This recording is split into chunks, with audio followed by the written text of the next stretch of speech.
2023 Popularity Annual Gala event tutorial. Hey there, welcome to the 2023 Popularity Annual Gala.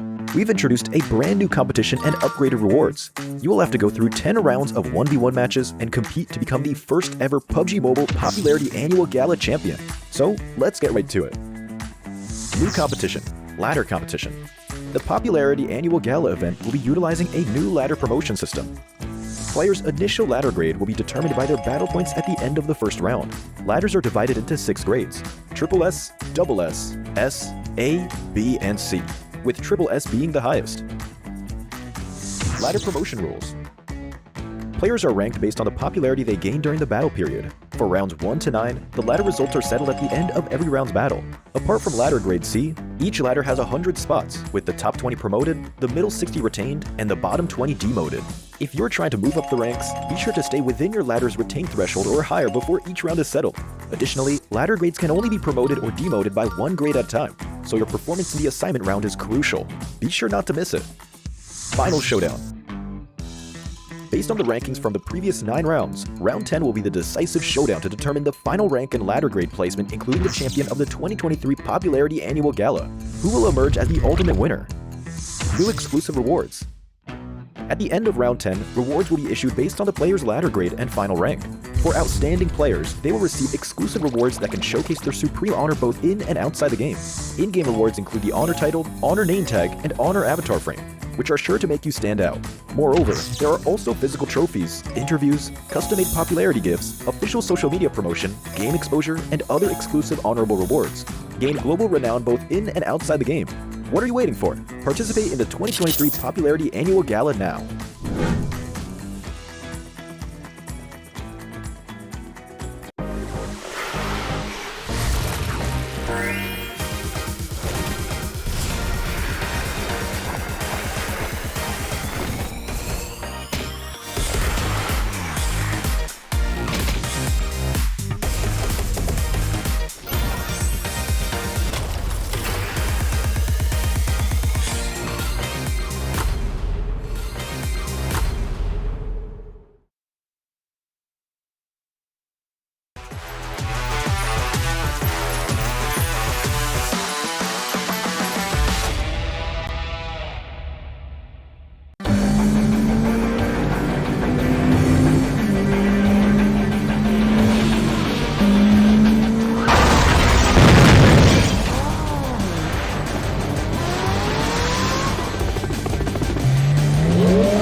Greetings, PUBG Mobile players! The long-awaited Frost Festival is about to commence. In the new version 2.9, we'll be introducing battles filled with a frosty atmosphere. Snow Battle is coming to town. Furthermore, you'll also get to experience updates to World of Wonder and Classic Mode. So let's dive right into it.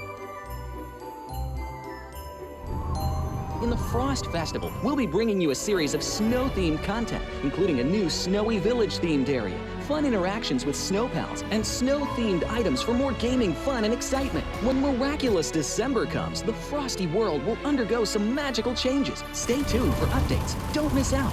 First, let's take a look at the new themed area, Snowy Village. The village covers a wide area of 280 by 150 and has loads of supplies. It's located near Stalber in Erringel, Iceborg in Livik, and Goroka in Vikendi. In addition to the buildings on the ground, the underground area of the Lucky Ice Tower is also worth exploring. Make use of the 2-story layout to experience a completely new battle experience. Sound the bell in the Lucky Ice Tower, and you can even summon rewards. Additionally, the village also has a snow rail, which can help you quickly move around and gather supplies. It allows you to navigate flexibly between different areas of the village and also swiftly relocate to advantageous positions during battles for your team to counterattack more effectively.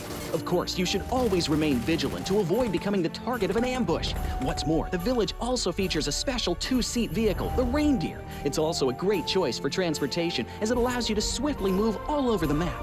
For intense battles, we've also prepared festive and practical battle equipment for you, the Snowball Blaster and Snowboard. The Snowball Blaster can be used in many ways and has loads of functionality. When you aim it at the ground or a building, it can create a snow pile cover for you. When used on enemies, you can temporarily transform them into lively snow pals to restrict their movement.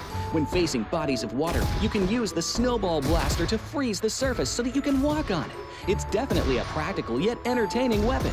After transforming into a lively snow pal, you will be unable to use firearms to do battle. You'll only be able to rely on basic actions such as walking, running, jumping, and swimming to evade enemy pursuit. It takes some time before you can revert to your human form.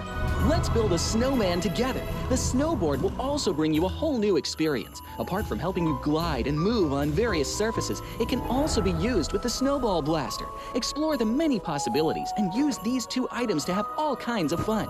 We've also designed various interactive mechanics, such as searching for snow toddlers, lucky ice, and the snow blast zone. When you encounter a lucky snowman on the map, don't be in a rush to leave. There are 4 lost little snowmen hidden near the lucky snowman. Search for the 4 hidden snow toddlers and bring them back to the large snowman. You'll then receive a token of gratitude. There are lots of lucky ice scattered across the map. Shatter the ice to get the supplies inside. Try using a melee weapon to break the ice more easily. Furthermore, you'll find that snow has engulfed some red zones on the map, and the falling snow will bring about many interesting effects. Players within a snow blast zone will be transformed into a lively snow pal if they're hit by the snow. If the snow lands on the ground, a snow pile cover will be created. In this World of Wonder update, we'll be introducing a brand new transformation skill gameplay and a catch me hide and seek gameplay for you to enjoy the transformation skills to the fullest. Of course, you can also use this skill to create more interesting creations. We've also added a Snowy Village map template to celebrate the Frost Festival with creators. Additionally, we've also made some updates and improvements to gameplay devices, game parameter settings, and the editor. For more details, please follow the official PUBG Mobile community. We'll continue introducing the latest WoW content to everyone. As for Classic Mode, we've also made some improvements to vehicles, firearms, creation mode, emotes, settings, and more. First, we've enhanced the designated marksman rifles. Some DMRs can be equipped with the full auto mod to fire in full auto. We've also improved the attributes and handling of some vehicles to enhance your driving experience. We've also added a new garage mechanic. From now on, you can choose your dream ride during matches. Meanwhile, we've also added a custom SFX adjustment feature. You can adjust the volume of some sound effects to whatever best suits you. As for creation mode, we'll be introducing some quick view features for watching the victory dance and fireworks displays and the new Frozen Kingdom themed performance in order to provide players with more possibilities for creative content. Furthermore, we've expanded the emote backpack. Now you can equip more emotes before entering the battleground. That's a wrap for the main content in this new version. In addition, new content will be added to the Popularity Battle event, Metro Royale, and Season Rewards. For more details, follow our official PUBG Mobile community. Snow Battle is coming to town. Winner, winner, chicken dinner.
Investigator.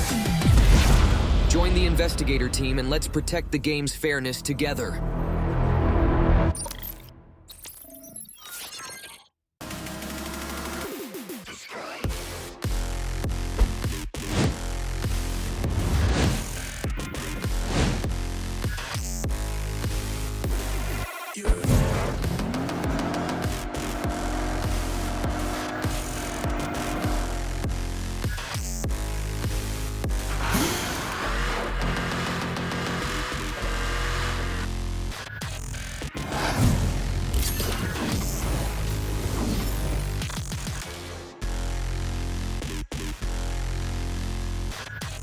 You are now the proud owner of a Pagani.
they standing. Let's go. Coming at them, they ain't even see it coming. Survival of the fittest, be the hunter or the hunted. If you the one, show them you the one. Champions never back down and they never won. Coming at them, they ain't even see it coming. Survival of the fittest, be the hunter or the hunted. If you the one, show them you the one. Champions never back down and they never won. Hey, I said the hunt is on. Time to make it happen, time to get in the zone. Yeah, I said the hunt is on. Time to make it happen, time to get in the zone. Time to get in the zone. STG stand for what? Stay to stay. Stay to stay. Bence bu sene diğer seneye göre daha kolay geçecek. We will smash you in PMGC.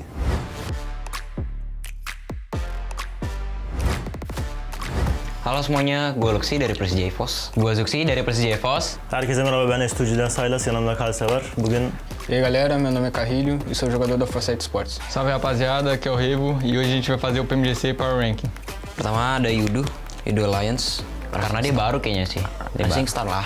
Tipo assim, um time que já jogou a PMGC, né? Mas eu acho que colocou o New Challenge ou o Dark Horse. Pode ir New Challenge. Bota aí. Colocar ele aqui, tamo junto. IAC cukup senior juga di PUBG Mobile. Yani Moğolistanlılar güçlü. Sence? Değiller. Dark aynen. IAC tuh dari kayak kelasnya kemarin tuh dari bawah, tiba-tiba kayak orang nggak expect langsung bisa masuk ke top 5. Kayaknya kita bakal naruh di ini sih. Dark Horses. FaZe. Pô, FaZe também é um time bom, mano, mas eu acho que também é Dark Horse. É, acho que não seja um time pra ser campeão. Né? Acredito nisso. Bence de. Koy en alta. Şey Güzel. olsun. Luxi bayağı iyi. Tecrübeli. Bu duolar gider diyorsun. Aynen koy buraya. Ah, PGV é um time antigo, né, Sim. mano? Colocar ele no Top Gun. Top Gun, né? Um time muito bom. Kita harus pede di grand final ini, tim kita sendiri ya. Taruh di Top Guns. Salah ya. Taruh Top Guns. Oke. DX. Sanok'la iyi fight aldılar kardeşlerimizle. Zamanında da fightlamıştık. Yani ne olduklarını biliyoruz. DX ya. Dark Horses juga. Dark Horses. DX. DX acho que é Rising Stars, né? Weibo. É Top Gun, hein, mano? Tem muito o que falar, não. Pô, você é doido. Esse cara é bom mesmo. Çinliler iyi kardeşim. Çinlileri seviyoruz. Bizim guys çok Özellikle sever. Akif abi çok sever. WBG. Weibo Gaming ada dia. MRPX. Ya menurut gue sih Dark Horses sih. Tapi kalau misalnya secara overall untuk ada di tim-tim di PMGC, kayaknya Rising Star sih. New Challenger lebih ini sih. Enggak lah, kita kan udah sering ketemu. Rising Star sih. Dark Horses bukan sih Rising Star. Onlar bayağı iyi. Top Guns ikincisi bence olmalı. Rising Star'a koy. Ciddi mi diyorsun? Ya da şöyle koyamaz mıyız yani? New Challenge ou Dark Horse? Challenge. Fraquinho demais, Giva do meu spot. Star Wars. Top Gun também. Ah, vamos dar essa moral pra eles, vamos deixar eles ir. Deixar eles felizes. Stalwart. Yani deneyecek bir şey yok yani. O yüzden iyiler. Haklarını vermek lazım. Koyuyorum buraya. Zorlayacaklar bizi. Semua orang tahu ini orang tim jago banget. Jadi kita taruh di ST Top Guns. 4MV. Porra, mano, é um time, tipo assim, é novo na PMGC, mas é um time que vem jogando muito bem. Acho que é Rising Stars, hein? É, mas é um time, Eles aí. tipo assim, é entre Rising Stars e Top Gun, né? Ben YouTube'dan izliyorum kendilerini. Bayağı iyiler. Bunlar da ST, China. Ah, Rising Stars também. Rising Stars também. São muito bons. Pá. Tapi menurut gua nih sih di New Challenger sih. Iya, New Challenger. Kita ketemunya di PMRC doang kalau nggak salah. Tapi performa dia bagus banget di pas di ini group stage. Ah, aqui é nós, né? Nem Ah, isso daí não precisa nem discutir, só coloca, então já é. Alpha 7 juga, ya semua orang tahu lah Alpha 7 jago banget. Kita akan taruh di Top Gun. Alpha 7 bence direkt. Alpha 7 very good team. Nice. Major Pride. É um time bom também. Mas acho que eles é Tá novo eles também. no Challenger. É. Bota embaixo aí. Major Pride menurut gue sih New Challenger sih. Buat semua orang yang ada di sini, ini contender terbaru sih. NSR. Dark Ah. Horse. Não gostei desse cara, não. Deixa eles ir no time deles. Jago soalnya. Mereka juara grup. Ya, berat konsisten banget Rising Star ini. Rising Star. Loops. Brezilyalılar iyi. Hello Mythic. Bunu nereye koyarız? Buraya mı? Ya, juara grup green di hari pertama yang agak turu, pada kurang bagus, sisanya juarai 3-4. Konsisten banget green. Deixa eles aqui embaixo. Aqui. E a Lux é porque é New Challenge mesmo. É primeira vez jogando uma final, não tem muito o que falar. Ada TEC. Kita bukan yang ngerendahin sih, cuman di sini jago semua, tapi kita taruh New Challenger sih. Não, vou deixar até aqui no Dark Horse, hein? Terakhir ada S2G. S2G, O time da casa. sobrou. S2G stand for what? Stay to stay. Stay to stay. Önüste World Champion last year ya. Udah jelas kita taruh sini. Deixar eles aqui, Rising Stars. Bence bu sene diğer seneye göre daha kolay geçecek. Yani diğer sene bence daha güçlü takımlar vardı. We will smash you in PMGC. É, a gente em primeiro, com certeza, né? STI Alpha 7, Loops, For Miracle Vibes, sama kita. Satu lagi tim Cina sih. Sama kita nomor 1. Kurang lebih seperti itu dulu power ranking dari kita, Persija Pos. Então esse foi o nosso Power Ranking e a gente se vê na grande final agora. Gece finallerinde desteklemeyi unutmayın. Hepinizi seviyoruz. Dukung kita terus di PMGC Grand Final. Bye bye. Bye. Bye-bye semuanya. Bye.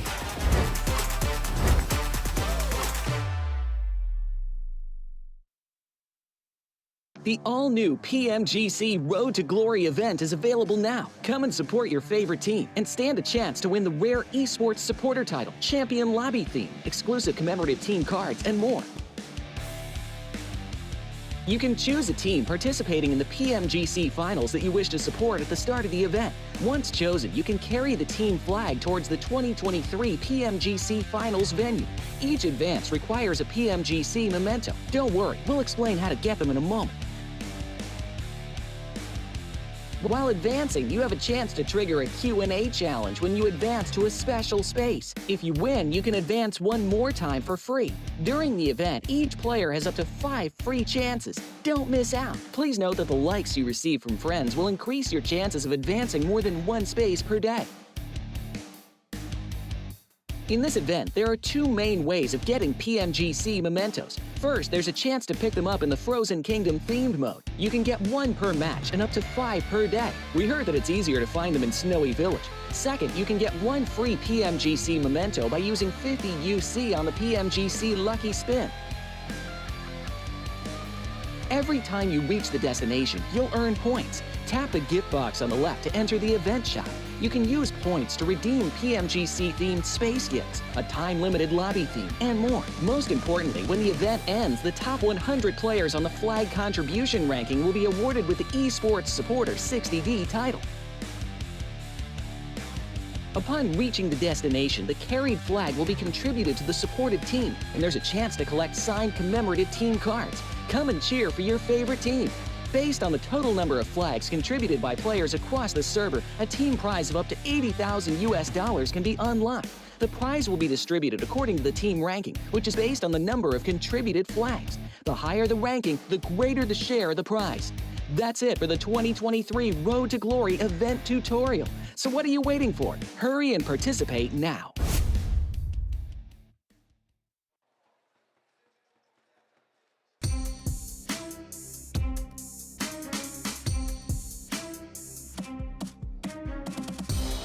Well, the crowd is here and ready to go. You can hear the drums going in the background. We can see the fans right in front of us. And we're definitely going to hear the fans a lot more, especially when S2G, who sit right behind us, are looking pretty good here in the PUBG Mobile Global Championship Grand Finals. I'm Jason Kaplan, your host, joined by Maxman and 7 Worlds Gaming. Max, we had your favorite team do pretty good yesterday. Yes, and I don't know if I should still keep supporting them. I'm scared I'm going to unfortunately curse them a little bit, but no, Star Wars been looking fantastic. We talked about also Brazil. Yep. Doing pretty good. Don't talk about them, right? Let's not curse them. Are you on the Brazil train? No. Yes. No.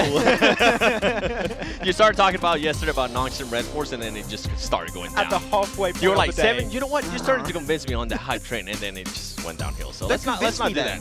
Don't convince me. Okay. All right.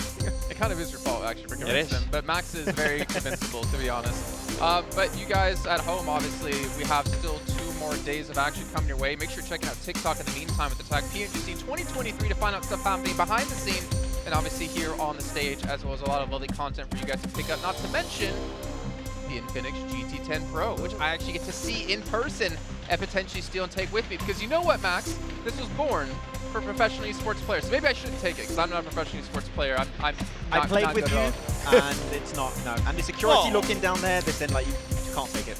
You guys get clutch up right away. I like how you change topics there, because you know I have a giant bag of things to bring out when it comes to you and gaming. That tree is rotating. That tree is rotating. There's a tree coming at us. Oh no. It's good times. And 7 obviously got to see a little bit of a glimpse of it as well. But gentlemen, I mean, obviously we've had 1 day of play already done. We saw some teams really rise through and show what they can bring here to the most competitive stage and most competitive event of PUBG Mobile ever. But then we had some teams underperforming a little bit, which makes me kind of sad. For instance, Titan is going to stand out to me, obviously being the invited team, coming straight into the grand finals for PEL. They did not look too good yesterday. Yeah, I hope they're just going to have a little bit of a meeting in the locker room after that match and be like, so the DBS. It's a little bit too good. Maybe no more Vector. No more Vector. No DBS Vector. I think one's just a little bit better than the other, but I hope that we're going to see a little bit of a change on that side, and also maybe a little bit quicker rotations from Titan Esports Club, because they have the guns to fight against these teams. We saw especially a lot of these Chinese teams yesterday play the M762 really well. Weapons that are really hard to control, and some of the most amazing sprays I've seen so far in PUBG Mobile Esports. So is just quicker rotations and a way to deal with the DPS in some way, shape, or form. Yeah, and for me, it's going to be Loops. I feel like all of us expected a lot more out of Loops. We saw Cardozen being able to be the only player alive, and that's because we were kind of talking about this, too, when we were watching the map stream. He was nowhere near his team, or if he was, as soon as they would get into a fight max, he would just pretty much run away. To be fair, though, he was able to clutch up for his team some extra points, right, in regards to placement and stuff like that. But they need to figure this out because currently nothing's working for them. And then alongside with Loops, I do want to mention Persija because we saw a lot of changes for this team. We were talking about how they could have been in regards to the map, which map they were playing. They were going to be bringing in players. I'm hoping that today, after they got a little bit of time to VOD review, they're going to go figure out which is going to be the actual roster for today. I love the Pinean drop where he's like, I'm out of here. Yeah. I'm not fighting for Cardozen. Well, obviously, we've seen some success with we've seen a lot of success with 2-2 splits, not so much with the 1-3s. But here's our little of an overview for you guys at home. We missed out on yesterday. It's 3 days of matches, 6 matches a day. We'll be, of course, having Miramar, Erangel, and Sandhawk with 2 Miramars, 3 Erangels, and 1 Sandhawk. If you're wondering what all that crowd cheering for is, Sam's over on the Turkish desk at the moment saying hi and obviously talking about how much better he is than everyone else here. No, I'm just kidding. I'm making it up. I can't speak Turkish. But $3 million on the line here. A lot of money, a lot of moolah for these teams. And a lot to be won besides that with the pride and glory of taking home the trophy. Yeah, I mean, imagine if it's S2G taking home the trophy on home soil here after winning last year. And S2G chants. I love it. They're not just chanting when S2G do well, Seven. They also chant S2G when the team above them get eliminated. Yes. Just all the time, the same thing happening. And for the other teams that are trying to catch up, I feel like they have been cheering on some teams. To be fair, though, to be fair to this fan, they were cheering for Star Wars yesterday when they were destroying on Alpha 7, kind of like what you were saying there. I mean, S2G, SDE is kind of similar. I think we just got confused a bit. But I think they were saying STG. Which STE? Oh, no. I got to ask Zute. Zute's going to help me out. Zute, help. No, obviously, another team that we have to mention here, it's going to be one of our dark horses, which you did see, to be fair, out of a couple of the teams out there when they're ranking them. It's IHC. 8 placement points, some of the lowest out of the entire lobby. And yet they have 32 eliminations and are sitting in 6th place at the moment. Yeah. You ask IHC, what's a placement point? Like, there's placement points? What? What are those? You can't get those? No, of course, IHC, I think, has been proven multiple times, right, Seven, that when it comes to taking fights, they're one of the top teams up there. In terms of eliminations, they can rival the likes of Stalwart, the likes of Alpha 7 right now. And if we can hopefully see them just rotate a little bit faster, I think that second Miramar in particular, where they had so much space on the northern eastern side. You got really angry about mad, that one. Okay? Tell them how you really feel, Max. This desk is solid. I almost broke it. Okay. But really, if they just speed up the rotations, if they don't allow 3, 4, 5 teams to leapfrog their position, I feel like they can hold down central positions just so efficiently.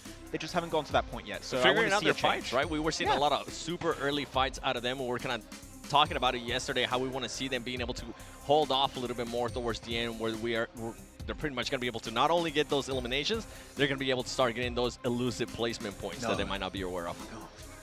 Is that possible? Do you think the stars have aligned? I don't think it's possible, though. Like, being realistically, I don't think they're going to be able to adjust to that. I feel like they're just so used to being the way they're currently playing.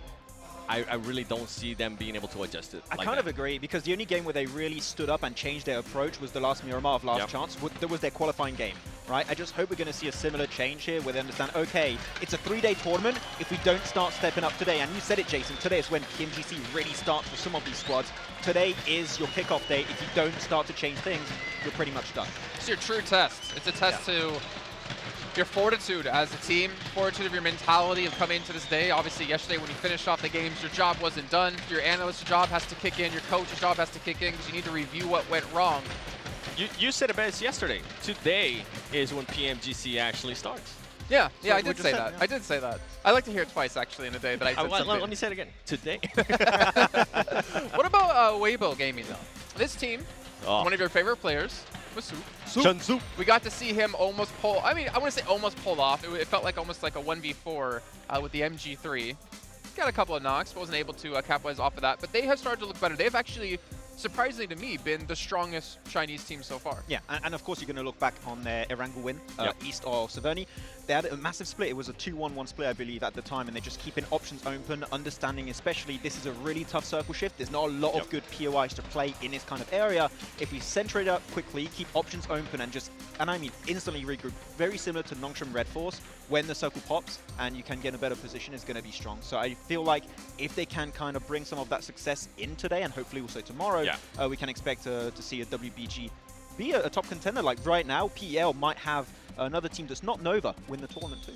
The big question for me is what kind of Weibo are we going to be seeing at the start of the day? Are we going to be seeing the Weibo from the first half of yesterday, which was a team alongside with Morph, were the only two teams to finish 12th through 16th 3 times in a row? Or are we going to see the Weibo from the second half of the day, which was the only team, even though with the performances from STE, from Alpha 7, it was the only team to finish in the top 3 times in a row. Yeah. And if we can continue to see that team, it's going to be very, very scary for everybody else, especially if they start being consistent, because that's kind of what we've been talking about, right? Teams that are going to be able to be consistent. One team that I kind of want to see a little bit more consistency, and I want to see actually a shift, is going to be Nongshim Red Force. We saw them start very strong. They're being aggressive, but the big question mark for them is that they are not a team that can, at least hasn't shown me yet, that they can get a lot of eliminations.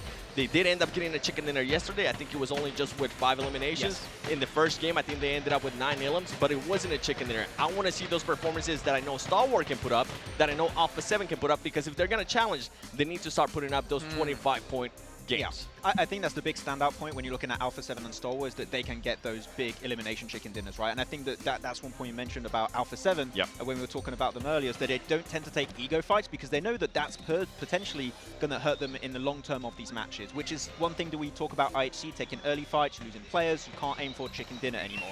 Alpha 7 and Stalwart have been so successful that they just linger into the late game stage, have 3-4 players, they can get a strong position, and off the back of that, take way easier fights too. So I feel like if we can see that also from those teams, then we can expect to see better results. What I'm hearing is Nongshim HC. It's an 8-man team. Combine the two, maybe have the best team in the world. Just in case you didn't get on the end, I saw some confusion there. But let's talk about Alpha 7. It was brought up a couple of times, and of course, when we talk about Alpha 7, 7 makes me talk about them. He's like, Jason, always tune in Alpha 7 every day. It's his time. Carrillo, yes, for me.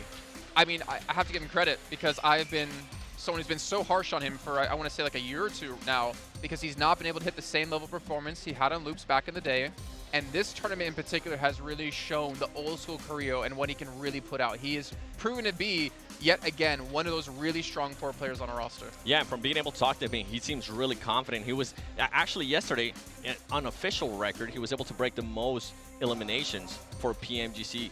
So it's really good for him to get that confidence boost. But as you're saying, we're starting to see him being able to frag out. It's not taking a day. It's not taking a couple of games. From the get-go, he's been able to be there for his team. Now, it's not only Carrillo, a player that I would actually like to see frag out is Mafioso. He was having some issues yesterday with Miramar. He was the player that was getting eliminated very early on, the first player eliminated out of Alpha 7.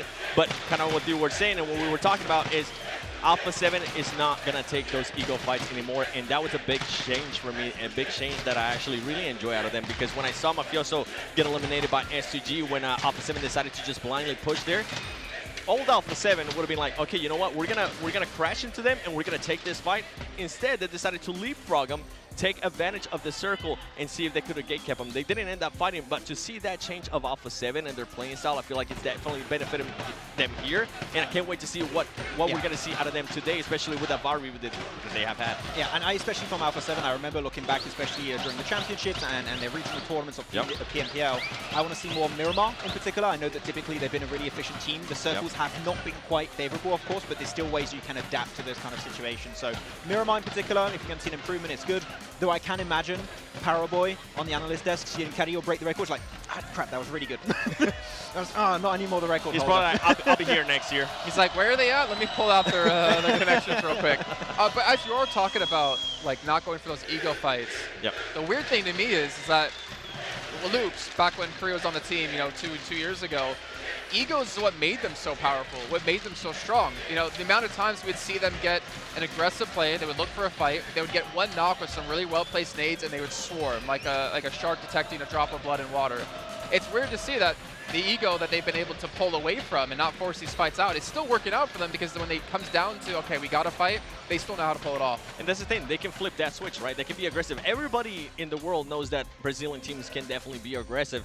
And before, it was always, okay, if a Brazilian team, if we get at least one player eliminated by them, we know that they're going to be pushing onto us. Yes, we know what to expect. And now it's that question mark, okay, it's a Brazilian team, but they are not going to be pushing now?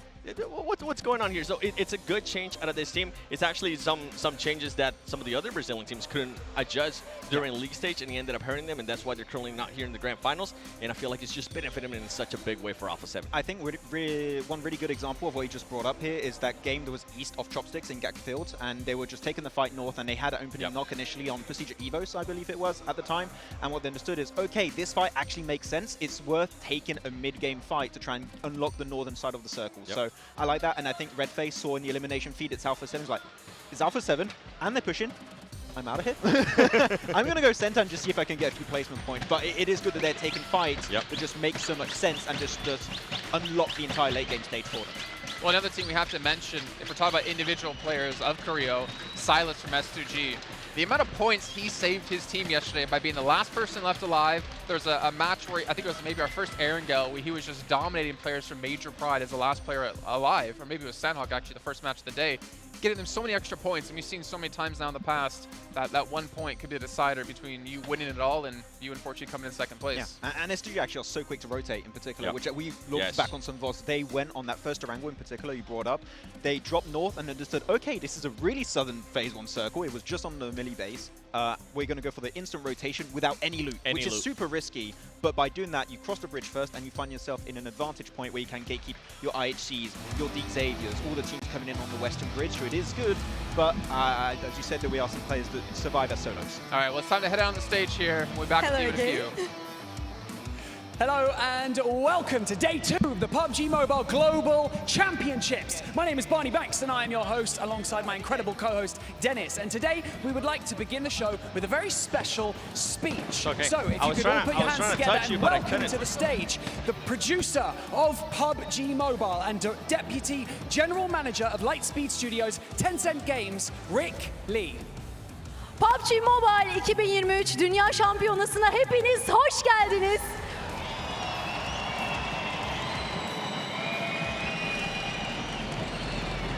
İkinci gündeyiz ve birbirinden güzel 6 karşılaşma bizleri bekliyor olacak. Karşılaşmalara geçmeden önce bugün çok özel bir konuğumuz var ve size çok özel mesajlar verecek. Tencent Games PUBG Mobile yapımcısı, Lightspeed Studio Genel Müdür Yardımcısı Rick Lee'nin mesajı var sizlere. Kendisini sahneye davet ediyoruz.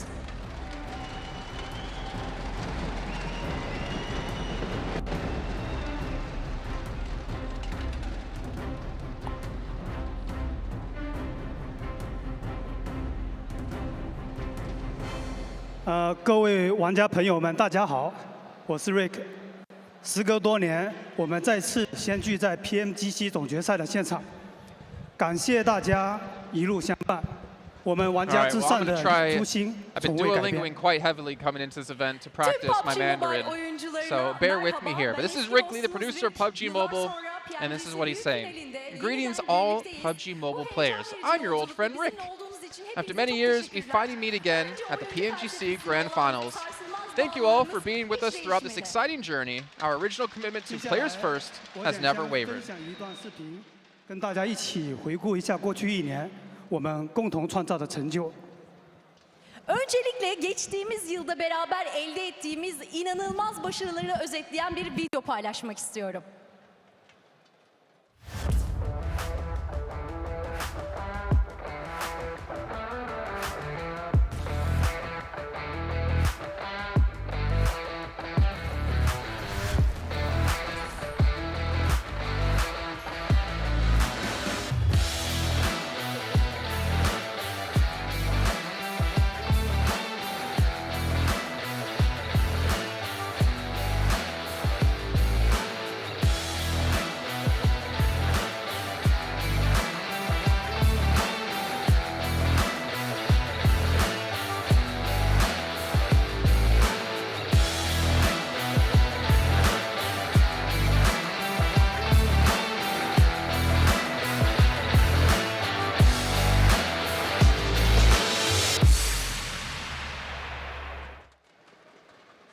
这条视频展示的成果背后，离不开全球 In 玩 fact, 家 this 的 was 支持。 recapping our incredible 过去几 achievements 年， we've 我们一起 we've 创造了 collectively 许多的记 accomplished 录，这 over 份 the 荣耀 past year. 属于所有 But the 参与者。 success that has been showcased in this video Bu wouldn't have been videoda yer possible alan without the başarılar support of tüm our players dünyadan worldwide. oyuncularımızın And of desteği course, over olmadan the past few years gerçekleşemezdi. together, we have set Geçen birkaç astronomical yılda hep records, birlikte and this muazzam glory rekorlar belongs to kırdık every ve bu PUBG başarı Mobile her participant. bir PUBG Mobile katılımcısına ait.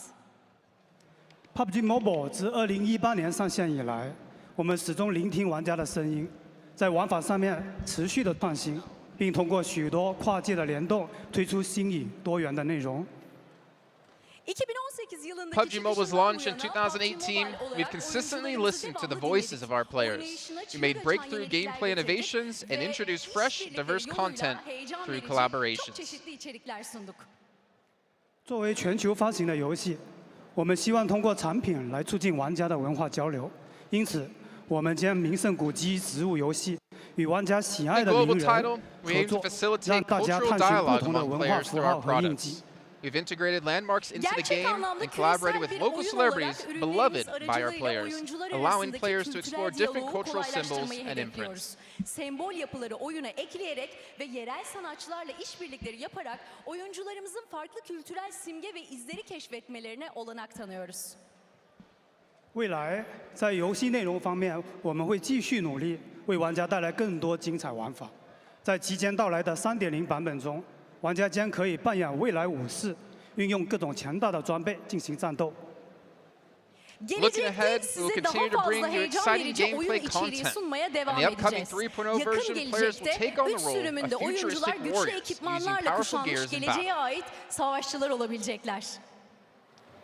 同时，我们也将持续的迭代经典地图，优化载具的驾驶体验，推出新场景和建筑。大家十分关心的网络和性能等方面的基础体验也会持续的优化。 At the same time, we will keep iterating on classic maps, optimizing vehicle steering controls, and introducing new levels and structures. Fundamental user experience such as connectivity and performance, which are a great concern to all of our players, will continue to be optimized. Çalışmalarımız da sürecek. 那还有大家熟悉的 Metro Royal 也会迎来第6章全新的雪地主题地图。 届时将有丰富的资源、新的暴风雪天气系统和更具挑战的新 BOSS 出现。 Metro Royale will introduce its 6th brand new snow-themed map, featuring abundant loot, a new snowy weather system, and more challenging new bosses. Karlı hava sistemine ve daha zorlu bosslara kavuşacak. 那除了游戏内容更新之外，我们非常重视游戏安全与环境的维护。公平的竞技环境是不可撼动的柱石。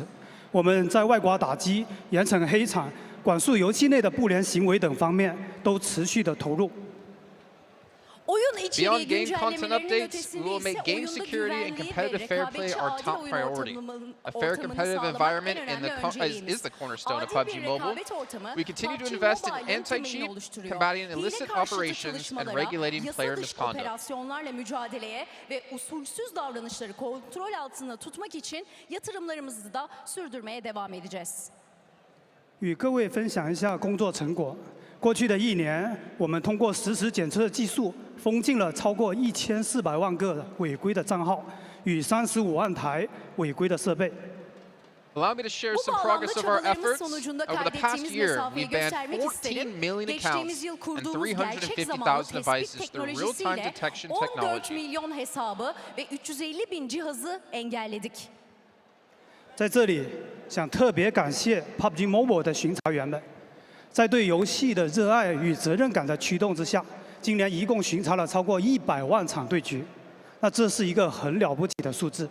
为此呢，我们专门制作了巡查员荣耀皮肤，以感谢和回馈各位对游戏环境净化做出的贡献。 Special shout out to PUBG Mobile's investigators. Driven by their passion and sense of responsibility for the game, they've conducted over 1 million investigations this year, a remarkable number. To express our gratitude for the contributions to maintaining our gaming environment, we've created an exclusive Investigato investigator set. Additionally, we've implemented voice detection capabilities to remove inappropriate voice messages in-game. By upgrading our account systems and detection capabilities, we are also able to protect player account security. These measures have garnered recognition from our community. Ayrıca oyun içi uygunsuz sesli mesajları kaldırmak için ses tespit işlevini oyuna ekledik. Hesap sistemlerini ve tespit becerilerimizi geliştirdikçe oyuncu hesaplarının güvenliğini de daha iyi koruyabiliyoruz. Bu önlemler topluluğumuz tarafından da takdir topladı. 这一年可以称为 PUBG Mobile 的内容共创元年。其实早在几年前，我们经常在玩家的社区里面看到许多创意想法。那当时呢，便开始构想如何让玩家参与到游戏的共创中来。 2023 can be considered the inaugural year of PUBG Mobile's collaborative content creation. Even a few years ago, we saw many creative ideas in the player community, and we began envisioning how to involve players in the co-creation of the game. nasıl ortak edebileceğimizi düşünmeye başladık. 今年在推出 World of Wonder 模式之后，我们收获了大量玩家的创意。那目前为止，全球已有超过40万名作者加入 World， 上线超过了100万张地图。而另一个项目 PDP 全球内容共创计划，今年突破了50万件作品。今天我们也特别邀请了部分优秀创作者来到现场，稍后我们将表彰他们的卓越成就。 Since the launch of World of Wonder, we've gathered a wealthy of player creativity. So far, over 400,000 creators globally have joined WoW, uploading over 1 million maps. Another project, the PDP co-creation program, has surpassed 500,000 design submissions this year. Today, we are honored to have some of our extraordinary creators at the venue for us to recognize their achievements. 为了更好地激励全球的玩家，后续我们将对共创项目投入1亿美元的资源，并设置价值1000万美元资源的作者激励计划。我们期待更多有创意的玩家参与到共创项目。 To better inspire global players, we will commit to investing $100 million in resources for World of Wonder-related projects and introduce an incentive plan worth $10 million in resources. We look forward to welcoming more creative players to participate in World of Wonder. 此外，明年在游戏中也将推出 War 家园玩法，玩家可设计自己的小世界，跟朋友互相的拜访。团队也将继续提升编辑器的能力，提供多样化的模板，助力更多玩家实现创意。那我相信，明年我们将为大家带来更多惊喜。 相关的内容敬请期待。 Moreover, we will launch the WoW homepage, or home space gameplay next year, where players can design their own little world and visit each other. The team will continue to improve editor capabilities, provide diverse templates, and help more players turn their creative visions into World of Wonder creations.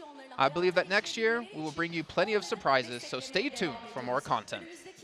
Daha da fazla sürprizde karşınızda olacağız. Yeni içerikler için takipte kalın. PUBG Mobile 不仅是一款游戏，更是连接全球玩家的平台。再次感谢每一位玩家、选手、创作者与合作伙伴们的付出。一路走来，我们彼此成就，共同创造新里程碑。未来，我们将继续秉持玩家至上的理念，与大家并肩同行。 PUBG Mobile is more than a game. It's a platform connecting players worldwide. Once again, thank you to every player, pro, creator, and partner for your contributions. Together, we have marched, creating milestones at every step of our journey. In the next chapter, we will continue to stand united and uphold this simple yet powerful belief: players first. Finally, Önce oyuncu dediğimiz basit ama çok güçlü ilkemize sadık kalacağız. 最后，预祝所有进入 PMGC 决赛的队伍战出水平，永争冠军。也希望玩家朋友们享受这场赛事。感谢大家。 And finally, I wish all the teams entering at PMGC Finals today to fully showcase their skills and compete for the championship. And to all players, friends, enjoy this event and thank you. Etkinliğin tadını çıkarıyorum diyorum. Teşekkürler hepinize.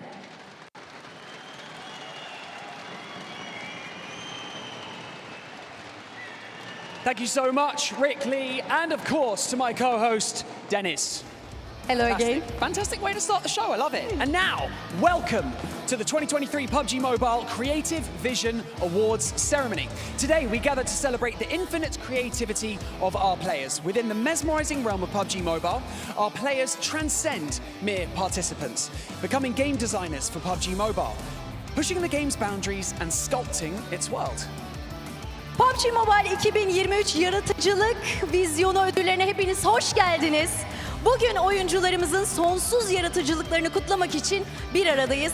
PUBG Mobile'in göz alıcı dünyasında oyuncular artık sadece birer katılımcı olmanın ötesine geçip PUBG Mobile'ın oyun tasarımcılarına dönüştüler ve oyunun sınırlarını genişleterek bu dünyaya şekil vermeye başladılar. It is now time for the pinnacle of today's festivities, the awards presentation. Şimdi sıra bugünkü kutlamaların zirvesi olan ödül töreninde.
Welcome back to the main stage and our first category, the World of Wonder Awards, for those who truly add value on the map construction.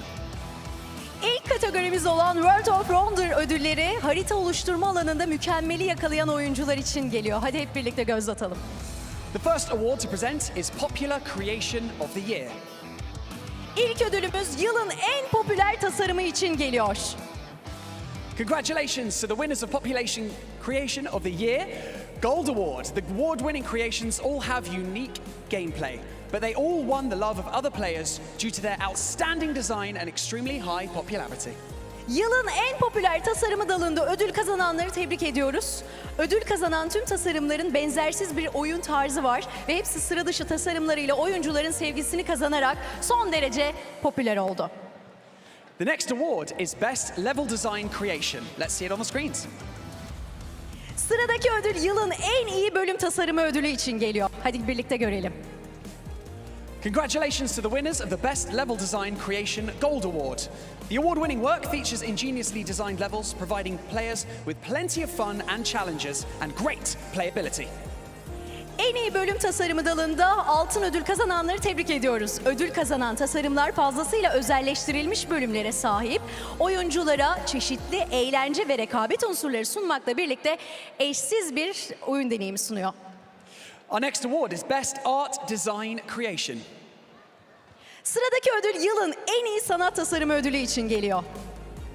Congratulations to the winners of the Best Art Design Creation Gold Award. The award-winning work perfectly integrates gameplay with the scenario, immersing players in the game, delivering a powerful visual impact.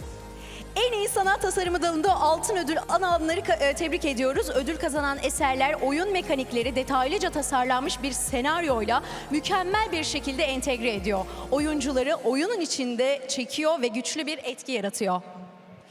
The next award is for Best Innovative Creation. Sıradaki ödül yılın en yenilikçi eseri için geliyor. Congratulations to the winners of the Best Innovative Creation Gold Award. The award-winning creation introduces gameplay beyond imagination, expanding the boundaries of fun in PUBG Mobile.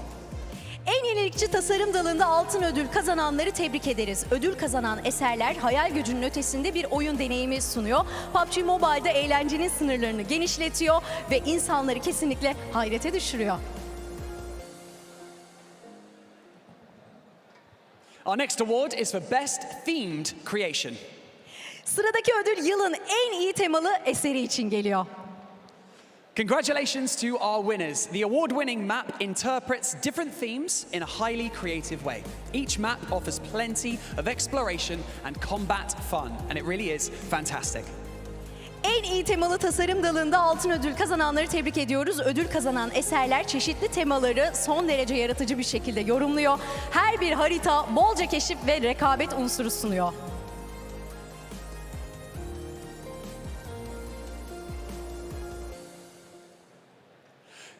We would now like to invite our creator representatives of WoW to the stage to receive their awards. Congratulations to Nor, Mob Birdman Quicks, and Kaga.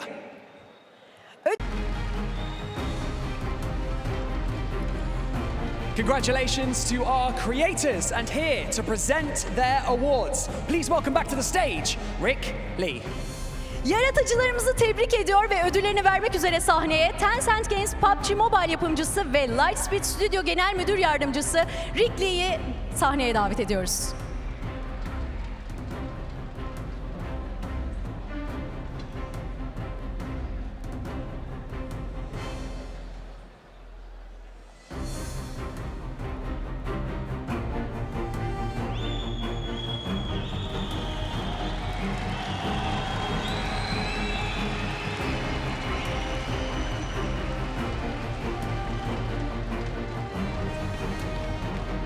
Thank you so much to our creator representatives and to Rick Lee for joining us on stage. You may now leave and we will continue the ceremony. Thank you so much. Yaratıcılarımıza ve Rick Lee'ye sahnede bize katıldıkları için çok teşekkür ediyor ve onları uğurluyoruz.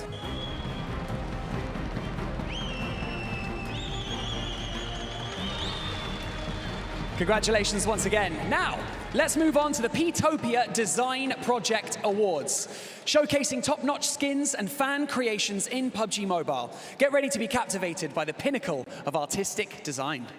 Sırada PUBG Mobile'daki üst düzey içerik tasarımlarının ve hayran çalışmalarının yer aldığı P-topia Design Project ödülleri var. Yetenekli sanatçıların göz alıcı işlerine kendinizi kaptırmaya hazır olun.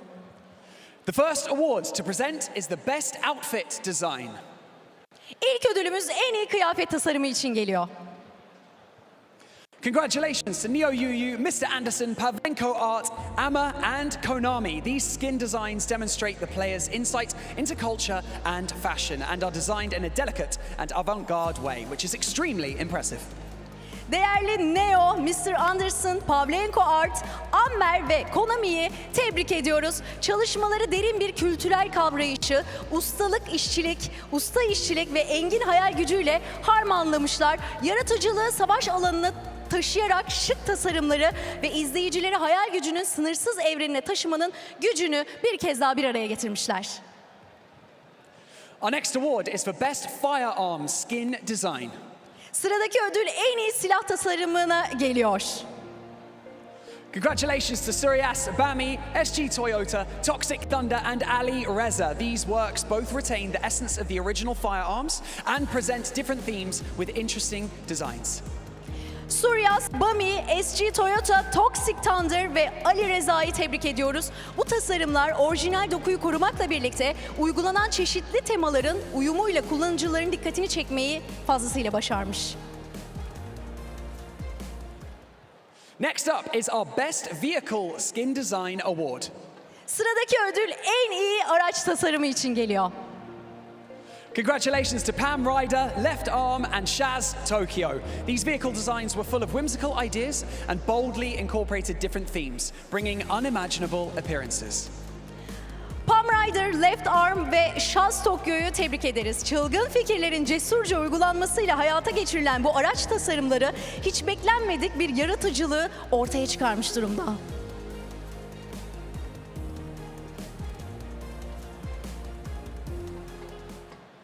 Next up is the award for Best Fan Art. Sıradaki ödül en iyi hayran çalışması için geliyor. Congratulations to Sour Cotton Candy, Booze Art, and Indomie Cup. Delicate strokes and beautiful compositions brought more of a sense of story to the world of PUBG Mobile. Sour Cotton Candy, Booze Art ve Indomie Cup'ı tebrik ederiz. Hassas dokunuşların üstün becerileriyle birleşmesiyle ortaya çıkan bu eserler PUBG Mobile'in hikayesini anlamlandırıyor.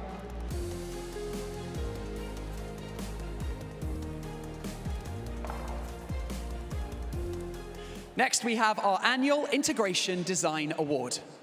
Sıradaki ödül yılın en iyi entegre tasarımı için geliyor.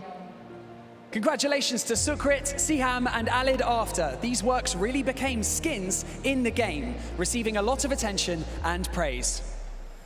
Sukrit, Silham ve Alid After'ı tebrik ederiz. Bu tasarımlar oyuna eklendikten sonra oyuncuların en sevdiği giysiler arasına girmeyi başardı.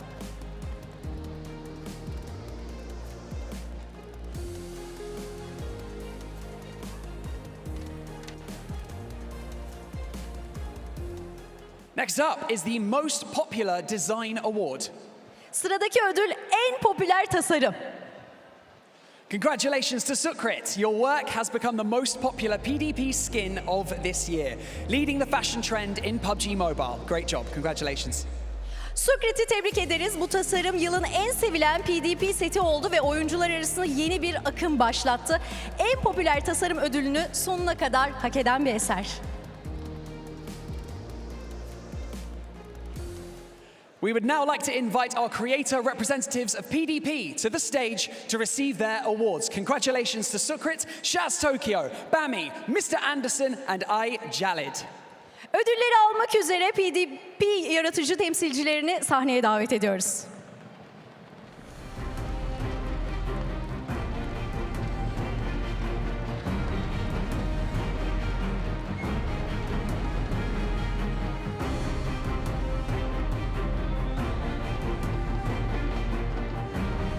Sukrit, Shaz Tokyo, Bami, Mr. Anderson, Al Jalid. Congratulations to our creators, and here to present their awards. Please welcome back to the stage, Rick Lee. Yaratıcılarımızı tebrik ediyor ve ödüllerini vermek üzere sahneye Tencent Games PUBG Mobile yapımcısı ve Lightspeed Studio Genel Müdür Yardımcısı Rick Lee'yi sahneye davet ediyoruz.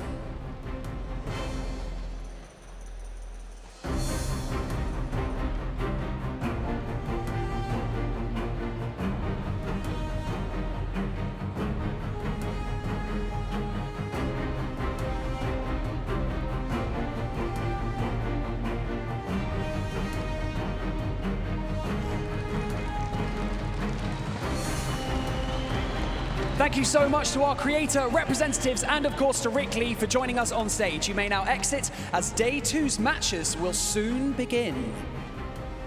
Yaratıcılarımıza ve Rick Lee'ye sahnede bize katıldıkları için çok teşekkür ediyoruz.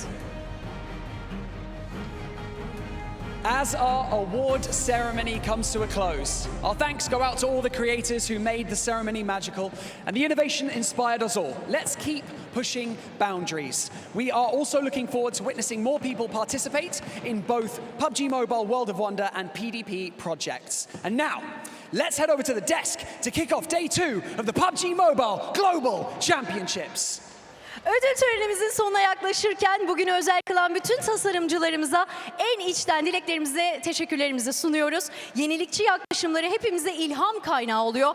Yaratıcılığın sınırlarını zorlamaya hep birlikte devam edelim. Önümüzdeki günlerde PUBG Mobile World of Wonder ve PDP projelerinde daha çok kişinin katılması için fazlasıyla heyecanlıyız.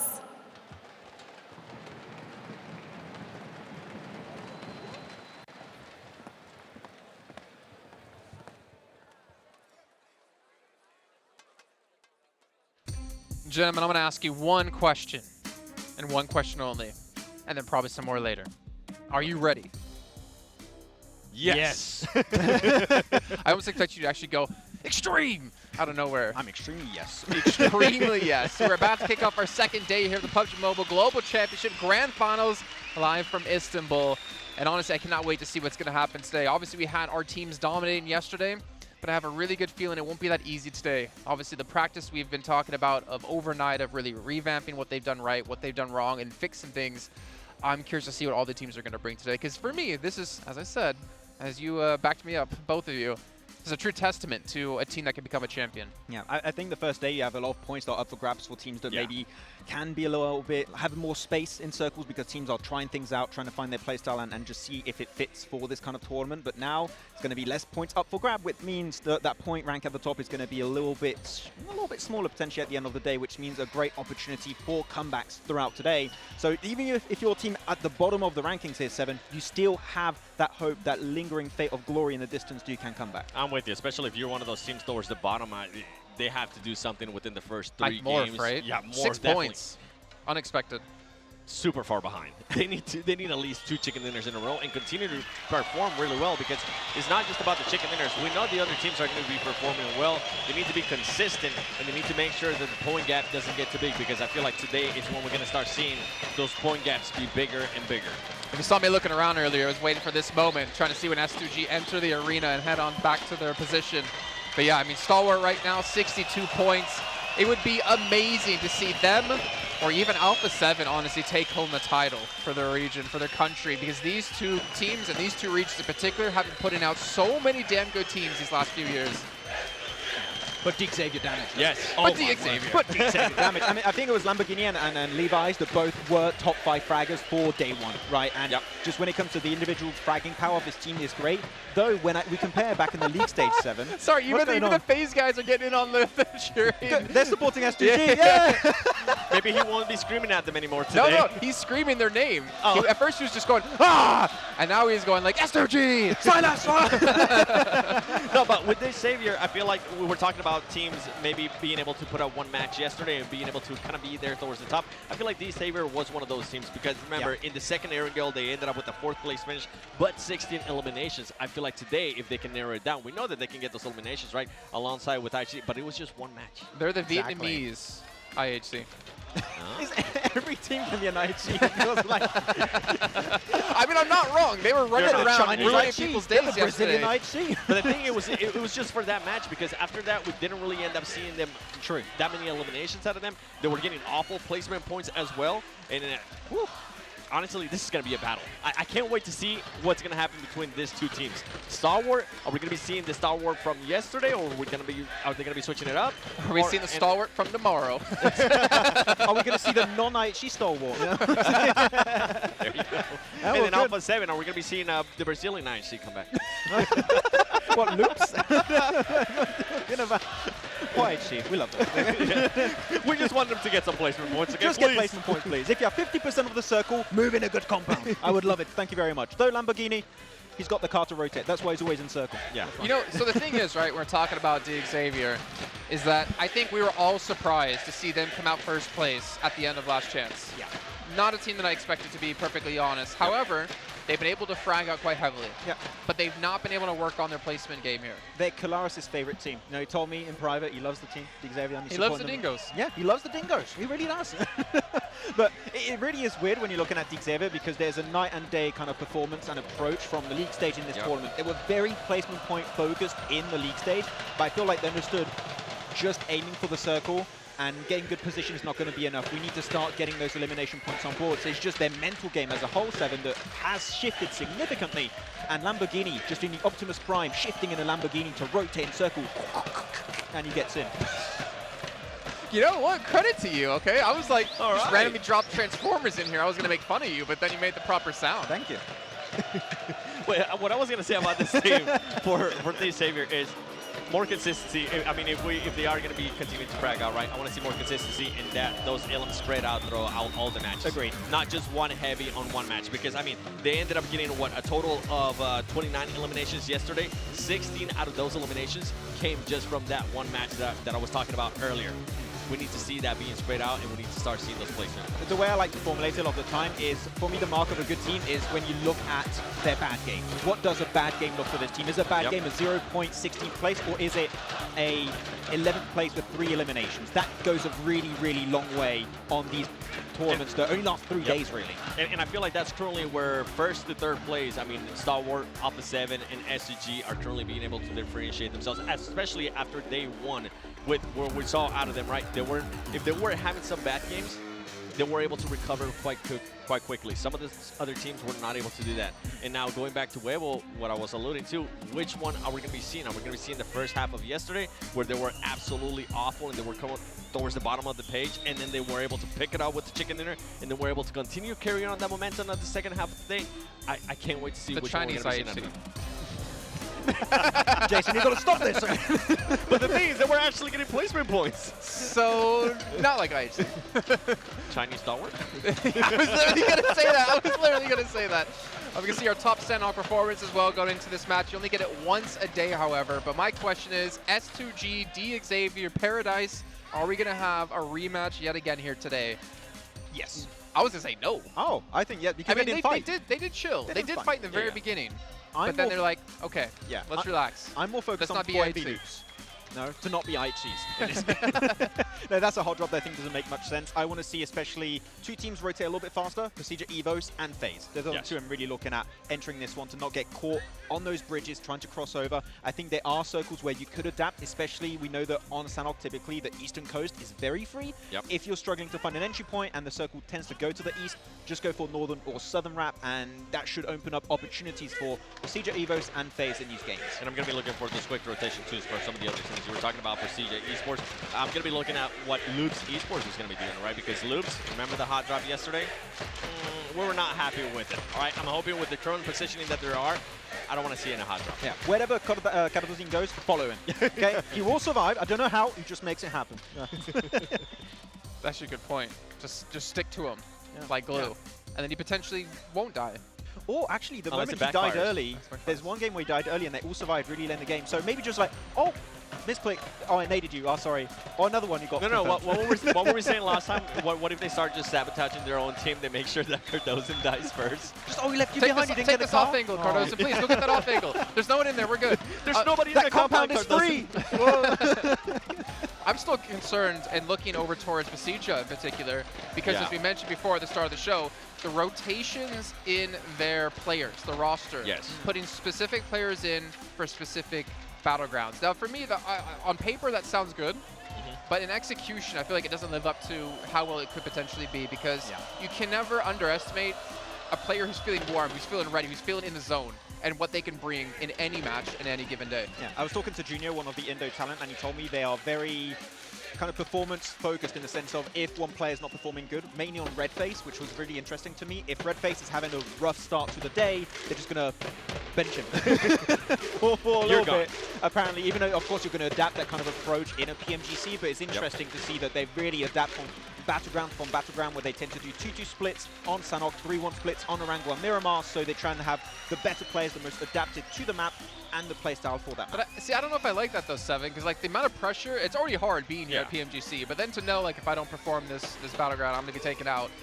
I mean, in like traditional sports, I guess that technically works, but like I feel like here it doesn't work as similarly. The thing is the pressure going to start getting to him too? Is he going to start doubting himself? It happens to some of the other teams. I can think of Yuhai during the league stage. I know a lot of people were, especially from the Indonesian talent, that were talking about him and saying, hey, maybe now it's starting to affect him. And he ended up getting subbed out, but to give him a little bit more time. Maybe they need to give him a little bit more time. Maybe they need to let him see how he's going to end up playing out. All right. Well, we don't have time to discuss it because actually it's time to head into our very first match of our second day at PMGC Grand Finals. It's over to our commentators of John Allen and Blake.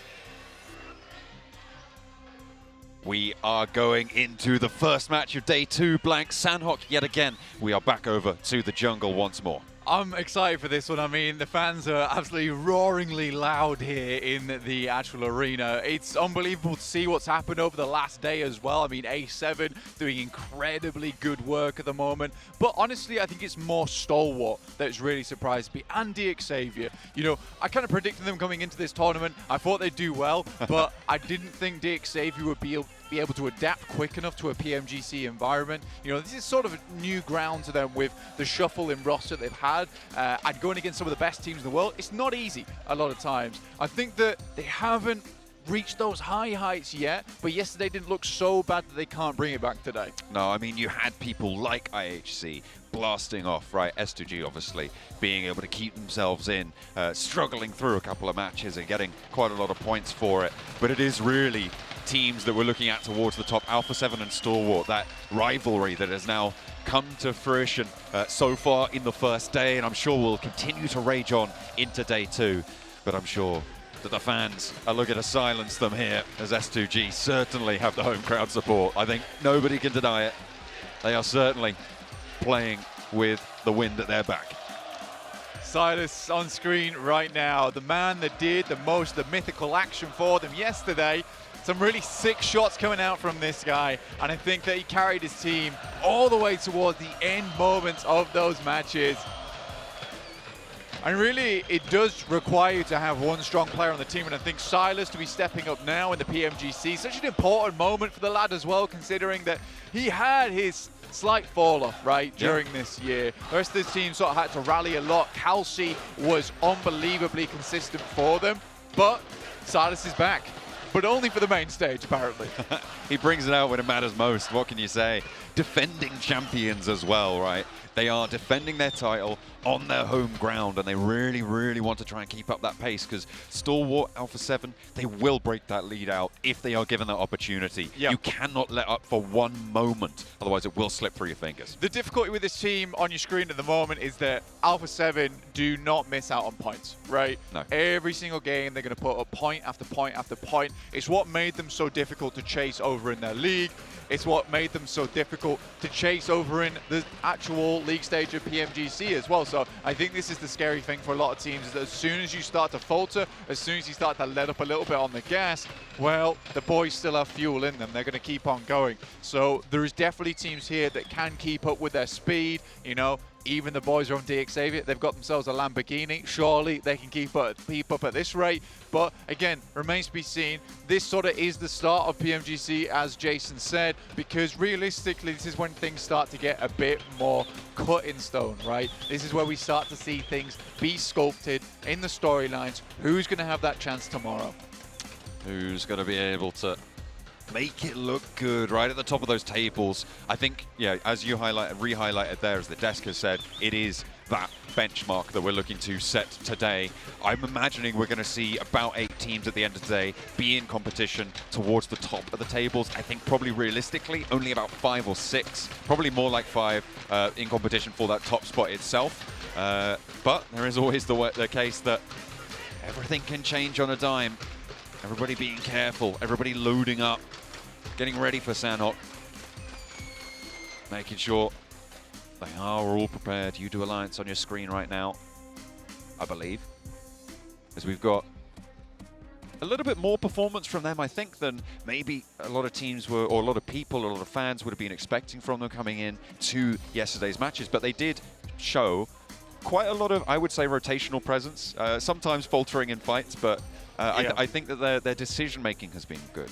I think if you're talking about fans, the Malaysian fans, they give it, right? I love the Malaysian fans. They are so excited, so proud of their teams. So I think for UDO Alliance in particular, I think there's a lot of fans that are rooting for them all the way to the top side of things. So you could be very, very excited to see more from UDO Alliance. I think they're a smart team. They base their rotations around what they can see, what the rotations are happening from other teams on the map, and they're able to slip through those gaps very effectively. And I think that's a really important factor, especially in PMGC, where a lot of times you are forced to fight other teams, which is where you see S2G, you see Alpha 7, Stalwart, with players on that side that can easily man up to the action.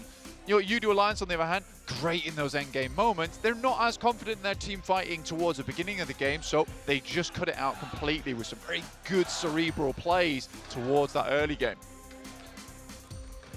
The first early game is upon us. We are heading over the jungle with Sanhok the first to go. The first map on the card, we'll only see the one today. Following this, a triple bill of Erangel, and then obviously the desert dessert of Miramar at the end of the day. Sanhok, though, has to be waged on first, and the war will rage through, I'm sure. South side on the plane, a little bit cut away from Hatin, but small enough on Sanhok to not pose a threat, to not pose a problem for the time being. We'll see if those hot drops continue.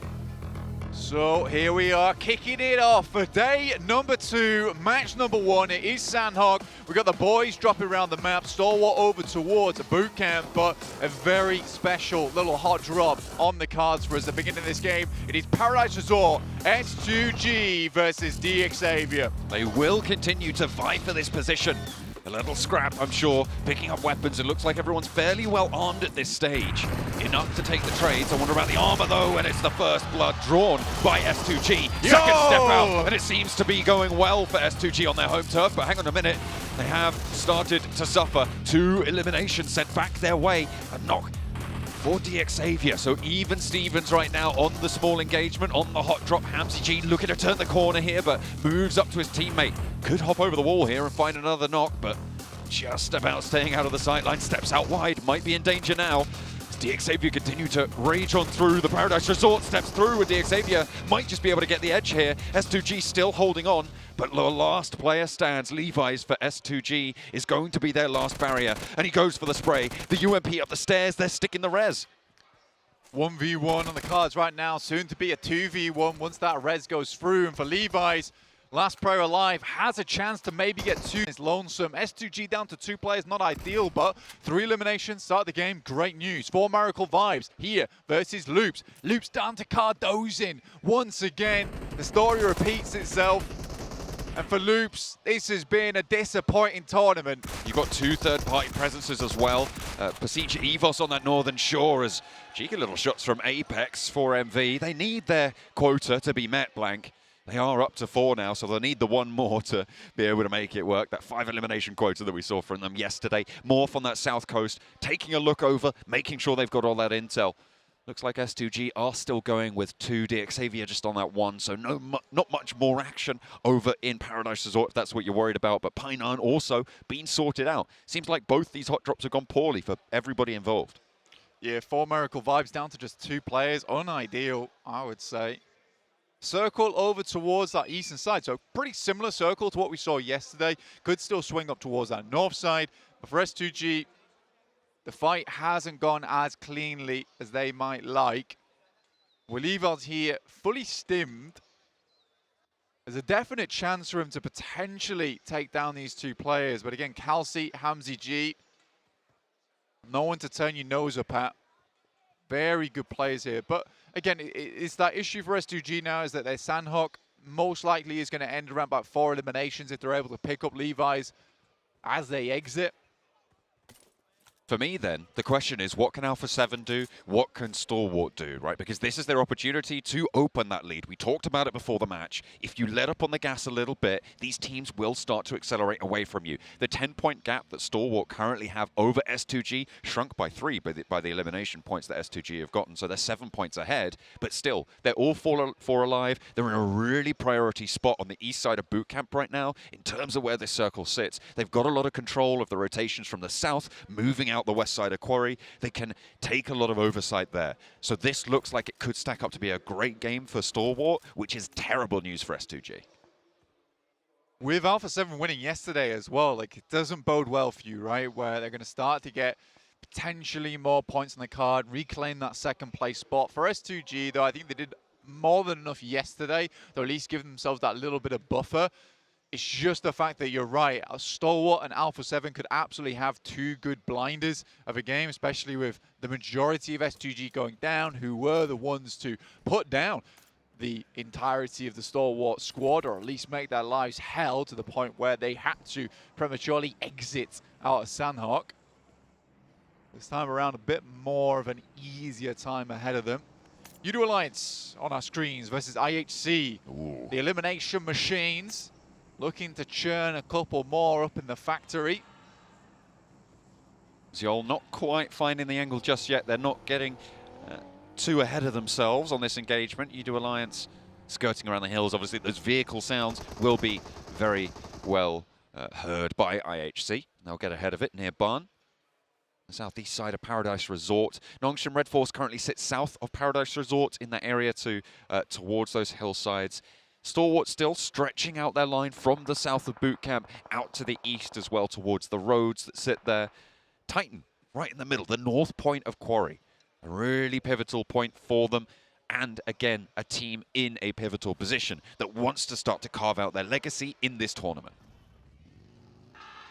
Titans yesterday didn't go all that hot.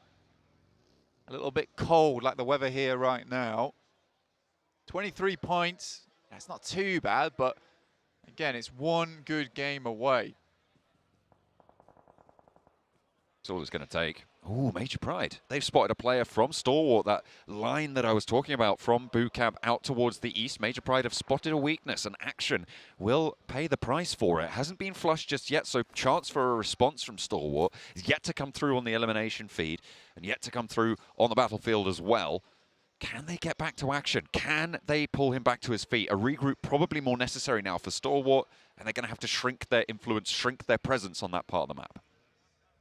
This is a pretty typical split here for Stalwart, in fact, with Nerzed up towards that north side. Usually it'd be Icy holding down this compound, but again, with Action going down, sending your boy Nerzed.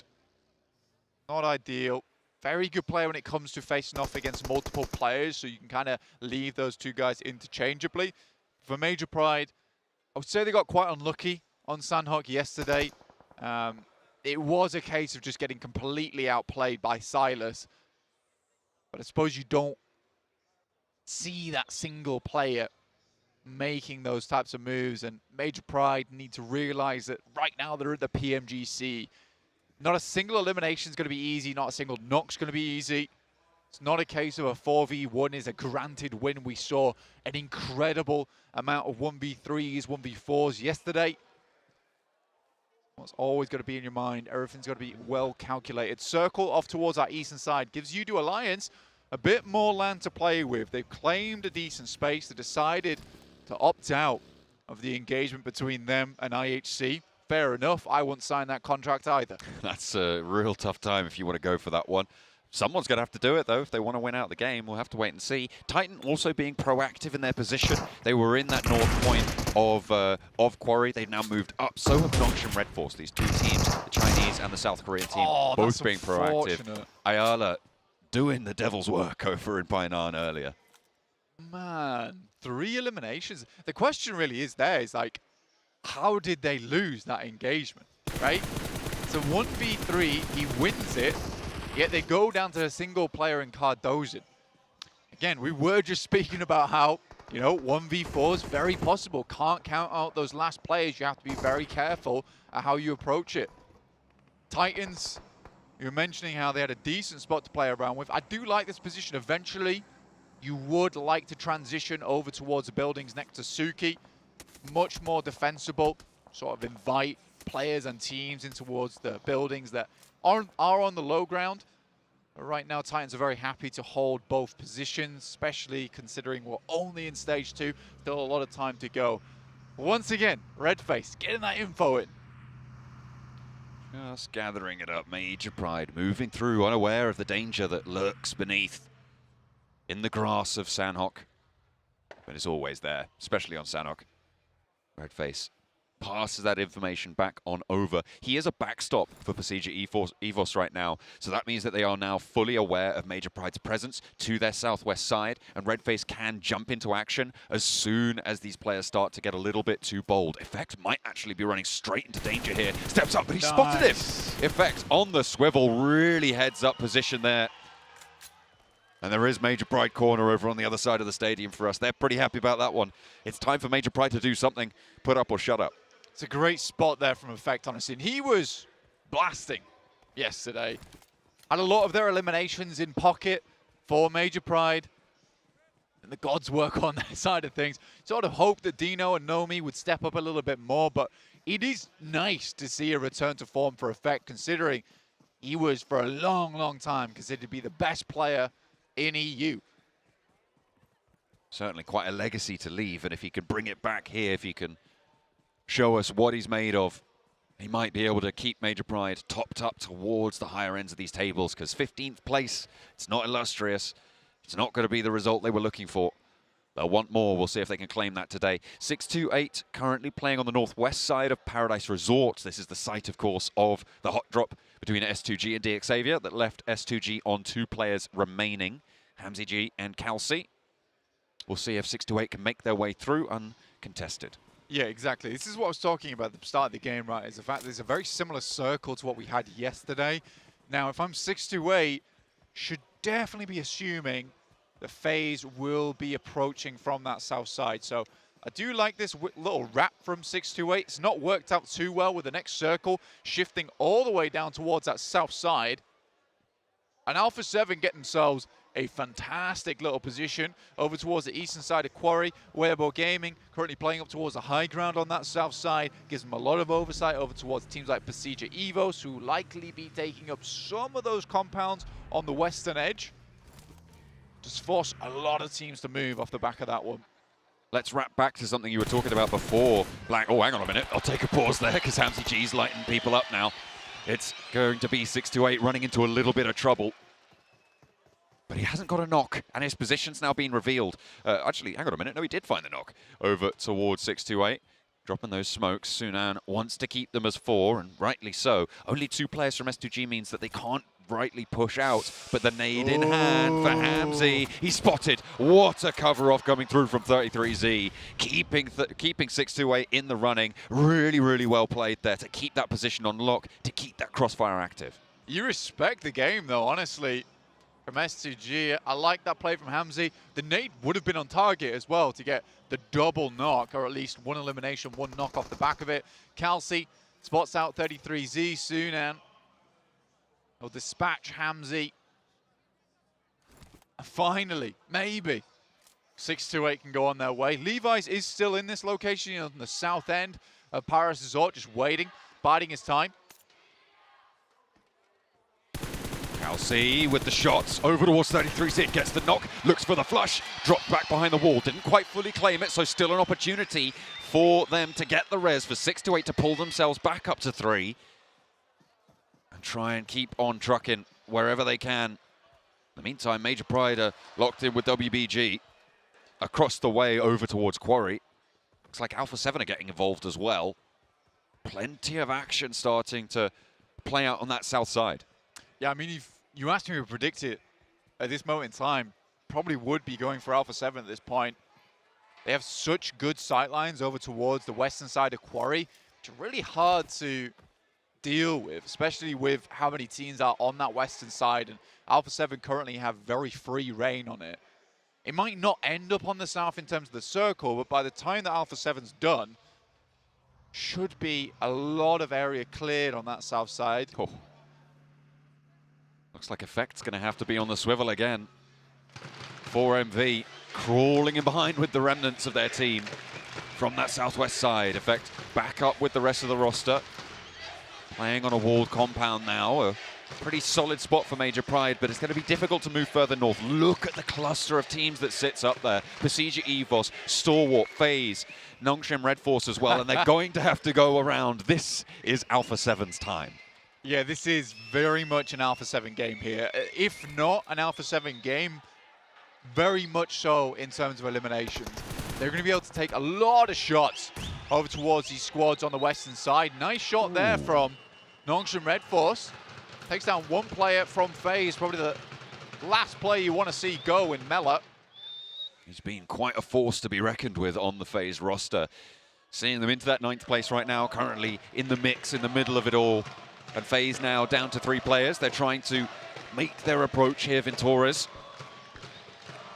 skirting around on the western side, but not really looking to come into contact now. FaZe disengaging themselves from that fight they were embroiled in. Major Pride, though, not so lucky. Pasija Evos, this is the first team that they were going to have to come into conflict with if Major Pride want to make it through. The first knock goes over to Dino, but they are in the building. They can look for this res in effect. Knows exactly where Zuxy's peeking from.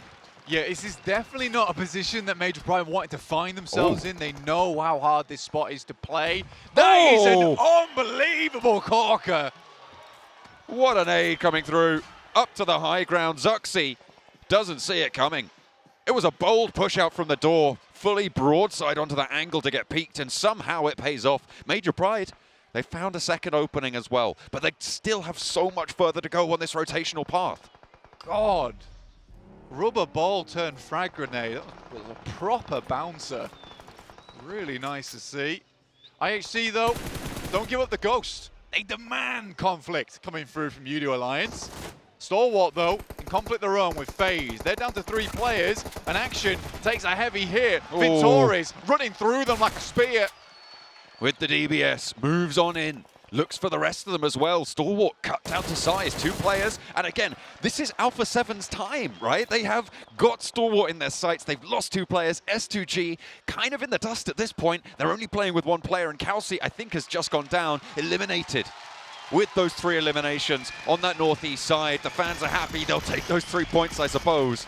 But they won't be able to go much further in this match. But Alpha 7, 4 players alive, central location, a great start to their day 2.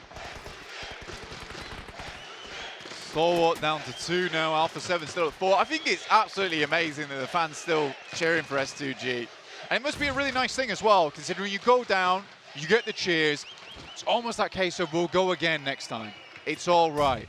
You still have more chances. In the meantime, though, 628 continuing to do damage here, leaving us only with Top, one of the more legendary players on the side of Stalwart here. Onzen's off in the distance, Effect cowering down in the blue. I'm looking at which teams might have a chance of taking on Alpha 7 here. WBG, southeast side of them, going to have to make their move. They're starting to encroach now. IHC and Morph going to have to resolve their conflict on the northeast side as well. But Titan, this is a team that I said was being proactive towards the start. They have probably got one of the better positions to face off and survive, if nothing else, against this Alpha 7 position. Yeah, for Titans, they haven't actually had to move all that much at all. I think they took up residence in this compound quite early in the game and then have just sort of stayed here. So for Titans, very fortunate, but you need to turn that type of fortune into points as well. Top dealing with Onzen's right now. I think for Top, all that's on his mind is those eliminations going forward, seeing out many more players he can pick up on this western side.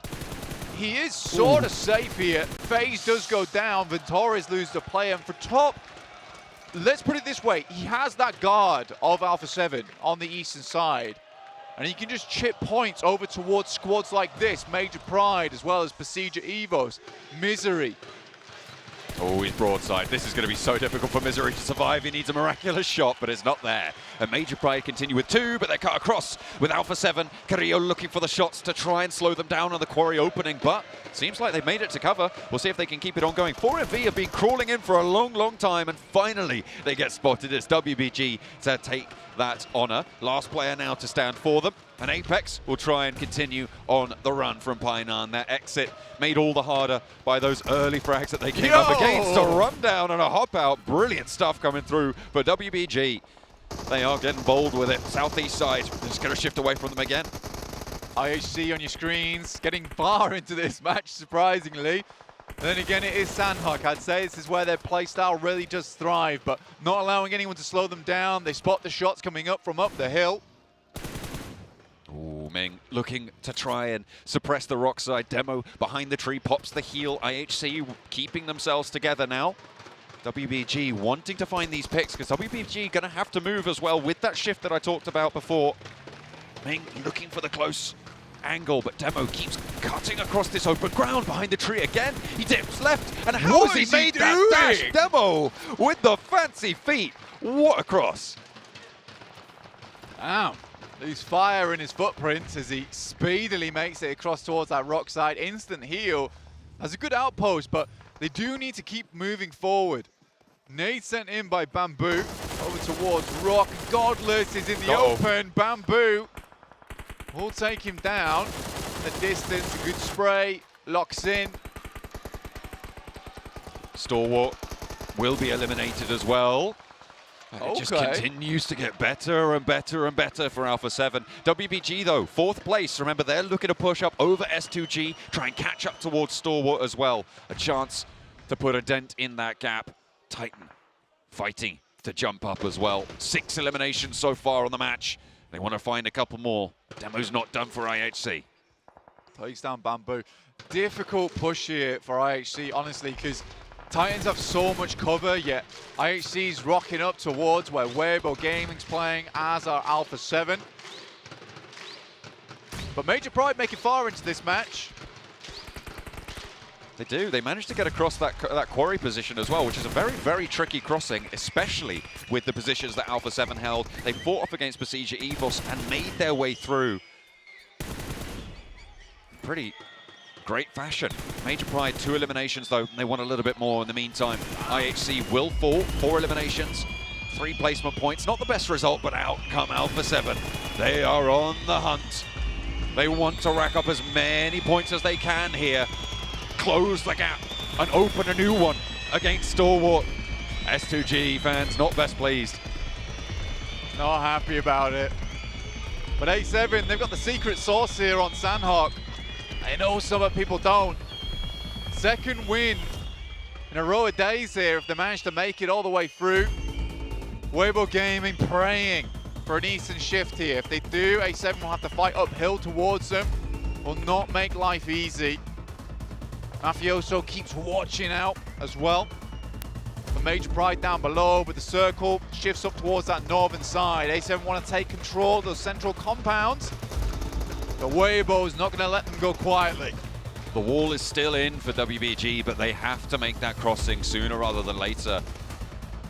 Because the blue zone's going to push through. Major Pride finally go down on their ascent from the quarry. It was likely to happen. And here's where they will bite the dust. 3 teams now remain. Ooh. Shadow, a Lone Ranger, WBG, bold with the crash, up in the vehicle, but the cut across from Mafioso's good. First knock found. The high ground still occupied, and Carrillo will be going down as well. Taken down, flushed away. Alpha 7 lose an opening man. Ming is there, but there's an answer from Revo. DBS in the shack, and it's brutal. A spray down from Mafioso, and Su will fall second. Revo with the spray for the flush. And now it's up to Senab to try and hold face as well against 2 players remaining for WBG. Titan still in the background, could do something here if he's lucky. Revo finds another knock, and Senab will fall down. A response, and Shadow for Titan might be able to get a little bit more done. Alpha 7, 2 players alive, and it's Mafioso. Lost Ranger, 1v1v1. Oh my days, it comes down to this. Mafioso comes out clutch when he needs to do, but it's Mao and Shadow. Chinese team stepping it up a notch today, that's for sure. Quick first aid kit, and it feels like there's some hatred over towards the Alpha 7 players coming through from both these squads. Mao unleashes the Molotov, nicely placed. Shadow looking to bide his time.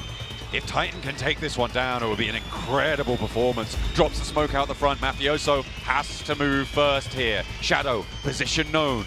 Looks for an angle with the DBS, wants to push out, but it's a bit of a stalemate. It's going to come down to the blue zone, and nobody's towards the center blank.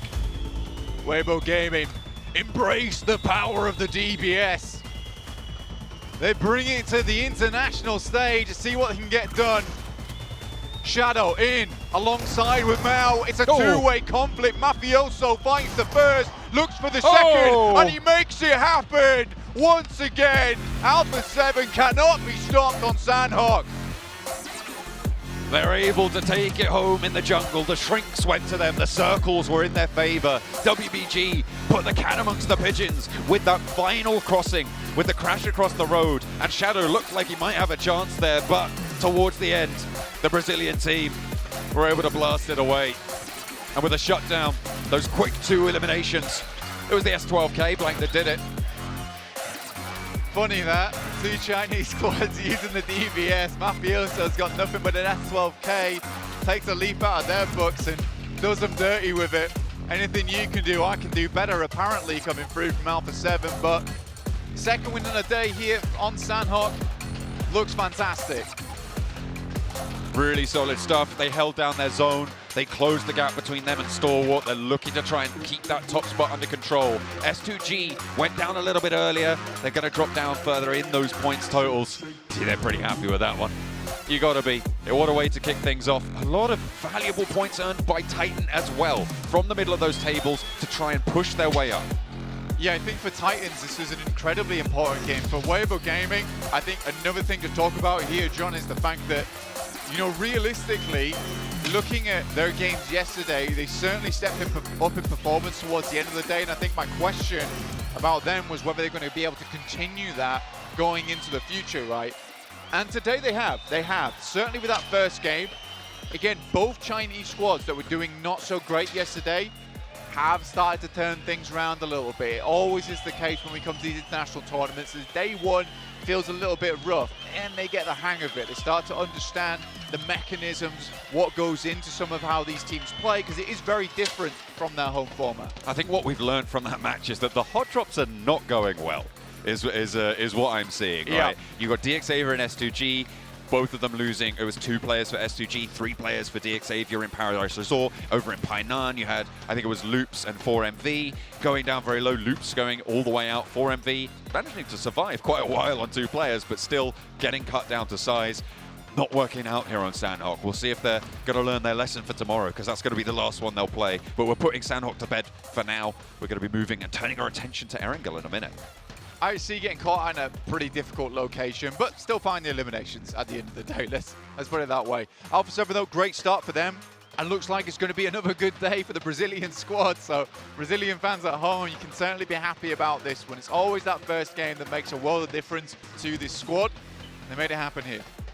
I was pleased with Major Pride as well during that. It looked like they had a little bit of life in them during that match. Despite having a tough time crossing that quarry, I think they had one of the hardest rotations to make as a full 4 towards the end of that match. And the fact that they were able to get across, get up into the place that they did with those 2 players alive, I'm kind of happy with that. I'll take that as an indicator of maybe a day on...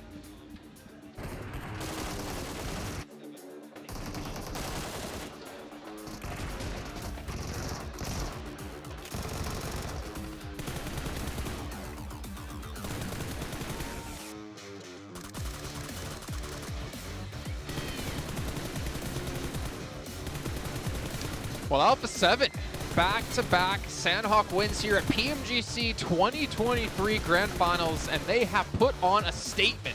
7, you know I'm going to go to you first. Alpha 7 putting on a clinic here. Mafioso there at the end. I know being able to clutch up that 1v1v1. This was a player that I was wondering how he was going to be coming in today, especially with how his day finished yesterday in Myanmar, not being lucky. But for Alpha 7, I feel like they played that so well, right? They had the 2 splits there in that compound, and they decided to regroup at the right time. This is something that we were talking about when we were watching the game there, Max. And something that I do want to point out, though, is Shadow ended up sneaking up on them. They were a little bit slow to react to Huevo's push towards Carrillo, but the communication after that was on point. Yeah, it was very, very on point. And I feel especially they're regrouping against WBG. That was the big key point for me. They understand, okay, we're teams that drop on the eastern coast. We know a very small amount of teams are going to be entering that way. We can afford to go for this 2-2 split east of Quarry for the longest time. And the moment a team decides to breach, which in that case was WBG, they regroup onto the western edge. Gatekeeper of the team are trying to exit out of Quarry, which results in them getting 10 eliminations. Again, popping off, getting those wins here, 7, and also getting those eliminations on these big matches that now should push them up in first place. Since we're talking about Brazil, can we talk about the other Brazilian team? The IHG of Brazil? No. More like the Morpho Brazil right now.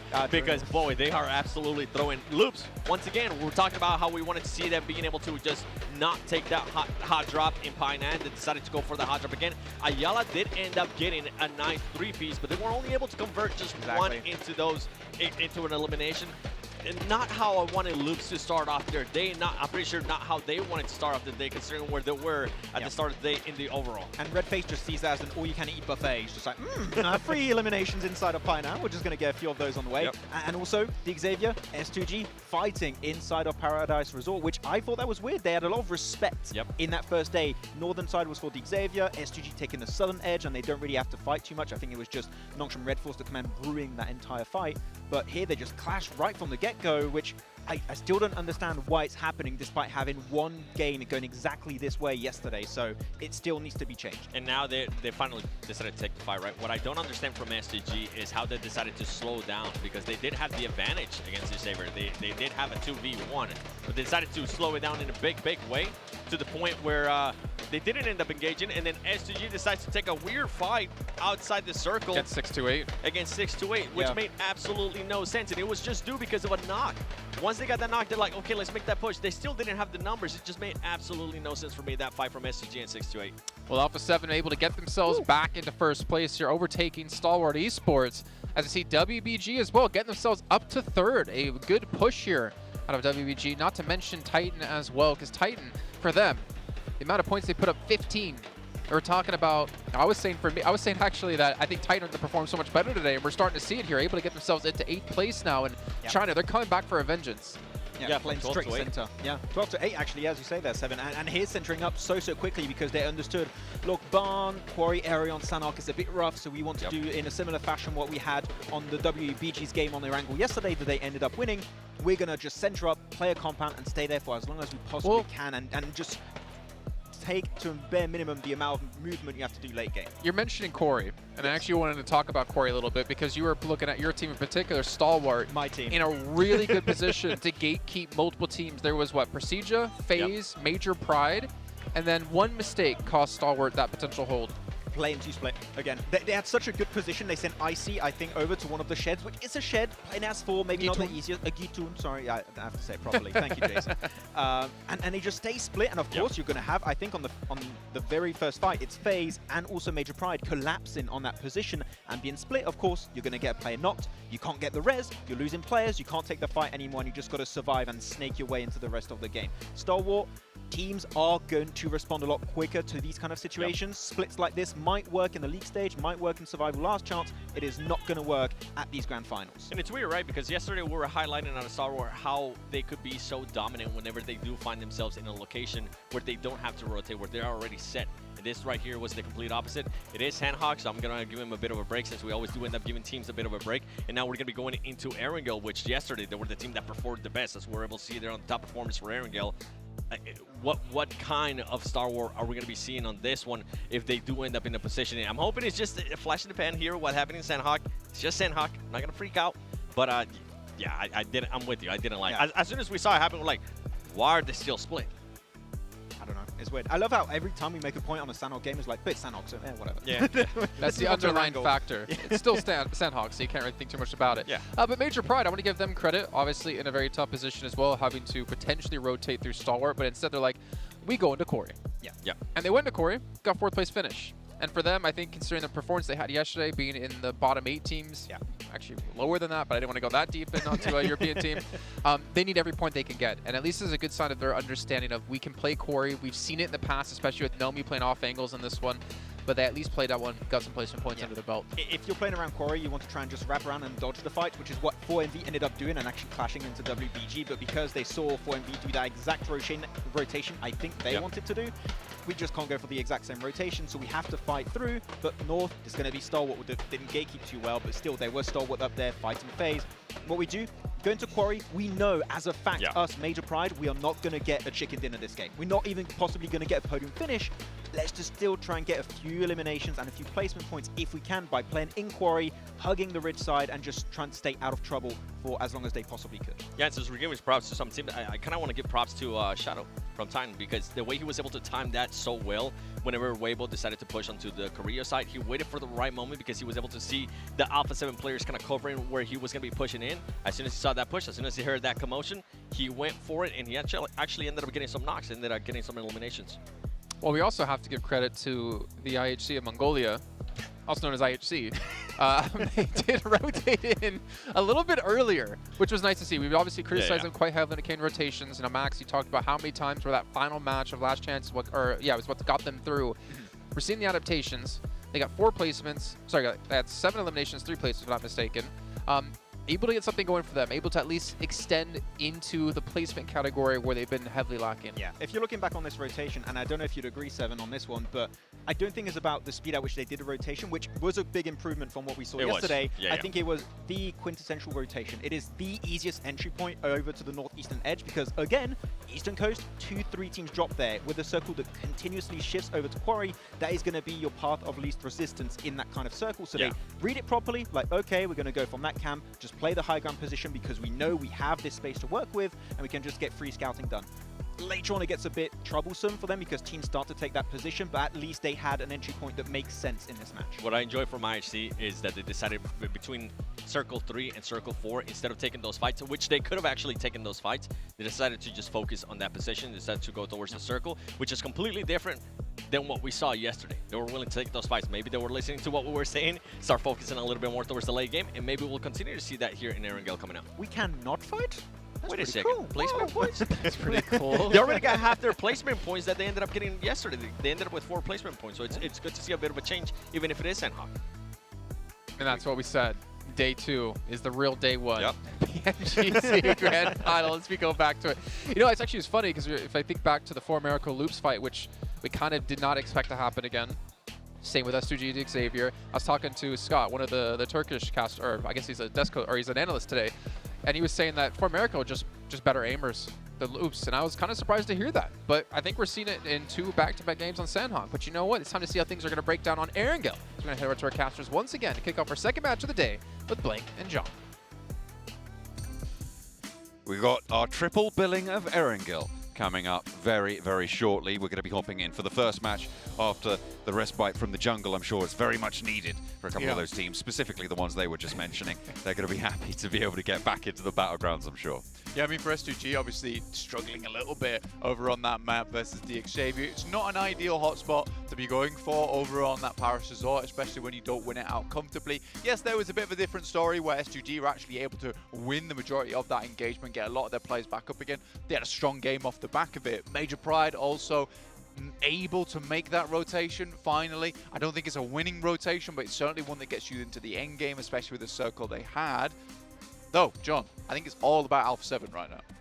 I think I'd agree. I mean, with the position that they had, with the circles that they got, with the elimination count that they're able to achieve as well, putting themselves in the firing line of everybody else gunning for that championship title, looking to lift that trophy. I mean, I'm sure they were very much firmly in everyone's minds. They were my prediction for the top spot as well, and I will bring that up again, I'm sure. Yeah, absolutely. 100%. You got to keep doing it. You got to keep plugging those predictions, man.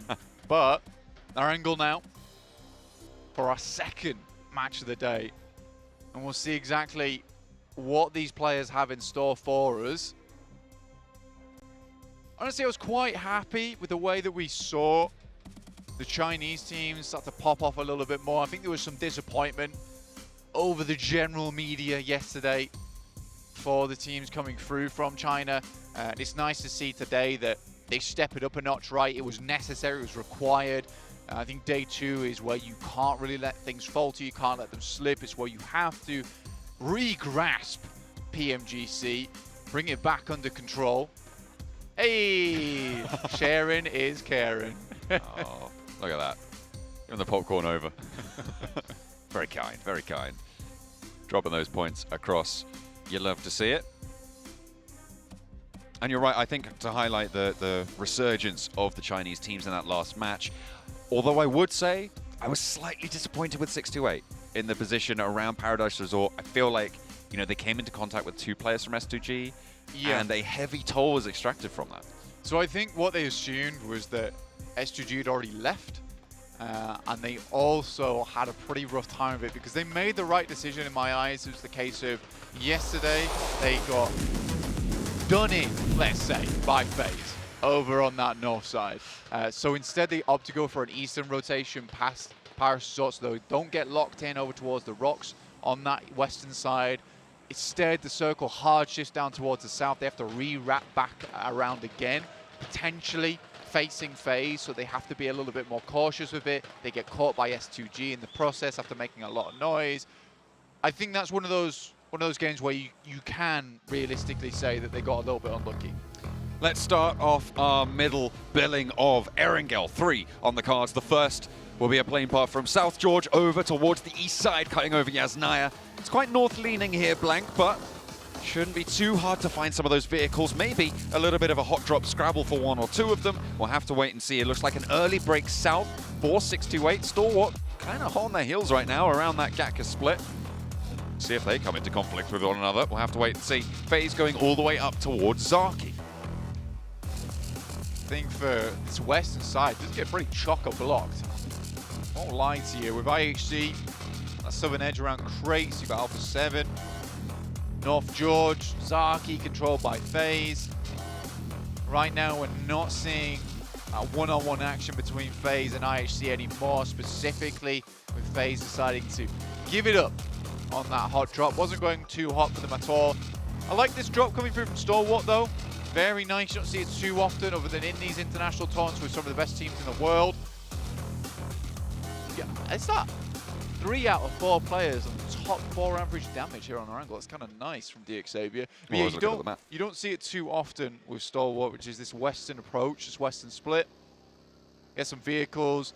Some of the buildings, some of the loot around this area is actually fairly decent, so they can happily move over towards the eastern side. They do have to rock through a lot of teams, so I think that's your main major concern. But there are paths down towards the south. At the moment, their split is kind of pulled apart by 4MV, but with 4MV's path down towards the south, it looks like it's going to be a little bit more cohesive once again. Alpha 7, North George, fairly happy with this circle, you'd imagine. Opportunity to cross south should it be necessary, because of course we don't quite know if it's going to be north or south of the river at the moment. A little bit more south-leaning, so I imagine we'll find the majority of our teams not looking to commit over towards the north side. Udo Alliance taking in the scenery. You know, they're just letting it breathe. They're seeing what they can see. They're chilling up in the sky. Hopefully, no one spots them. I like that from Udo Alliance. You know, I think they do play their game. However, some other teams are not allowing to do that. They're switching up the rules on them quite frequently. For IHC, there was that engagement between them and Udo Alliance, I believe, on the eastern side, where Udo Alliance were very much not wanting to commit to that fight. They even gave a few times where they were saying, look, like, we don't want this fight, we don't need this fight, it's not going to benefit you in the long run either, you need to get into a better position. For Udo Alliance, just wasn't meant to be, with IHC forcing the engagement on their side, and they just could not deal with that engagement. So I think for Udo Alliance, they still want to keep themselves far out of the way, so I do respect the mill to drop on that south edge. Trying to keep things under wraps, under control. It's like a fairly even split. I'd imagine that the total throwables used is pretty correlated to how long these teams are surviving, because you tend to use a lot more utility towards the later games, I would say. I am shaking my head here, specifically because you're right and also slightly wrong about that particular graphic, in the sense that it is funny to see IHC there, right? Considering they're not making it towards the end game a lot. But they are in a lot more fights. This is what I'm saying. It sort of speaks to the amount of fights that they're getting and right. the amount of eliminations that they're picking up. So it seems to me that they really are using that utility to force engagements a lot more, to bring those fights to bear. So it's not just a case of IHC finding themselves unluckily in these engagements. They desperately want to start them. They're a big team when it comes to those eliminations. They need those placement points, though. I think every single team here understands that placement points have to go hand in hand with eliminations. You can put a bit more stock on eliminations. However, eventually they do need to come through if you want to be a top 3 team. Oh no, Hamzy down, immediately followed by a second, and S2G. IHC are able to find them. Kelsey with a challenge over the top here. Actually doing pretty well, doing pretty good work, but does get spotted. And S2G down to just the one player. A disastrous ascent to the top of Everest. And they will be falling. They've only got the one now left. See, again, this is what I'm talking about. No one holds that far forward on that side. No one holds that far forward. Typically, if you're the first one up there, S2G assumes they've already taken the northern edge of Everest in that spot, because that would make sense, right? If you're up there first, you take the higher ground, you play off the back of it. S2G assumes that they've got a free spot going in, but IHC, they want to fight. They want to take these engagements. With S2G just going down to Silas, there's still a possibility this guy pops off later on. However, the chances of that are slimming now with so many teams around him. Not really going to be able to hold onto those buildings on his own. Yeah. It's going to be real tough. Evacuation, not possible. It's far from ideal. I think we'll leave it at that. Alpha 7, though, they're moving in pretty central on this position as well, in the foothills near Everest, so a really good launching point for them. Of course, the next circle does need to come through before we decide north or south of the river, which I think will be the major break point for this lobby in terms of generating conflict. You certainly still could head north here. And if it does head north, it sort of splits the map in a uncomfortable way. Because it's likely to center up with the river cutting across the middle. But I think a lot of teams at the moment sort of banking on this one going back down towards that south side. Currently, we do have a huge amount of teams centering up around Everest, underneath Everest, picking up those buildings around the fielded area because they are few and far between. But Silas gets spotted out by Stalwart of all teams, but there's one to start things off.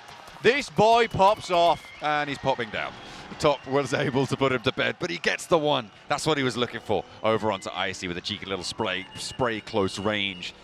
It's just too much, though, to 1v4 in open terrain when you're getting rolled down on. There's not much to do, but is there a third party to maybe stop Stalwart in their tracks? Alpha 7 extremely close by, and they just missed out on a golden opportunity there. They spotted Stalwart in the midst of that res. Dear me, that could have been a very different story towards their jump towards the top side. You can see now, just on the leaderboards, 74 points, clear and away ahead. As we hop over to the southeast side, this is out in the blue. Udo Alliance versus Morph. Morph currently on a 3-1 split with Boboho all the way up towards the north side, near Lipovka actually, just passing through prison. So Morph playing as 3, Udo Alliance, they've got all 4 of their players a little bit closer, but they're still spread out and somewhat, and Olio definitely isolated by the 3 from Morph. Can he find a knock? He does, but goes down in the process of it. And not really going to be able to do too much with it being stage 1. Rocky can get rezzed and Morph can get on the road again. Yeah, both Morph and Udo Alliance having very similar ideas here to take themselves out of conflict for the longest amount of time. Shift on the circle, coming through shortly. Udo Alliance, Morph, both have to get a move on, but most of the team's already in with them, say, 4 Miracle Vibes. Centers up over towards this eastern edge around Rozok School, apartments, some of the southern high ground around Pachinki. Xavier did have a very central position, but will now be forced to move over towards that eastern side. Nongshim, Red Force rolling up onto an outpost for Titan. The regroup needs to come through. You could see already in the vehicles from the northwest side. The backup needs to come through for 97, but is it going to be there in time? Hops out, drops down, now on the outside of the building, and the rest of Titan have managed to get into somewhat of a position to cover, but it's not going to be there in time. Unfortunately, Titan lose that outpost. Do they re-aggress onto this position? It's going to be rough against Nongshim. There has been no knocks found, a little bit of damage, but that's it. Titan abandoned. Yeah, not worth it for them. IHC versus Alpha 7. Coming down from the hillside, taking on a lot of the top dogs. Still slightly disappointed in 97 there. You can't beat them, join them with the DBS, but puts the DBS away in favor of a nade. Greedy play, I would say, especially with the supporting sight lines from the rest of his team. Just had to hold his ground with the DBS on the front side of things. Loops have 4 players. A miraculous turn of events, I would say, for the Brazilian squad. Staying alive as 4, I mean, that's the first step, right? That's the first step to trying to clamber on up a little bit higher on these tables. Trying to keep up with Alpha 7 may be too tall of an order now at this stage. But they might be able to earn a little bit more moolah if they're able to pick it up the pace here. Match number 8 of 18. This is what we talk about when we talk about sprints. Having such a short window, if you have a bad day, it is so much more impactful than if you have a longer form tournament. Than even if you're playing 4 days, it's such a different vibe. And it could put a lot of pressure on your shoulders. It's just a question of who can bear that weight. Who can shoulder that responsibility. CG Evos here. They drop down towards apartments around school. On the western edge now. You got Major Pride still hanging around Sunken, so they did leave it. I think they've sort of learned their lessons from the valuable instruction this year that they have met in over towards PMPL EU. Staying in that spot for too long is very much unideal. 4MV trying to stretch out on that south side, south of Pachinki right now with the hills to the west of it under their control, but Stalwart might have other ideas. Next zone just about to pop. A lot of open ground to the north of Pachinki, and it covers a lot of it as well. The area around ruins, those rolling hills in the middle of it, all just presenting such danger whilst looking quite inviting in those central hill areas. It's really, really easy to just get picked off, get torn down, a player, two players, and it just cascades from there. You need to be very, very careful, really vigilant when it takes to controlling those areas. Yeah, it's a lot of open space now going forward for these squads. But DXavier held their ground over towards its western side, decided it wasn't really worth it for them to move too far over towards that eastern edge. Tizzy, it's ripped to pieces here. Wings next on the menu apparently with some hot sauce. I think FaZe were able to pinch the point away from Major Pride there, despite Major Pride getting the knock. A little bit of a crossfire, and that's the open ground that will be so tough to navigate. 4MV close by to Stalwart. Stalwart having already lost a player. They're going to be playing on as 3 on that southwest side. Loops as well, trying to swing through. So a 3-team engagement potentially in these Pachinki Hills on the southwest. Stalwart, 4MV, and Loops all coming into conflict now. But it looks like 4MV looking to disengage, send north, and maybe closer to 628. It's the first time I've heard the Major Pride crowd actually somewhat outweigh the Turkish house here, honestly. Yeah. It is a mansion. We've got tons of people. The drums ringing through. Here in Istanbul, live with us. Which is always awesome to see, but even nice to see that there's not just Turkish fans here. Everyone from around the world has joined us to support their particular teams. Loops now trying to get away. Weibo Gaming went up against Pasija Evos, in fact. It's a good pick-off as they just about creep themselves in towards that western edge. That's Misery going down and Titans getting involved at the same time. Hey, it's Titans again. You know, they are picking up these points now. Starting to gather themselves, maybe on for a bit of power like we saw from WBG towards the end of yesterday. Major Pride finds the end of Pasija Evos. And with that point earned by 628, that puts both Indonesian teams right at the bottom of the tables, Blank. It's not that great. It's not that great for them. I'm sure they wanted to perform better here, but they've been denied that opportunity. Yeah, I think Pasija Evos has not done a bad job, honestly. From the run they've had this year to get here to PMGC, the return of the twins, the rising stars and Misery and Redface. I mean, it's been nice to see. I'd like to see them get some more points on board, but like we said, the more games that go on now, there is a gap to be formed. Can't keep up with the front pack for the entirety of the tournament. Nice shots here, starting things strong, but just cannot find it. And Mythic gets at least one knock, look for some more, and this is IHC, I believe. There's 4 players on Loops, though, and that's something we rarely see. It seems IHC starting to suffer, but they are giving as good as they get. Look at the damage they've managed to inflict. They force Loops up high, and look at the nade high from Alex. Goes on top of the room, tears Loops to shreds. Only the one player now up and in action. He's split away from this fight as well. Nowhere to be seen. And guess who it is, Blank? It's Cardozin. He's all the way on the south. He's close to 628. He's nowhere near. Alex looking like a squirrel's hideout because damn, that was nuts. Excellent stuff coming through. This guy always clutches up. And Cardozin down to the blue. What is Loops doing? I have to question that split from Cardozin. It feels like there is a disconnect between this player and the rest of the roster. And I think we've sort of been on the edge of calling it out for quite a while now, because he is always the last to survive, or he goes down individually. It is neither, it is one or the other, really, and he needs to play more cohesive with the team. I'm not sure what's going on with them, but this is not the Loops that you saw back in the group stage. I mean, the boys on the desk even commented that this 3-1 split is not working. It's time to switch things up, and you have limited time coming into this one. Last night should have been a big wake-up call for Loops in the sense of, let's go home, we've got to rethink this, okay? We have not performed how we should perform at all, considering this is one of our best teams from the PMGC League. And they had to change something last night, and it just has not come through. We're doing the same thing coming into tomorrow, and whoop-de-doo, it's not working.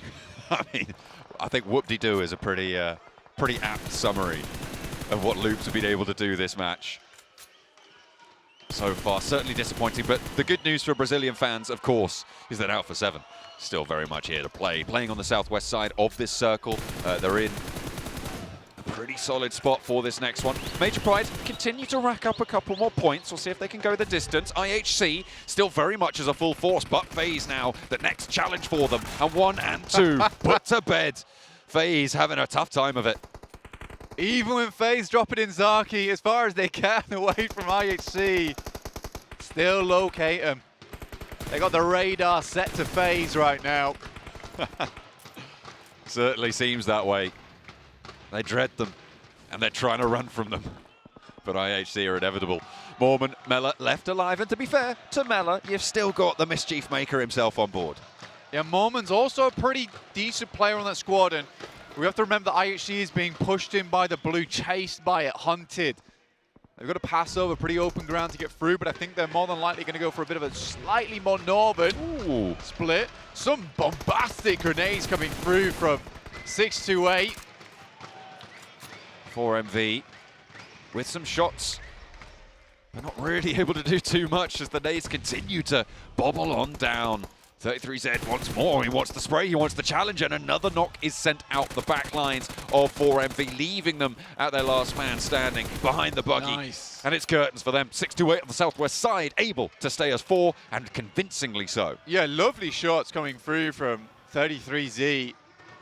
Really strong player. He used to be very much touted for his long-range capabilities, and you can see it right there. Spray control is gorgeous, to say the least. But Major Pride's still going. And it feels like that first game on Sandhawk gave him feeling a little bit more hopeful.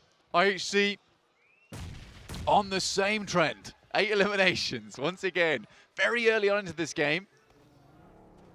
Stage 5, though. Is this going to be a placement point match? Oh, I don't know. We'll have to wait. Because they are outside the zone right now, and they've got to fight through ruins. They're no stranger to a fight. Nongsh and Red Force only have 3.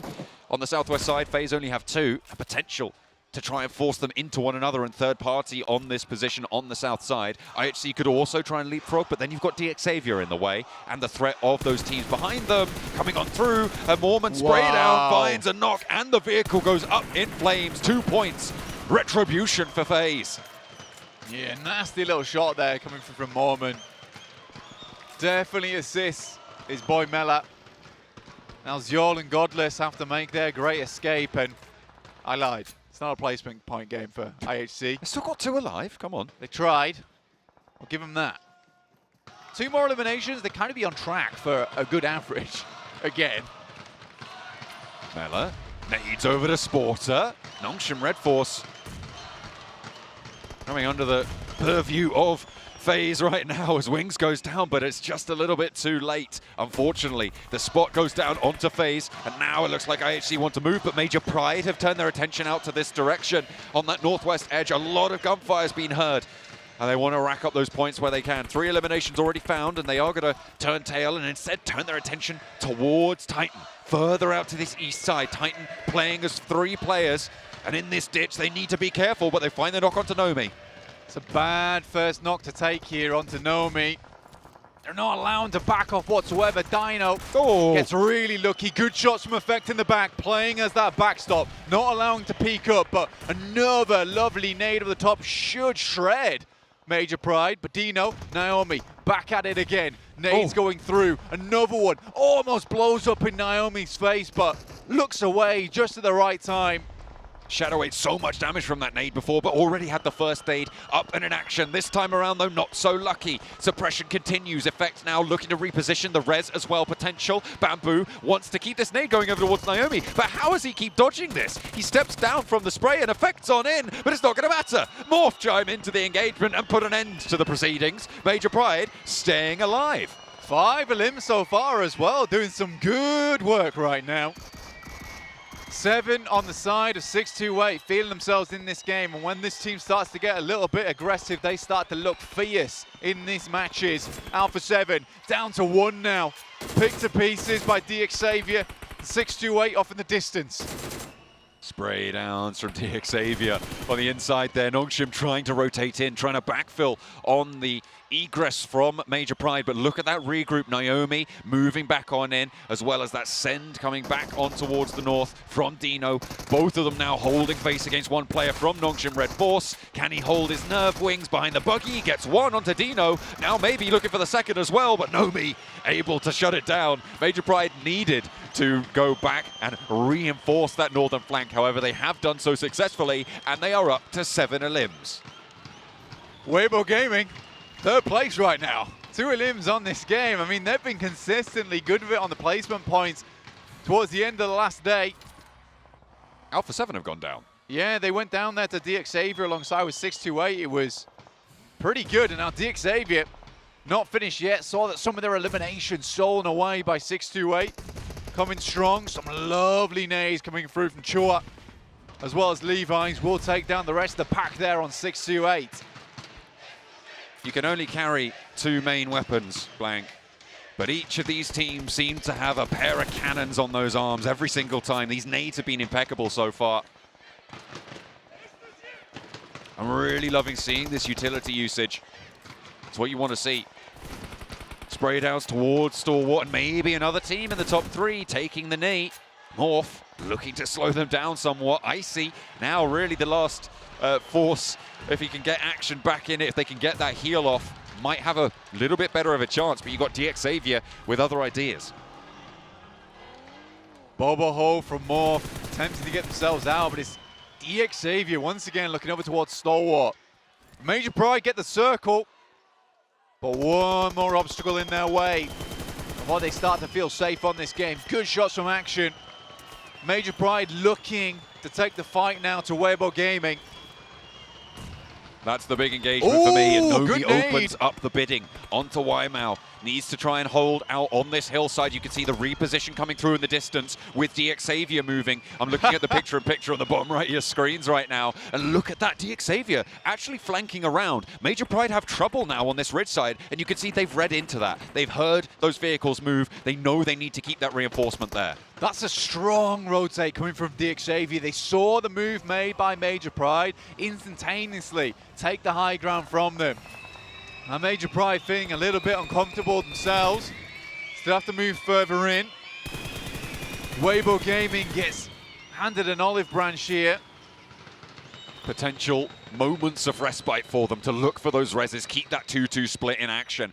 Because Waimau's very, very low there. Needs that heal, does in fact get it. A full forward send there on the buggy, trying to gather that information.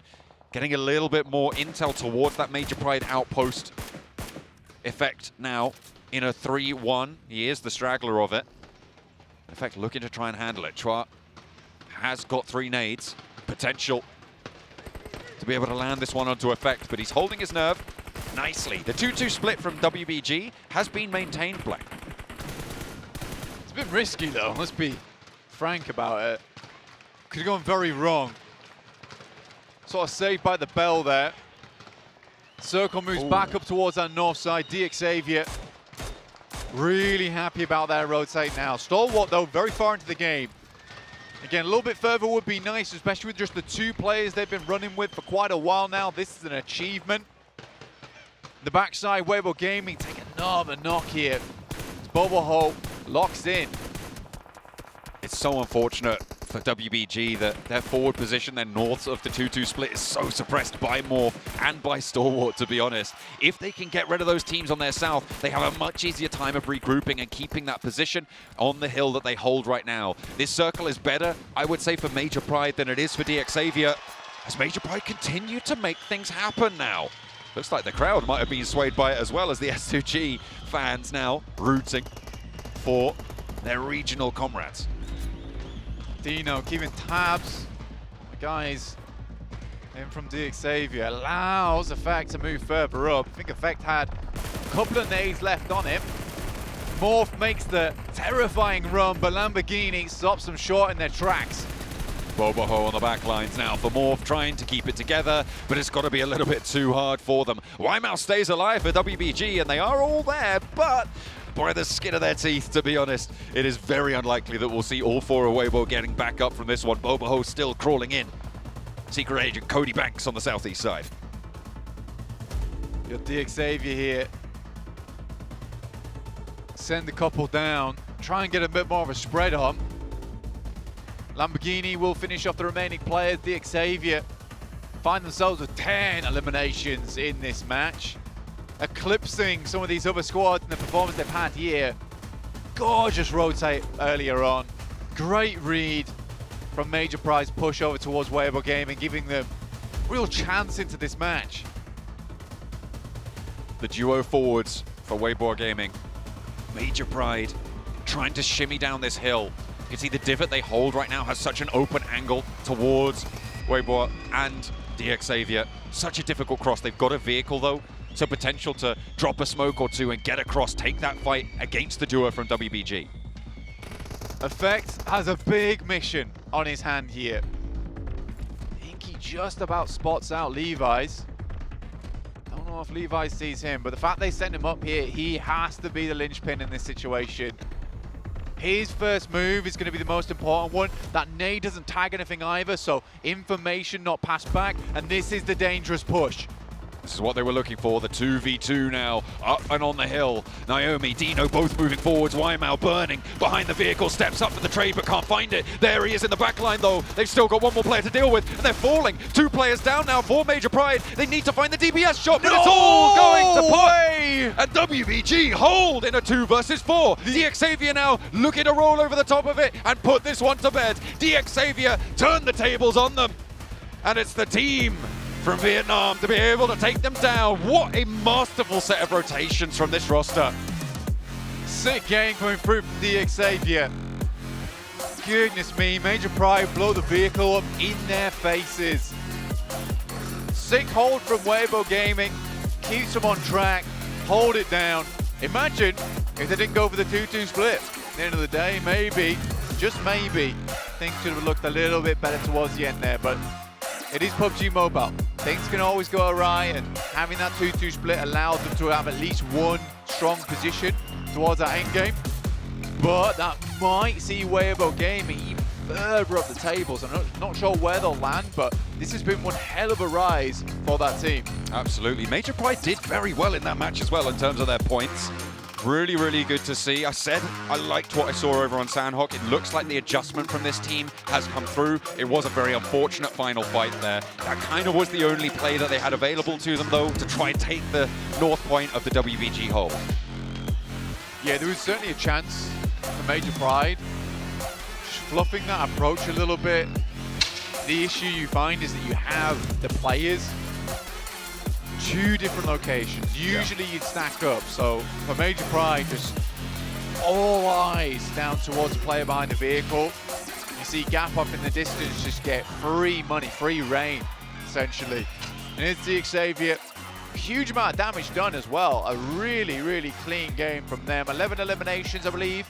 13 eliminations to clean things out. That's a nice chunk of points for them. That certainly is. It's going to do wonders for their standings on the table. We said we wanted to see them stand up a little bit like IHC were doing yesterday. IHC also still getting like 8 elims in that match, remember? But DXavier certainly popping off really, really well. And you talked about their heads-up rotation to the north to take that hillside against Major Pride. They hadn't have done that at that point. There was no way they make this win. It's one of the best things that DXavier does in a lot of these games is that they are not just quietly watching, right? They're not just sitting on the sidelines. They're constantly feeding that information back to one another of when's the right time to go, what they see, what they can do off the back of it. And the decision-making on that squad, so nice. So nice. Really great stuff coming through from DXavier. A critical end game for them as well. Really, really great stuff to see. Alpha 7 going down a little bit earlier, S2G going down a little bit earlier, a chance for WBG, of course, as well, making that second place to be able to earn enough points to be, again, still in that conversation for the top spot. But we're going to be heading over to another conversation over on the desk.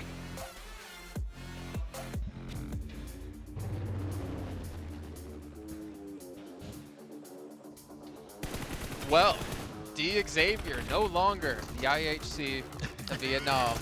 They take themselves a chicken dinner We're never gonna mention this again. It's not coming up again. We're not even gonna say those 3 letters together a single time. After this moment of IHC getting the eliminations, but no placement points, playing off Everest. But let's talk about d'Xavier first, Max, man. Yeah. We knew they could put up frags, and we finally see they can close out games. Yeah, and taking really smart rotations, not being overcommitted to these fights, right, 7, especially going for that engage onto Alpha 7. They see that 628 are going to be just committed on the southern western side, and like, okay, this fight, we can maybe get a few eliminations. Going further than that in that kind of terrain is not going to work out. Let's show and put on full display our terrain knowledge in this kind of area by wide wrapping it over to the northwest, having that ridge that keeps you safe from your WBGs, from also the side of Major Pride, and off the back of that, when you know the fight is engaged, you can flex out and secure yourself the win. This has been the best game of d'Xavier by a significant amount, not only in points, but also in how they executed their game plan. Exactly how they executed the game plan. Going back to the first couple circles, the way they were able to kind of rotate towards the south of Ruin, setting themselves up there, and then towards the end, what really impressed me is the way they were able to take onto that fight with 628, as you were alluding to. They sent a 3-1 split just to make sure that they didn't have to worry about that, using that map knowledge, using that terrain knowledge that you were alluding to as well, but also the awareness that they were able to showcase during that match. That's what kind of impressed me the most out of them. And yeah, they're no longer the IHC from Vietnam. No more. We said no more. After that, you get 1, Max. I get 1. But 7 and I both used ours. I'll hold on to it. Yeah, hold on to it. Okay, well, you can see here, d'Xavier get themselves 23 points. Major Pride as well, a team who's been kind of underperforming so far here in the grand finals. Well, I say underperforming, but I say it with a pinch of salt, because I didn't really know what to expect out of them coming into the grand finals, as we obviously saw them make their way through into this event. But 14 points, we saw Dino actually being the one to play the off angle at some point, watching their back towards the I think it was like the east, southeast, northeast side. And Nomi was kind of playing more with his team at some point. So a little bit of a switch up, but obviously failing to clutch things out when it was a 4-on-2. For Dino, I know I've been not hypercritical, I've been giga-critical about Dino in the past. And he's really, especially throughout the fall season, and now this PMGC, has slowly risen as one of the top players that I'm looking at when I am focused on Major Pride. And it had that really cool game here, 7 of a dodgeball with a Titan Esport Club, just chucking nades over that little ridge in the dip. Of course, in that situation, only one comes out on top. It just happened to be Major Pride, but rotating from sunken cities while teams are dodging all of those northern positions, especially Ruins, you're going to have a lot of space to work with. So Major Pride, cool game. I want to see what happens in a case where a circle does not come their way. That's when I want to see Major Pride step up, and if they do, that might be the change we wanted to see. How they're going to be able to adjust, by the way. Talk about a bit of a drop-off here as we go to the overall rankings with S2G. Remember, the fans are right in front of you. It's okay. S2G is currently throwing today, and you're seeing it on the overall ranking. I mean, they're currently in 5th place. On that last match, too, they decided to take the fight on Everest. They were going to be scouting. They decided not to do that, going up against one of the stronger teams when it comes to fighting against IHC. And the crazy part, too, that S2G did is I felt like they did absolutely zero scouting, because you could see it too. They were sending in with the motorcycle. Easy pickings for IHC. IHC ends up taking those eliminations, but once again, for IHC, we want to start seeing those placement points. Yeah. I understand how a fight like that with IHC can happen on Everest, okay? Like, you don't have any scouting because it's Everest, it's a high ground position.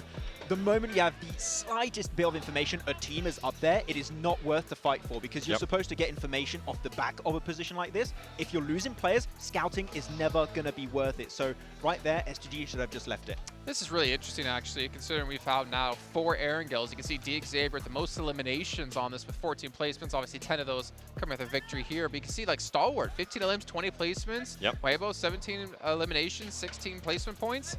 Crazy to see that these 2 teams on the number 1, number 2 have been able to put up so many eliminations. Just imagine a world, though, if they were able to close those games out. I think our top 3 would look dramatically different right now if that was able to happen. Yeah, but DXC just did it. d'Xavier, there you go, just said it. So and they were able to do it in this match in particular. So it's a good change of pace. Hopefully we can see more of IHC. Though, talking about IHC, we had an interesting split from a team pushing on their location from your boys of Loop 7. I don't want to talk about it. You like that split? That was a really cool split. From Cardosin? Want to talk about that? I don't want to talk about it. All right. By the way, can we talk about IHC? Alex, that nade on Loops, that was a nasty nade. Loops, let's move on. I didn't hear any do Brazils out of him anymore. He's calmed down a bit. Not yet. I'm letting them Yantasho. Means let him cook. The Chinese casters have been teaching him quite a bit. Some of them, hopefully most of them, you do not say on air because they're not appropriate for the viewer base out there. But we can see the road to glory currently going on as well within the game. You can get exclusive rewards. Just make sure you guys check it out within the game. Not to mention the esports supporter title, which I have. Do you have it, Max? No. He doesn't have 7. Do you have it? Have what? Do you have the title, esports supporter? Yes, I don't. I have some other one though. What's the other one? Don't you have Ultimate Creator or something Yeah, like that? ultimate, like super cool. ultimate influencer. Ultimate influencer. Oh, I'm really influenced right now. All he did was influence influence our losses when we played some Pogi together. Whoa, whoa, whoa! What you mean? Max and I have been carrying. Yeah. I just got no ace this season, so no, I'm just flexing my rank. Okay, okay. You know what? Rank doesn't mean everything, okay? It's not all about that. It's about your contribution to the team, your communication about trees coming at you. Very important. And the amount of times you get run over by cars. I love that you From say your as soon teammates. as rank doesn't matter, John's over there like, yeah, keep it going. Play casuals, yeah. Well, also, not to mention, hopefully one of these days we can get one of these bad boys in front of me, the Infinix GT10 Pro, so we can become professional esports players because they were born. Keep your hands away. You know we got security guard Steven over here watching you, and he's going to tackle you. Oh, yeah, he's looking very scary right now. He's looking very scary. Whoa. Look at him. He's just staring us down like, do not touch that phone. You guys can pick it up for yourselves. Obviously, all the players here are participating on them. Official smartphone here at PMGC 2023. Security guard Steven needs to watch out because they've been throwing those drumsticks. Throwing is a very broad term. It's more of slipping out of hands and happening to almost hit him in the head. And almost aiming at 7, Evan, since you talked about SGG. Butterfingers. Got close, yeah. Just like SG. Huh? On my phone. Oh, I guess we're dead. They are right behind me, too. They literally are right behind you, and I'm pretty sure I could see one of them, like, jumping in over the stage to come dive you. But I feel like you were calling it, too. We were kind of talking about this, right? Of You course were I was calling it, but I'm not afraid of them. No, I mean, to be honest, that was what I was saying. Yeah. I was talking to Scott, one of the Turkish casters over there, well, analyst today, saying that, you know, I don't know if I have the faith in S2G to be able to bring it back today, and I want to be very quiet because they could potentially hear me from behind. And he said there's a curse for Turkish teams when they perform well day one, they seem to fall off day 2, 3, obviously later on, and obviously they still have a chance to turn things around, right? It's only been 2 matches, still have our 3rd match to come up, but we're gonna head to a short break to get things ready for that 3rd match and to give S2G that chance for a breather.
Gold Investigator.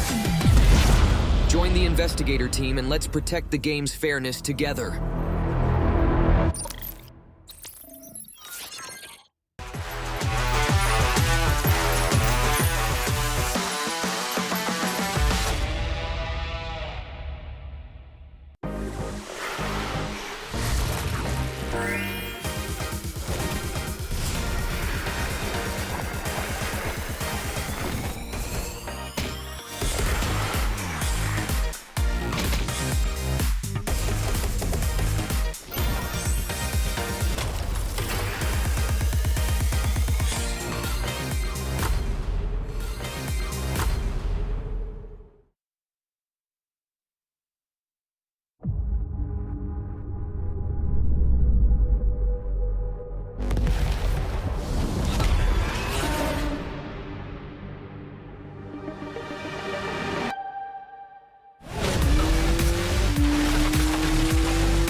It's me.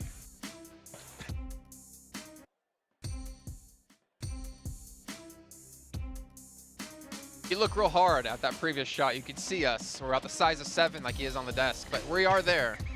We're here live in Istanbul. Poor guy. He's got a box under his chair to make sure he's high enough. He's got a high chair over there. Just Kaplan. I can't lift it up. Maxman there in the middle. No, I like it like that. That's cool. That was solid. That was solid. That's good. Almost fell on my box. You know what was also solid? Huh. Not stalwart this game. Oh. Yeah. Why you gonna look at me? I mean, they're your boys. I was 70 good. No, Yeah. Stalwart did bad. Yeah, Stalwart in particular this game, I think there was a lot of indecision in this match. Unfortunately, they were playing the southern edge of the map. They were playing west of Pochinki, which of course you're going to have some positions that are tough to transition outside of those warehouses. You had two options in this case. Or you go to the west side, fight the Xavier, or you go to the east side and fight in those dips around of the Church of Pochinki. Morph in that case, and unfortunately did not make any decisions, went for the straight center position, getting gate kept by two teams at the same time. In this scenario, you can't just send in the center, you have to pick one fight, fully commit to it, win it hopefully, and then transition in circle. Well, you know what? We're going to transition ourselves. No. Cool. To our commentators. Yeah. John Allen and Blake, take it away as we head into our third match of the day.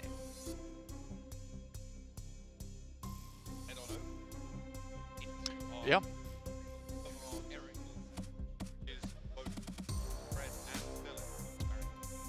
Yeah, it's just bread. Just all the time. Apparently, toast sandwich, meant to be good. I've heard at least, but it's toast and then just normal bread in between. All right, we'll give it a go for you. We'll let you know how that goes. Right now, the triple bread sandwich is looking quite tasty for us in particular over here on our third match of our ankle. Rainbows. Good stuff. We like to see it.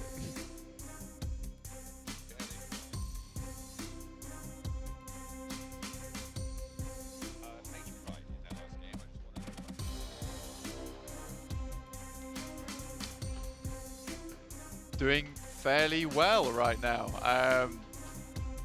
But yeah, I think that right now heading over to our third match of our angle. Major Pride of that last game doing fairly decently overall. It's nice to see. I was pleased by it. I think I'm back. Hello?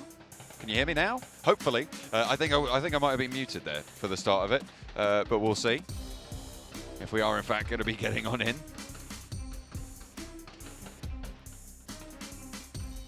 Not entirely sure. Got a lot of people running around trying to look at some wires, so we'll see if we're getting on into this next match. I was going to start highlighting Major Pride for just a moment. I was really a fan of some of the things they were able to do there. They obviously got a lot of points to try and clamber back on up, but I think WBG for me, other than DX Xavier, were the stars of that in terms of being able to hold that 2-2 split. Not only just holding the 2-2 split, but more than that in the sense that they're continuing on, you know, providing even more points towards their corner. And I would say that if you're looking at this from a Game 3 standpoint from yesterday, John, I don't think anyone would expect Weibo Gaming to be towards the top of the standings right now. It's an incredible leap that they've had, huge leap that they've had, in fact. We'll be leaping right into our third game of the day here in Erangel with a plane path from Stalber. That was Primorsk. Again, we love these types of plane paths. Gives everyone the opportunity to go wherever they need to be. Should be fairly nice and organized. Are we going to see IHC and FaZe drop it on one another? Well, probably not, with FaZe dropping out towards Severny, Morph a little bit closer to them. Maybe they would like. Could be a little bit of trouble over on the North Point, but not with IHC.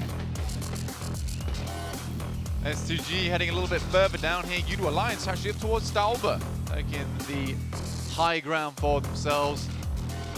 It's been a bit disappointing for Udo Alliance today, not being able to get themselves some big, consistent points. Is what they're known for. A lot of teams taking this now to the next level, especially with new teams starting to pop off, especially over on those Chinese squads with Weibo, Titans.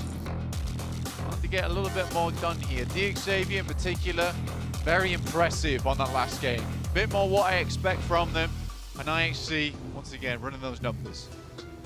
Trying to run up that flagpole, see if they can represent. South Circle, keeping a little bit of that military island in, so 4MV can get back into the fold, but likely we're going to end up somewhere in between Quarry and Pachinki, that sort of area of the map, almost over towards Gatka as well. We'll see just exactly where we do finish out, but the teams over on the east side going to have to start to shift over. That's going to force people around that Potato Hill area, around that Pachinki area, down towards that coastline to have maybe a little bit of a fight in order to make their way on in, because there's a lot of open ground to cover there. Massively so. It's a difficult circle as well we've got with the amount of water in it. To be honest, it's difficult to work with, but there is at least that caveat that on that eastern bridge, there's a potential for a lot of teams to be moving through that position, looping back up towards the north side. It's a bit more respite, honestly, because a fair few of these teams more than likely to be locked out on the edge.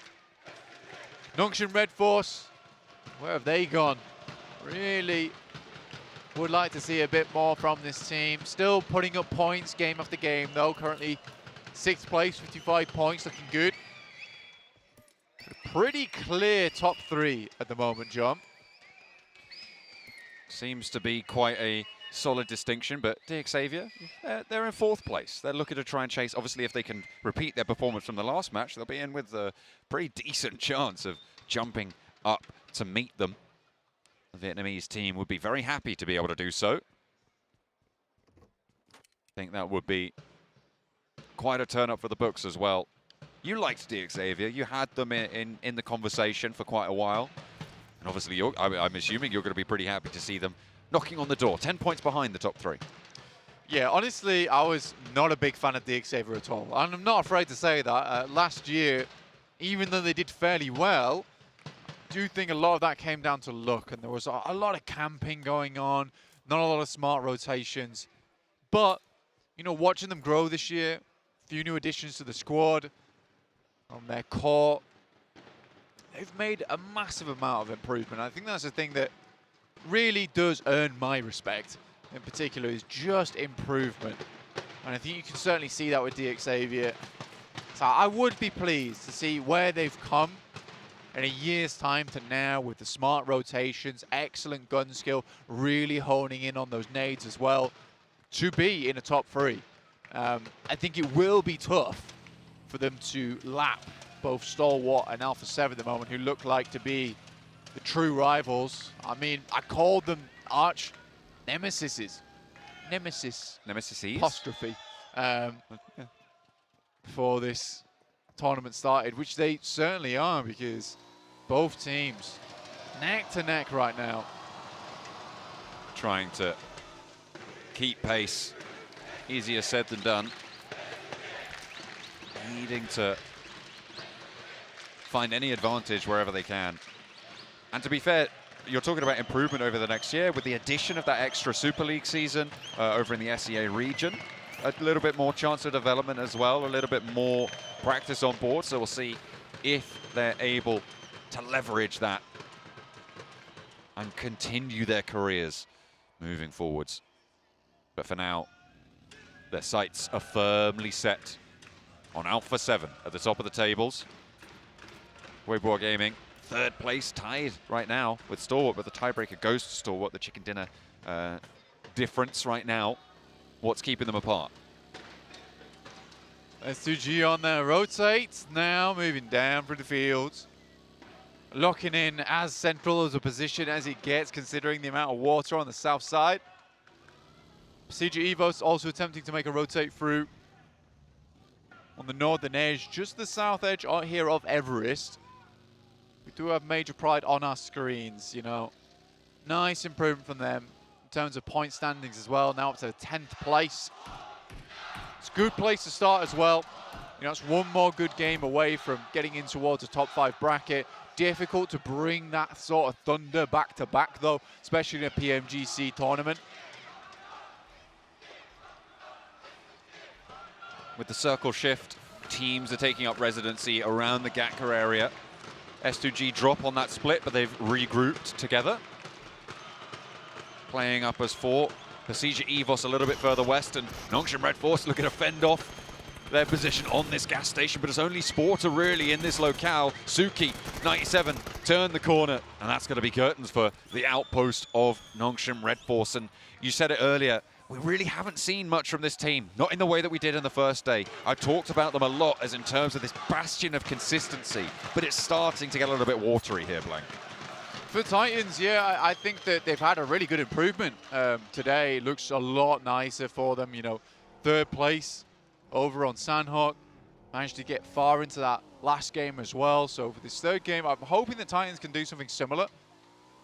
8th place, similar position right now to Major Pride. 1 good game away. Some good consistency coming through from them. See what they can get done this game though, because I don't really see a star player on their squad as of present. I think Shadow's definitely lightened up a bit. I mean, certainly over on that Sanhok, right? Getting into the final 3, snaking his way forwards, had an impact. Did go down in the end, though. Alpha 7, just a little bit too strong. Able to get that SK12 to do wonders for them. But it is not the performance you expect from PEL champions. Coming into this one, placing 8th right now. Instead, it's Weibo, who have had a little bit more practice in this international lobby, who are putting the hurt down. 71 points, a resurgence, of course, from yesterday. They were down towards, after the first 2-3 games, they were down towards 15th, 14th place. A real change up from them.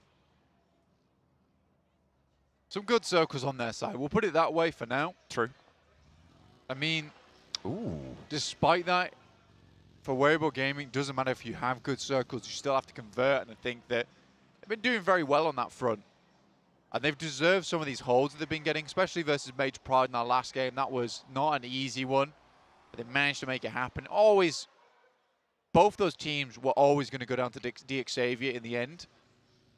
It was really up to them who would be coming second here. CJ Evos rolling on through. On the south side as well, trying to make their way towards this circle shift, which is pretty nasty. A lot of teams on this northern shore going to have a tough time of it. 4MV, who stayed on that military island, going to have a better time for themselves. IHC and Major Pride coming into conflict here, and Major Pride will be losing out on a player. A knock sent back to IHC, but that's not going to get flushed because Major Pride just want to get away with this one, just want to get towards this next circle, but actually maybe towards S2G here. Yeah, likely to wrap that way. And I think for Major Pride, they assumed that they would be heading over towards that western side.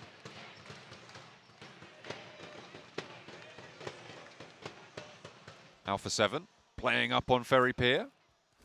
Playing the wall right now, nice and covered off. A little bit tricky to leave, though, if there is a team looking out your way who's aware of your presence, and that will be 628. A little bit further northeast of them, on the east side of Ferry Pier. DXavier as well, conglomerated in the northeast point of it. A little bit split. It's a 3-1 right now for DXavier, but they're on the inside. They don't really have too much to worry about, especially with 628 on their west.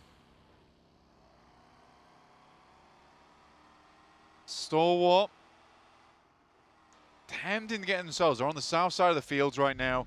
Obviously, this is a pretty stinky circle, let's put it that way. Very difficult to play around with. It's sort of half and half, and I think that's the difficulty for a lot of these teams, is making that critical decision to head down towards the south edge on Sosnovka, because it could genuinely head there at the end of things. DXavier lose a player on the way in. Lamborghini, rough knock to lose Lamborghini early on. But they do make the cover. They do make that crossing and get into a building, get into a position, which is more than could be said for a couple of these other teams. It's going to be rough going for everyone. Udo Alliance, they've taken a knock. FaZe are looking to try and capitalize. Mormon, nade over towards Olio, but doesn't quite get the knock. There's an answer, but it goes long. And Mormon evades the damage. Has another one cooking. 2 more in the back pocket. Wants to try and continue the engagement. Olio, unfortunately, steps into the nade. Takes the damage, and FaZe continue to move on through. Another knock sent to Udo Alliance, and they are really starting to flag right now. FaZe not going to be slowing this one down, and that is a shift. You said it was possible, Blank. I didn't quite believe in it, but there it is. Yeah, it's half and half. That's the problem with it, right? Is that potential that this does head down towards the south side. And the only team to make that gamble was for Miracle Vibes, and I respect them for it. Because this is one of the few circles where you can have that rare occurrence of heading over there. Can't really quite see the teams on the bridge right now. I wish I could tell you who's got the best opportunity to cross. Nongshim Red Force is around here, so is Weibo Gaming. You can see them now making the swim. They're going early, and that could be critical. Not taking the bridge and going early might be actually a mistake here, as Nongshim Red Force moved up to the opening of the bridge, and they are certainly keeping their eyes peeled towards the water. Having to surface for breath could prove to be troublesome, but there's players across the bridge as well. 4MV are moving into position to make Nongshim Red Force's life harder. Nongshim Red Force. Let's me wings on a embarrassing amount of HP. I think Weibo Gaming makes a mistake here to cross so close to the bridge. There's definitely safer paths in. And with this being at the PMGC right now, there are so many teams that want to take center earlier on. So many teams understand that this is a critical position to be holding. IHC has the right idea of it, getting underneath the bridge first. You can use these pylons as cover to get across underneath. Quick heal up inside the vehicle, underneath the water as well. Smart choice. And S2G now coming in from the backside. It's been a late entrance from them. Going for the 400-meter freestyle blank across this water gap. Got about 4 teams trying to make that. Obviously, Weibo Gaming not so lucky on it. Ventura's with a challenge against Loops right now, but both of them back off for the heal. The fight not really breaking out fully. Chief launching an aid long on the arm. Not going to find the tag just yet. Launches another, giving that smoke cover for Ayala to move on back. Ventura's lucky to avoid that one, but Ayala's very, very low. 2 tags, 2 tickles. And the first aid needing to be popped now, but Ventura's is cooking up. Something, it's Mel, however, to find the mark. And Ayala goes down, forward position for Loops.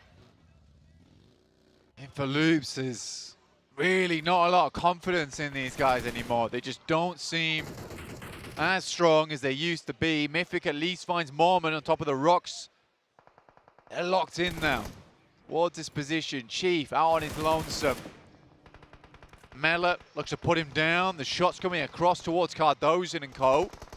S2G making their move, trying to get across the bridge on the top, and not actually too much resistance over the top of this bridge here. 4MV on the far side of it, but S2G can take a valuable spot here now. They've managed to get ahead of a lot of the teams who are hesitant to go across the bridge. However, there is very little cover from these sidelines. Ray-Z somehow not getting tagged up here and trying to stay alive, but it is unfortunate. S2G starting to come apart at the seams now. Nongshim Red Force still on those underpasses, but it is such a dangerous crossing to make, and S2G make the gamble. Yeah, the issue is for S2G there is they try and cross the bridge, and there's a position on the bridge itself where you can actually force the buggy underneath. So you cross underneath the bridge onto the riverbed and then cross the actual channel itself. So for S2G, the 2 players crashing in the back has to change their plans. 2 teams that I'm looking at who have gone for that swim. Alpha 7 already across. They went far west, almost from beyond Ferry Pier, actually. DX Xavier crossing a little bit further out than Weibo Gaming. They've managed to make landfall on the far side, but they have lost a player. And in fact, Levi's is still out towards the islands, out on the swim. Titan trying to get away from this one. You'll be lucky. And I don't think it's going to happen for you. Pasija Evos actually taking a trade out their way. That's going to come from Titan, but the rest should be very, very possible. Pasija Evos can keep up as 4. However, the circle finally fully committed to the south. Sorry. Yeah, I think for Alpha 7, they made the smart decision very early on, which was to wrap on that western side. And they made the gamble, actually. They might not have already been on that south island, but they were already swimming before that circle hit. And they knew they could do this because they claimed so much space on the western edge of Ferry Pier that could always come back. It's really difficult crossing through Ferry Pier in the first place. There's so many open sight lines to really shut you down. Stalwart, again, another smart crossing here. They don't go too early like Weibo Gaming. get shut out. A lot of teams are now far too concerned with one another. Stalwart take a very, very opportune moment to cross. But yeah, I like the gamble from Alpha 7. I like the gamble from 4 Miracle Vibes. I do think the Alpha 7s was maybe a little bit better, considering that they assumed it could go either way, right? And they had paths to come back to the North Island if necessary. So a very, very cool play from Alpha 7. Xavier across themselves. See them off in the distance on the beachhead. They're going to be loving that position as well to give them huge amount of points coming into this one. The bridge now a main option for about 3 or 4 teams over on the north side. Still looking across. Misery looking to light them up, but it's going to be a 1-for-1 trade as Titan hold the nerve. Suki and 97 both still in action, but Shadow is down and 97 soon to follow. Just Suki now remaining. Pasija Evos wanting to look for these reses. It's very, very tricky to find them though, and Suki has more in the back pocket. And he's going to be able to pull it out there, finding more knocks, finding some heals. They are just transferring these meds over, trying to last as long as possible. Stalwart on that central island have so much control over everybody else trying to cross, but as soon as that tank runs dry, they're going to have to make the crossing themselves, and they will be the fish in the barrel. Yeah, it's tough, and I think you have to wait for this next circle to come through, which is why Stalwart's hovering on the edge of the circle here on that northwest side, because they understand that they need to wait for this to confirm down some place. That is probably the worst place for it to confirm as though, because if it moved over towards that further east, teams would have to head towards the ridge side, potentially down towards the buildings. But Xavier now can live here forever, which means at some point Stalwart's going to have to fight. It's a nice nade from east up on high. Spots it as well, doesn't super give away the position. 4MV have been holding this bridge really, really effectively, but with the circle moving away, they're going to have to look for that transition. And IHC, they use those bridges, that bridge cover that you were talking about, to get that swim. 4 players still alive. Making the landfall, though, the major task ahead of them. Yeah, that's the difficult part, and 4 Miracle Vibes will happily pick up the pieces. They actually pushed very hard forward, did 4 Miracle Vibes. Curious play from them. Suki lobs a nade, red face, happy about it, might try and lob one of his own, but it's east up on high to silence him. Pinched away there. Suki able to find the plinks. And East going to be denied that opportunity. We'll have to move it out. Suki, not long for this world. But now with the shots ringing out, IHC going to be aware of this presence all the way up on high. Not going to be too phased by it. Actually, Loops still have their Lone Ranger going. Chief this time around, uncharacteristically, not Cardozin. And there's the peak. And immediately Alex is on the ball. 2 players alive for IHC, and 4MV want to change that fast. I respect this from 4MV. They tried to get forward. They wanted to pick up as many eliminations as possible, but hasn't been majorly successful. 4 eliminations total from the amount of teams that had to make their cross is it's not a juicy one, is it, really? Let's be honest. No. I think we've seen better bridge holds in terms of the points result for it. Alex down, and that is IHC out. Make it 5. 4MV, they've met their quota now. See if they can do a little bit more from that bridge position. But the circle moving away, let's talk about the lay of the land now on this South Island. Everyone who can cross has crossed. Alpha 7 on that southwest edge in a really, really solid spot. Xavier playing with 2 players, have got the compound on the northwest side of it. Morph as well. Looking to move in on the east. Yeah, likely to be an Alpha 7 win here from the position they hold, and it's just been, again, another masterclass from this squad. Well, they wanted to play it out. Nerzed getting ripped to pieces. Either way, Stalwart took their chances. They took their time with it. Top has to make an insane cross. Dips down, but East is going to keep firing, but this is one of his last clips. He's very, very low on the ammo. I mean, that's the unfortunate result of holding out on the bridge, is nobody's actually managed to make it across and deliver you their crates with the ammo inside.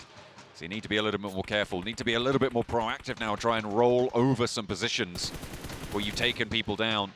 Looks like Doc's pretty healthy on the ammo, though.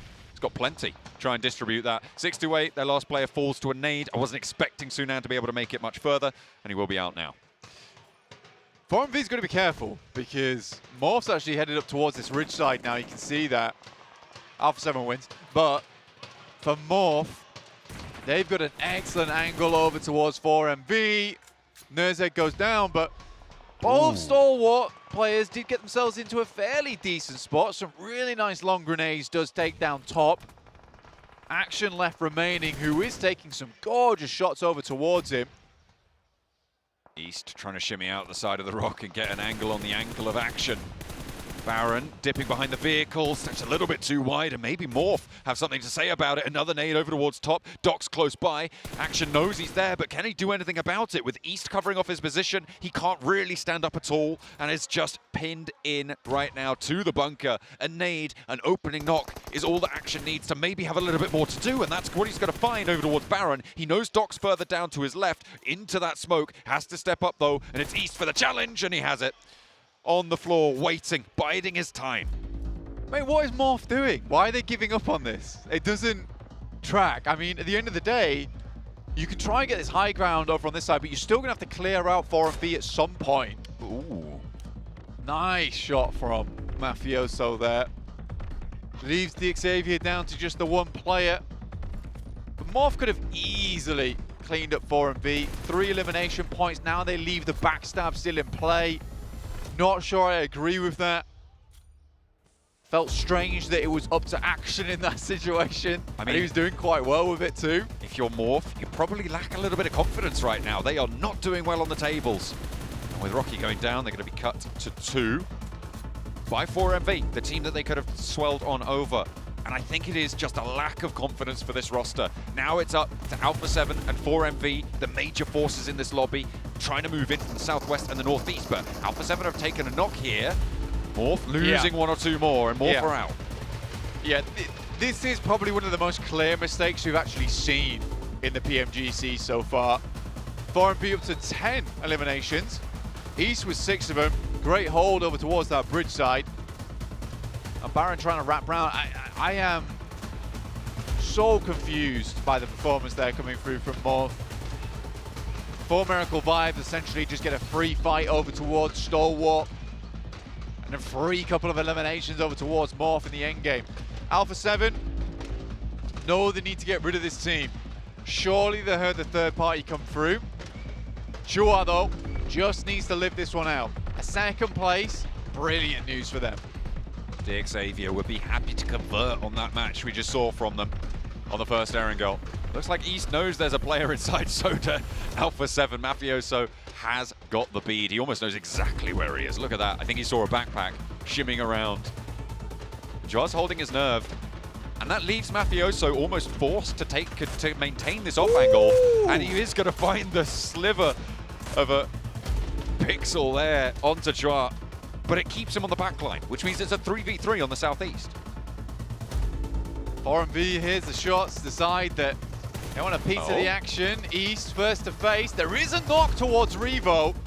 The call for Mafioso to regroup probably coming through now.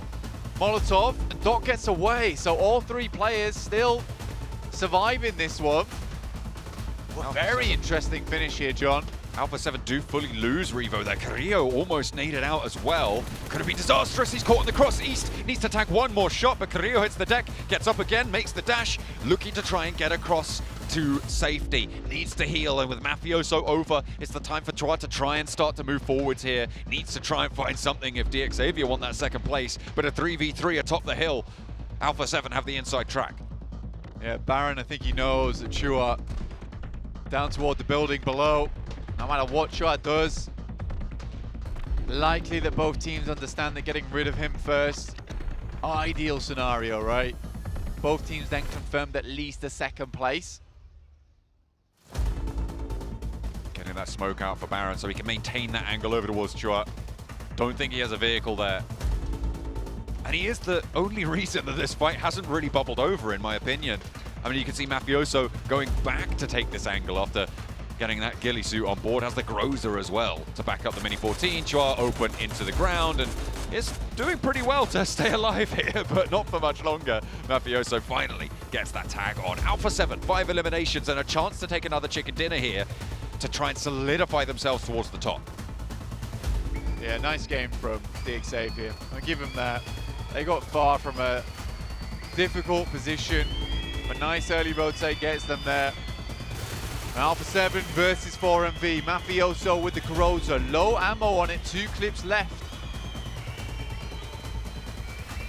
Didn't have a lot of 772. Completely forgot the numbers. 762. 762, there you go. Goodness me. Got completely muddled up there, but the Groza a little bit lacking on the ammo. Still plenty of Mini 14 left in the barrel, and the rest of the team as well to back it up. So you're really going to need at this stage. To this point, you see teams start to drop those backpacks sometimes. You start to see them shed them to try and get a lower profile out in this open terrain. 4MV shimmying around, and actually it's pretty even on the lineups in terms of who has the center of this circle. Actually, with that reposition coming through from Carrillo, it's given 4MV maybe a little bit of an advantage. Eventually, 4MV is going to have to take the fight to Alpha 7, but it's Alpha 7 has to crest this ridge side, right, which leaves them open. Mafioso tries to go as wide as possible. He knows that the Groza isn't going to be extremely effective, so information being passed back, so can take advantage of that Mini 14 in the open ground. Doc, though, spots over towards Carrillo. Maybe tries to open things up here, but you can see Mafioso has clear line of sight. He is being vigilant now. Carrillo trying to bait out these shots. Moving north to south along their line. Not getting anything now, it's going to get a little bit more bold. Dipping into 4MV territory, actually hops out. I think he might have spotted East, I'm not entirely sure, but he's got the nade on target. I'm fairly certain now that he's seen it. The nade is not quite on the target, it goes a little bit long. It looked like it was good, but stepping up now, East has got the shots in the back pocket. Mongolia looking to stop the ascension of Alpha 7. Away from Stalwart, but it might not be that easy. East is still here to play. Baron for the backup, and now there's only one player on Alpha 7 left. Up on the top of the hill, Senab needs to come in clutch. Senab with a big task in front of him. East moves forwards, looking to finish this off with the DBS of his own. Senab tries to deal it, but cannot. For Miracle Vibes, the Gamblers head down towards the south first here. Will pick themselves up the game.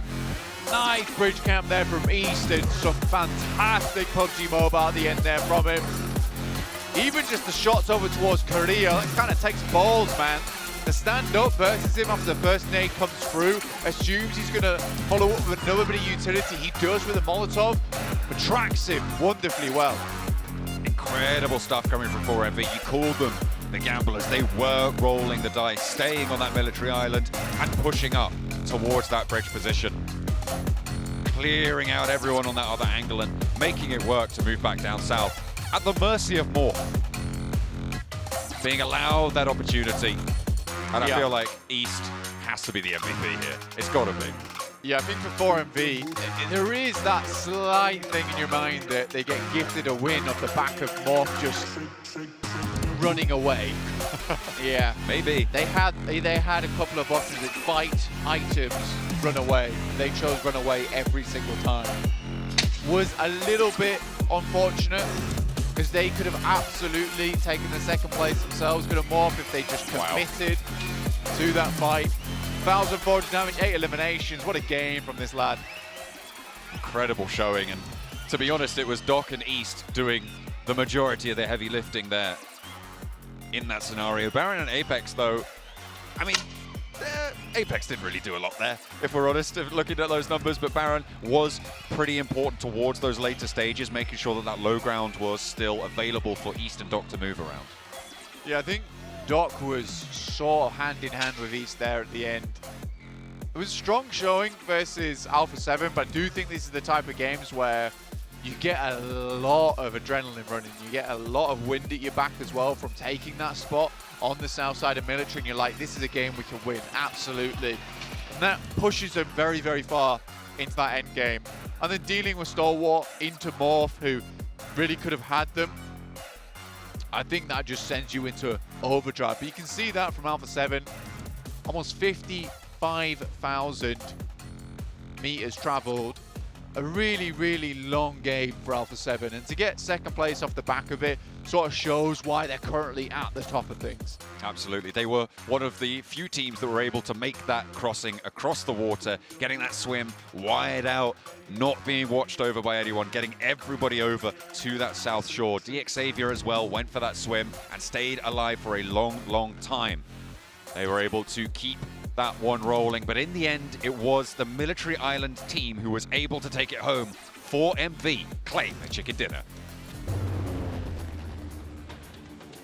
Well, for Miracle Vibes, I'm not gonna lie, didn't think they'd win that match considering one man in particular, Alex. Apex, he's out. Sorry, Apex. Yeah. Got Alex on my mind from earlier, but definitely Apex there. Stop talking about IHC. I just can't help it. Can't help it. Yeah, for Miracle Vibe, of course, here, 7 on that side of the island on military, and able to just play himself such a good game in general, able to gatekeep the bridge against a lot of the teams. I was a bit skeptical, though, at times that split was a little bit overplayed. Off the back of that, they do lose Apex, but then they just tend to regroup, play together, hold the fight against Alpha 7. I was scared at some point here, 7, but it worked out at the end. Yeah, I don't know what you just said, but for me, I mean, with Apex, him being out in the middle of nowhere, getting destroyed by Alpha 7. I said Alpha 7, that was for you. Talk about Alpha 7. There you go, I can hear you now. Sweet. So what were you saying? I'm talking about that Alpha 7 rotation. Yes, I liked it though. Hey, they actually ended up swimming out of fur here. They did it very early on, and that's something that we were kind of pointing at during that match, how quickly they were able to do it in comparison to WBG, right? Given though WBG wasn't in the perfect position, but the difference of the quickness of what they were able to do as well, and where they were able to do it from fur here, being able to rotate towards the south military, being able to control certain the south area of that circle as well.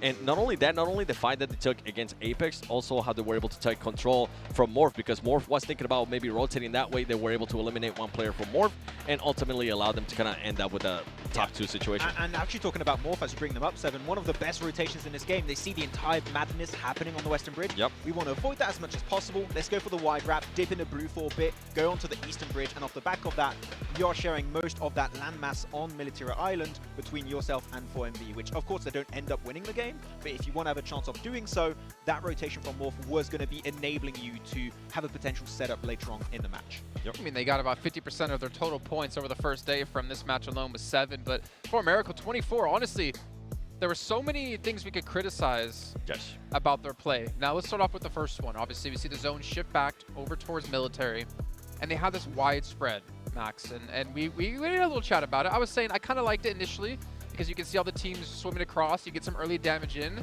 but there was one way you thought that it could be improved on much better. Yeah, I think that when you have a split like that and you know as a fact 3, 4, 5, maybe 6 or 7 teams are going to be pushing your way. Maybe 8? Could it be 9 though? Well, that's a bit too much. That's a bit too much. But there was going to be a ton of teams swimming, trying to cross over the bridge, going for maybe rotations also. I think Major Pride were attempting something like that.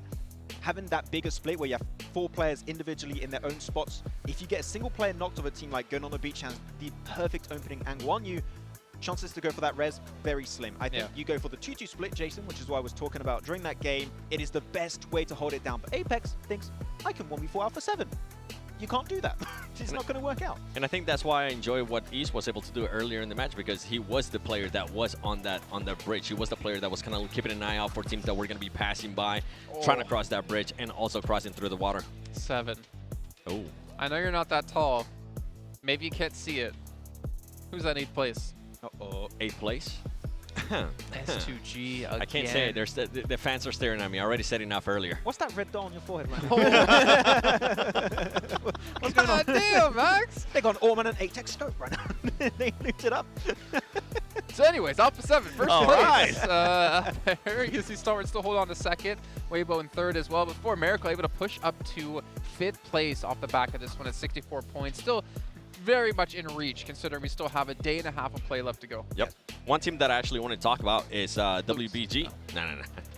We're done with that one. But WBG, even before this match, we saw them there being able to end up with 0 points. They did end up continuing on the momentum, and that's kind of what I was talking about at the beginning of the day. What kind of WBG were we going to be seeing at the start of the day? So far, even though if we kind of take away what they were able to do here in this last Erangel, they've been able to put up some good performances. They've been able to put up those situations where they can actually win the games. And They're the only team that's been able to put, in the last 6 matches, they've been in the top 3 situation 5 times out of those 6 matches. So the consistency that we're seeing out of this team is good. I'm hoping it continues on. And if it does continue on, Stalwart, Alpha 7, you definitely have a challenger on your hands. I mean, Nova Esports got himself the championship 2 years in a row. I'm telling you, there could be a new Chinese team that takes the trophy home in China this time around. I asked Paraboy, non-biased, who do you think is going to win? He said, WBG.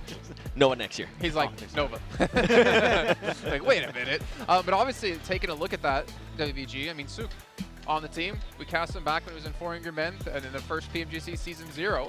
And good to see him back yet again and potentially have the chance to lift the title himself. And sitting a little bit loud here, as you can see S2G behind us, obviously, walking back in. But you know what, gentlemen? It is time for something a little bit extra special here. Oh. It's a show match. Wouldn't be PMGC without a show match. And we got one coming your way here. So why don't you gentlemen take us away? Thank you very much, Jason. Indeed, we're going to be jumping into some good old TDM. There you go. Don't know what we're trying there. We're going to have some interesting games ahead of us for 2 show matches, actually, we're going to be having here. Of course, starting things off with some TDM, which I cannot play because there's too much pressure. So any players all around the corner 7. I'm a little bit confused. I'm a little bit lost. But here, we're going to be playing in these apartment buildings that we typically have next to school. So we know how to play these spots pretty well. Yeah, it's pretty much. I love that Dogu-Khan decides to go to the airdrop right away. He's like, you know what? Let me get that level 3 as fast as I can. Let me see what's in there. And infinite DBS ammo. That's what I was gonna say. And the Rippagers.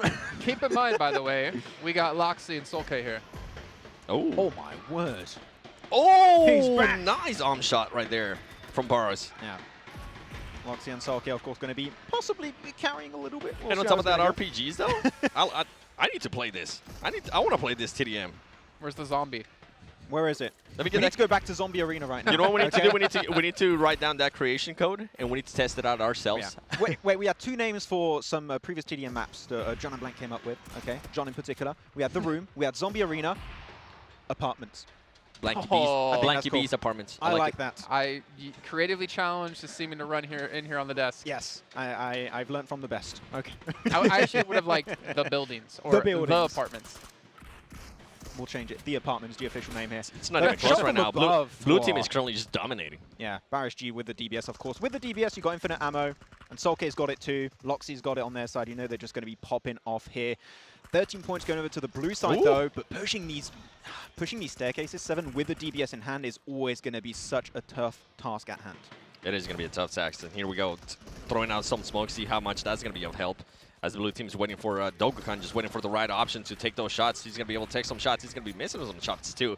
Looks at Solke. There you go. With the UMP. It's an elimination. You know what? No more DBS. I like it. I like the different pace. He just grapples up there. That's so cool. I mean, you don't have to go up the stairs with against the DBS if you can just grapple your way up to the rooftop of these buildings.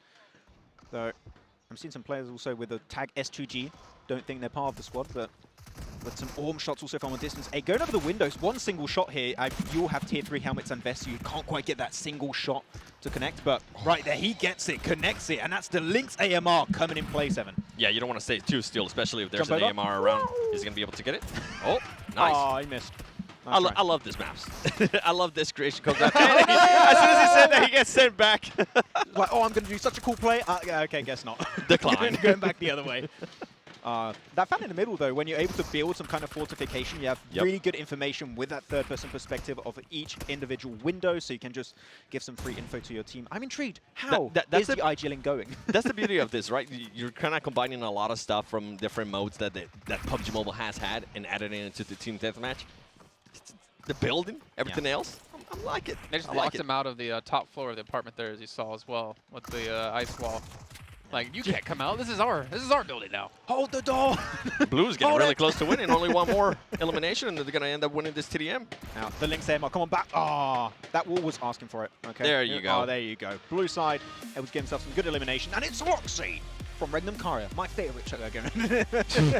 If only you could have did that in qualifiers. No, they did not do it. But a good attempt here. Well, Solke kind of showcased what Fireflux is on here. Hey, there it is, 7. Get it, quick. 0. Oh. He tried. Now, if I'm not mistaken, there's a hide and seek coming up next. Oh. Now, we play hide and seek, but the problem is, I would be so good at that game. You just can get in areas because they're so small that none of us can get to. I would just blend in. And then my nose would stick out of wherever I hid. You just, hey, I walk in the room, my forehead's a flashbang, no one can see. It's fine. No, you're free. Well, I mean, it's the other way. It's going to be pitch black, and you're going to be like a lantern in the middle of the room. He's right there. Is that a moon inside? It's actually going to be helping you out if you're the Seeker. Just channel it into a flashlight. He's just going to point his forehead towards where he thinks somebody's at. He's like, oh, they're right there. I know exactly where they're positioned. Okay, though I have no idea how this is going to work out, Seven, to be completely honest, but I'm intrigued to see how hide and seek works in PUBG the Mobile. exact rules, actually, of how this works. You hide and you gotta find you them. hide, and you can transform into different objects. We're seeing here, of course, the books. You know, where would you put books? That's going to be so hard to hit, too. On the floor, obviously. On the bridge. Or on the shelf. The perfect place to hide if you are a book, on the bridge. That's exactly how I would do it. I love that he was trying to get up on the shelf and he was a little bit struggling there. You know, if Sounds you like get story of your life. If he gets there though, it'll be a great spot. Should have brought a box though. You know, where do you put the food? On a shelf. See, the thing is, right now they're being able to hide, and now What is is when the that? search begins. It's food. It's like food. Is that like an ice cream sandwich? It's a little teddy bear. I think it was. I think it's an ice cream sandwich. Turn it around. Okay, hiding behind the. You gotta up that sensitivity here. I know exactly what they're talking like. Don't get close to me. You're going to give my spot away. Just go somewhere else. Now, keep in mind, they can't hide as much as they want to, but there is going to be a sound that they're going to be Yeah, the emitting to the whistle. other one. Yeah, that's what you see the countdown there towards the top. What would you transform into to hide? Max, you go first on this one. Ooh, A ball? in this map, I think the books are the play. I think you can hide anywhere with the books. You got some bookshelves you can go into. You can't reach them, Seven, so you can't, but I can. And I think that would be my approach. I think I would be a snowman. I feel like I will fit it right in. I would transform into Karatozin and become unkillable in the game. No? I think that is the best thing We you just could have to look where no one else is, and we're gonna find you. You're gonna be away from the rest of the team. Oh, looking under the stairs too. See, this is why I wouldn't be good at this game, because I will be hiding maybe in places that I think it's really good. Well, here's the question, It'll be right? like super obvious for them. Do you just stay hidden, or do you change up your location? After the sound. Normally you want to move right after the sound, then just try and reposition. Maybe also change what item you are disguised into. If you listen, you can hear it. Yeah. Marco, Polo, and then they move. I thought it was in the game right Look, there. look at the placement of this that was book. so good. Out in the middle of nowhere. That's where I like to read, On top of somewhere. actually. But it might be so obvious that people are probably not going to be looking there. Exactly. Sometimes you just hide No, in that's the the obvious obvious spots because and you're fine. You saw that, right? You saw Boris just decided to shoot at everything that was on that counter. So, yeah, he might be onto something. You're going to check corners, you're going to check angles that Yanta normally Shaw? would never check, and just being in the open sometimes might be enough. Nothing there. Wait, the sound's about to come. Let's see if it's going to help him out. Just use a DBS, you're going to hit like 50% You're of not the going to map. make that jump, bro. Just you do the have Arpica. my issue. Just Arpica, everything. I think it is available in this one. What but if it would you be a good what if strat. you went in the pool with a boat? Oh. Or if you became one of the rubber ducks? Just Rubber a ducky. snowman behind that. Yes. Oh, he's going to be spotted. There's no way. There's no way he's not going to spot him. Oh, No. changed. No. No. Go back. Has anyone? Okay, so Look two at the people teddy bear, have been too. eliminated. Got 3 players people have been down. eliminated. Yeah, Okay. Yeah. I think It's a lot of just shooting at everything that you can. Oh, he spotted somebody too. No, it was a fake. You know what? I Aw. think the I think it was best a fake, best yeah. players you probably could have had this. It wasn't Cardozan. It was like Solke, because he managed to disappear from the grand finals. Oh, we're just brutal on this broadcast. What's happening? Oh, sorry. Okay, any North American team. Is that better? I'll take it. That's a win. Any French team. That's what I was gonna say. Oh, okay. SPG? Okay. They're actually in NA now, so. Are they? Yes, they are. As you do, being a French team, going to NA so you can qualify for things. Yeah, just do what in hyper. Professional strat. Just do it in NA. It's a viable strategy. Now we got the PPBs on. And then when you actually make it to a tournament, just don't bring your actual roster. Happens. We're just attacking teams right now. It's a show match. Who else can we attack? I have some in mind, I but have so many teams in mind too, I can see you and guys players, but I'm like, thinking, it's okay. You know what? I'm just gonna, I'm just gonna hide. Where they are right now. I think that They're the more players struggling. you eliminate, you're really struggling to find the last remaining players. It's going to get especially tough when one is left alive. Or just put everyone in one building each, and then you clear only that building. The thing is, also you can put decoys, and I think you have a countdown to put new decoys down, so you keep putting like fake objects around the map. Ah. And because of that, you can just make Thing it is tough to that find. I don't even know where they're hiding. Yeah. How is there one of the Seekers low HP? I'm jumping off buildings, I think. Oh, okay. It's got that height scuff. Yeah, they got the zone also that goes a certain color when this player's around you in the vicinity. I think the Hiders are going to win 6 seconds. I mean, yeah, 5 seconds. There you go. I hope they do. Wait for it. 2, 1. Wait, you said wait for it like they're going to find the last 5 players You in never like 2 know. seconds. Let them cook. Let him search. See, I was in a hiding team. I don't know if they get a chicken dinner, though, for this. I don't know how that works. You're not the last one standing, because there's like many of you. I guess your team technically is the last one standing. But that would be cool, though, if at the end, you as objects get to go attack. If you're a book, you get to slap yourself Just a against the snowman players with and an kill arm, them. just like, oh, okay, now I'm seeking. And they're running around with no weapons. And hopefully not a knife, from our experience. Oh, no, that's a deadly Yeah. weapon. You would think 3 people with knives could take down 1 person. Okay, too late. But no, There's a it reason was- why it we're was not close. playing. Yeah, there's definitely is. I'm not even focusing you, Max. We were as a team. I was the first to get knocked by that I didn't guy, say that. actually. I wasn't. You gonna got say that. knocked, and then I was like, "It's okay, Max, I got you." And then I forgot to take my knife out, and then I got knocked right away. I was like, "Well, that didn't work out." This guy's too good. That was an interesting version of rock paper scissors. You try to play with him. Knife versus fist. Well, speaking of that, as we're about to head into our 4th match, right? 4th match. Our last Aaron Gale before we get over to Miramar's. WBG. You've been talking about him. Momentum, Paraboy's on their side, not biased at all. Yeah. So they're probably going to win. They're pretty good.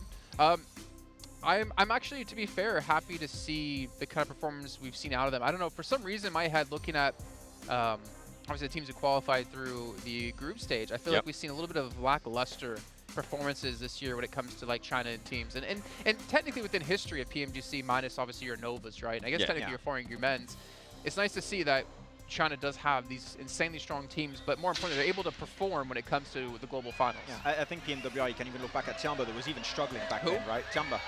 Who? I thought you were seriously like, is there a mic issue? What's going on?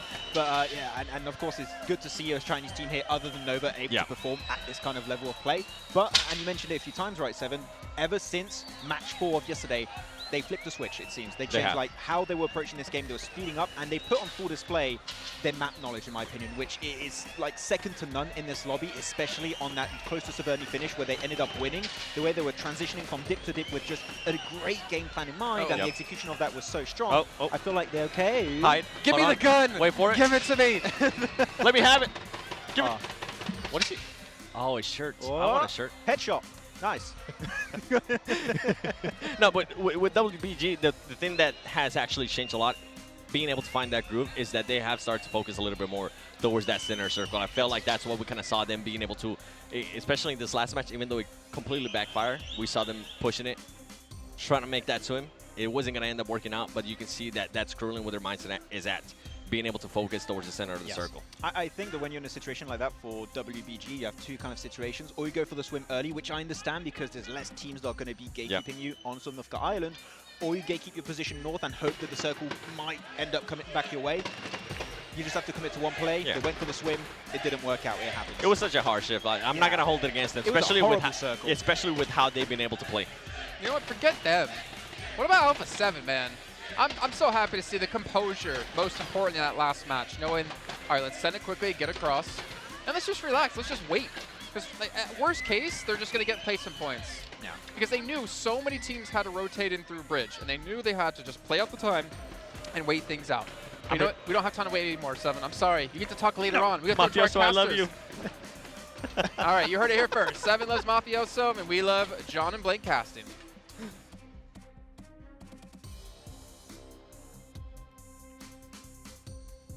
We're going to be going into this one looking and seeing if Alpha 7 can maintain that top spot. We are over the halfway mark now, Blank. We are in to the closing side of this tournament. Yeah, I don't think anyone loves Mafioso as much as Seven. Yeah, not quite as much. He definitely has the advantage. Yeah, he's quite... He just loves that team so much, man. And I mean, fair play to him. It's a special relationship. They're a good team. They're a good team. But yeah, we are getting back into the swing of things here with our 4th match of the day. Heading back over towards Erangel after a lovely time with all the hide and seek, the TDMs, good fun, showcasing all the weird and wacky and wonderful world of wonders that we have just experienced. Wow. But overall, I'm excited. I'm excited to get back into the games, back into PMGC. Oh, a little bit of love from the fans there. Love to see it going on in. I'm sure that was probably for S2G, but you never know. You never know. Could be anyone. Could be Major Pride. No. I've been observing their corner. It's on the far side of the stadium. I feel like you're Major Pride's #1 fan right now. Well, someone has to be. Don't know. Fair play. I mean, maybe they can do well. Who knows? Yeah, we'll see. But we're in the double digits now. Match 10. Back over to our angle. West to East here. See if East can get something done here over on our angle as well for 4MB. It was a nice little game from them last match. They're getting a couple of the angle average points on board. You Alliance out at 1.6. Really not having the best of times here on this map. On the other hand of things, Xavier, 11.8 points total on the averages. That is a CTT. Certainly is a championship caliber team. Seeing if they can take the title as well. Xavier on the hunt for those top spots. A lot of the Mongolian rosters as well. IHC were up there, I think Stalwart were up there, and 4MV off the back of that last chicken dinner were able to pump those Erangel numbers on the averages. We're looking at the elim totals here. 14 for Levi's, but IHC, For Miracle Vibes, all bringing themselves back to the table. It used to be all DX here over on Erangel for quite some time, but it's nice to see some new faces. Eastern Godless making it onto the average damage board too. But checking out where people are dropping off, another really grim circle. They're having deja vu every single game. Exactly the same, I think. As close as you can get to being an identical circle. The difference is the plane path, Blank. It's a little bit more south. Is that going to change up much? Sort of depends really, because I think our last one we had it where teams were very much chock-a-blocked over towards that western side a little bit more, so we had teams being able to get into position much quicker. For instance, Procedure Evos, south side of school towards the start of that game. He's curious though, a lot of very similar circles coming through on these maps. For Miracle Vibes, they know what they're doing. Back to Sosnovka. They haven't quite made it there yet, though. They are still on the northern shore, closer to the Nongshim Renforce than maybe they'd be comfortable with. But Nongshim 2-2 split right now on that south side, not really wanting to get amongst it just yet. 4MV slowly making their way across. Doesn't look like East has a vehicle, so he's going to be looking to hop in something soon enough. See if he's going to get picked up by Doc further along the road, or just grab a little bit more loot on this side of the crossing. S2G on their Gatka split a little bit further up towards the north. They were a little bit late trying to go for the crossing last time around, but they had a decent spot before it committed to that military finish.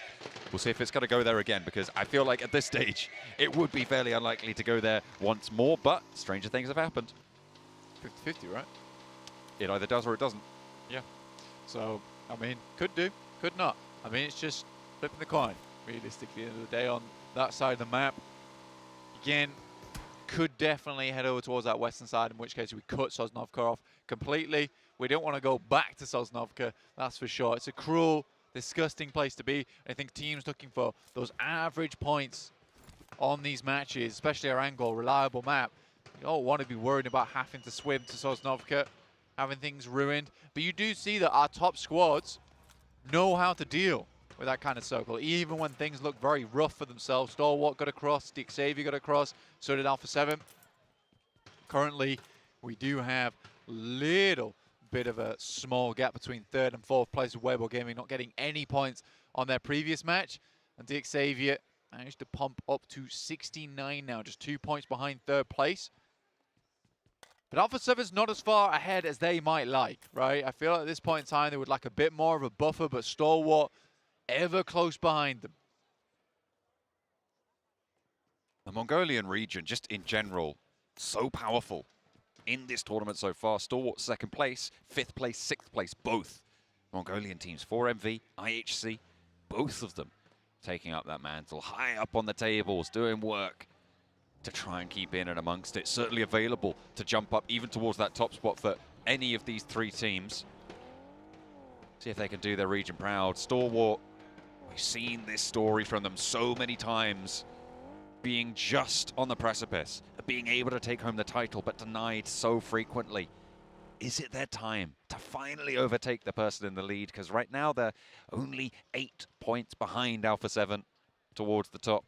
After a tricky military circle, that lead was opened.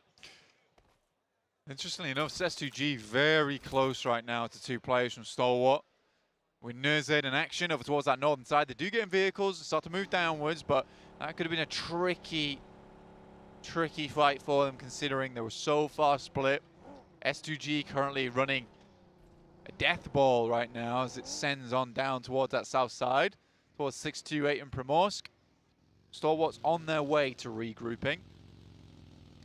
But you are right, Stalwart really do want to get close towards that top side, and they are in reach right now, and it's been a while since we've had a big Stalwart game. I feel like we're owed one. But similarly, I think the storyline exactly the same for Alpha 7. So close, year after year, to that PMGC trophy. Never quite laying hands on it. But only one team can take it at the end of the day. And only one team brought it here, S2G, the defending champions on their home turf. At the start of today, I mean, they were absolutely just completely in reach of it, right? In there with Alpha 7, with Stalwart, with WBG. And now they slipped all the way down to 8th blank. 55 points so far. This will get away from them very, very quickly. They need 3 good games now to keep up that pace, because 31-point difference between them and first place, it's just not going to be doable if they move into tomorrow in a similar sort of gap. Well, S2G better like Mongolian sandwiches, because they're in one right now between IHC and Stalwart. Above them and below them. 2 teams that pack a hefty punch. Be very careful, remain hidden. Don the camouflage. Keep the bellies low to the ground. There'll be another bad start here for S2G. And again, we might see a little bit of clutching take place, John. Weibo, with their position towards the coastline, have a lot of opportunity into these next circles. They're a little bit further on the east of that central pack right now, but they've got the open ground of the fields to the southwest of Pachinki to move up towards the edge of Quarry should the opportunity be necessary to take. See if they can keep that one going, because there are teams that will try and move into that ground. 628 under pressure. Stalwart have taken Nurzed as a knock, but he is quite isolated. You can see him all the way out on the east. The rest of the team can move in, and with 628 being taken very, very low, losing player after player. They're only down to 2 now. Xing looking to try and suppress for the res, but looks like Stalwart have other ideas. Icy with the spray down to try and catch it. Gets the first headshot through the back, but not going to be able to find it after that. Unfortunately, Icy will not be able to find something, but S2G, they rock straight on up to this hill, right outside of the town, and Silas is the first to draw blood. Top sending for the drink, and he will not be able to stomach it. S2G roll on down for a cheeky little third party. That's nice there from S2G. They hear the fighting. They take their chances, but more shots flowing through from 628 on a distance.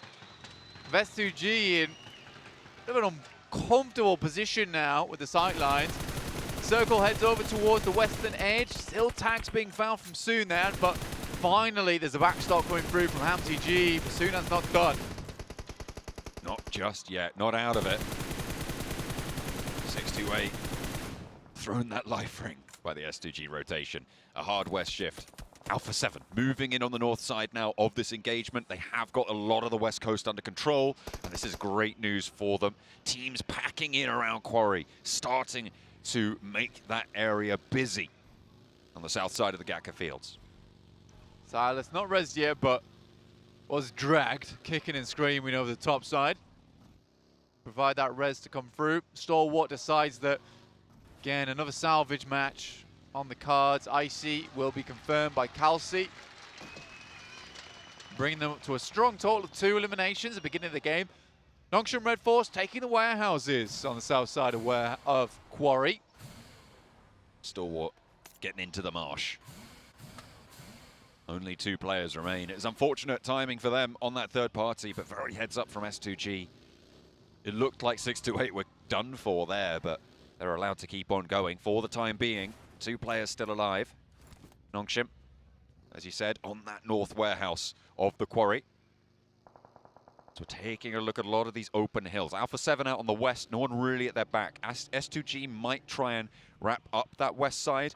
Might be a little bit of a problem for them on that position. Might be one of the few teams that's looking to crash on in. And a native from Action finds another player. They're not done with 628 just yet, Blank. They want a little bit more. Down the stairs, trying to find that basement position. Steps out with the DBS, sorry, the SK-12 actually in hand for Action. Looking to get the shot, and he's on the swivel. 180, quick as anything. Blink of an eye. You might miss it. And Nerzed looking to get rezzed. Very nice play there coming through from Action. Deep in the action with it as well. Instant turnaround as he moves through the door.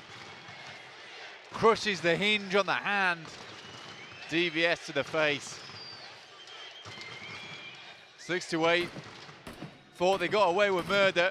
Apparently not. Nongshim still just playing that high ground, a lot of oversight onto the ground around them to that north side. No one really going to be contesting from the south edge, so we'll see what they can do here. We've not really seen the consistency that we've become accustomed to from this South Korean roster. The strength they displayed before, not really here today so far, and it's their chance now. Same story for S2G out on that west side, but they've got Stalwart and Alpha 7 to push through. That is a tall order. Yeah, difficult stuff. Nasty shift to the northern side, really scuppers some of these teams down towards the south. That's Weibo Gaming, 4MV, Alpha 7, S2G, and Stalwart, who tried to set themselves up in really central location to deny serious shifts like this too much. Problematic conclusions. Uh-oh. Tough times for S2G, losing 2 players up the top of the hill, and it's to Alpha 7 as well, who move out of their compound, I think, and just straight up crash back into S2G. And they take down 2 of them. An easy res onto Revo as well. Now it's just Ray Z and Kelsey left. Like I say, John, tough times. Tough times never last. Neither do S2G. Only tough teams last. Right now, that seems to be not S2G. Udo Alliance, there's some shots over towards Yoru from Morph. Does back off, nade in hand. Olio is pretty decent with the nades, but overshoots that one by a long shot. Goes a little bit left for Yoru. Thinks he's behind the smoke, but Pepenk is there for the pickup. And there's the trade. Yoru does go down, though. Have to get that res. Slows them down somewhat. Yeah, it really is frustrating that Morph isn't doing well because, quite honest with you, I'd like to be able to say Pepenk, Olio from Udo Alliance, as well as Bohoho from Morph. Yeah, Bohoho is... they're very fun to say. It's trippingly off the tongue, you know? Boboho. I mean, it's the battle at the bottom of the tables right now. Up close and personal. 15th and 16th for the 2 Indonesian teams. The Malaysian squad topping it out just on 14 there, though.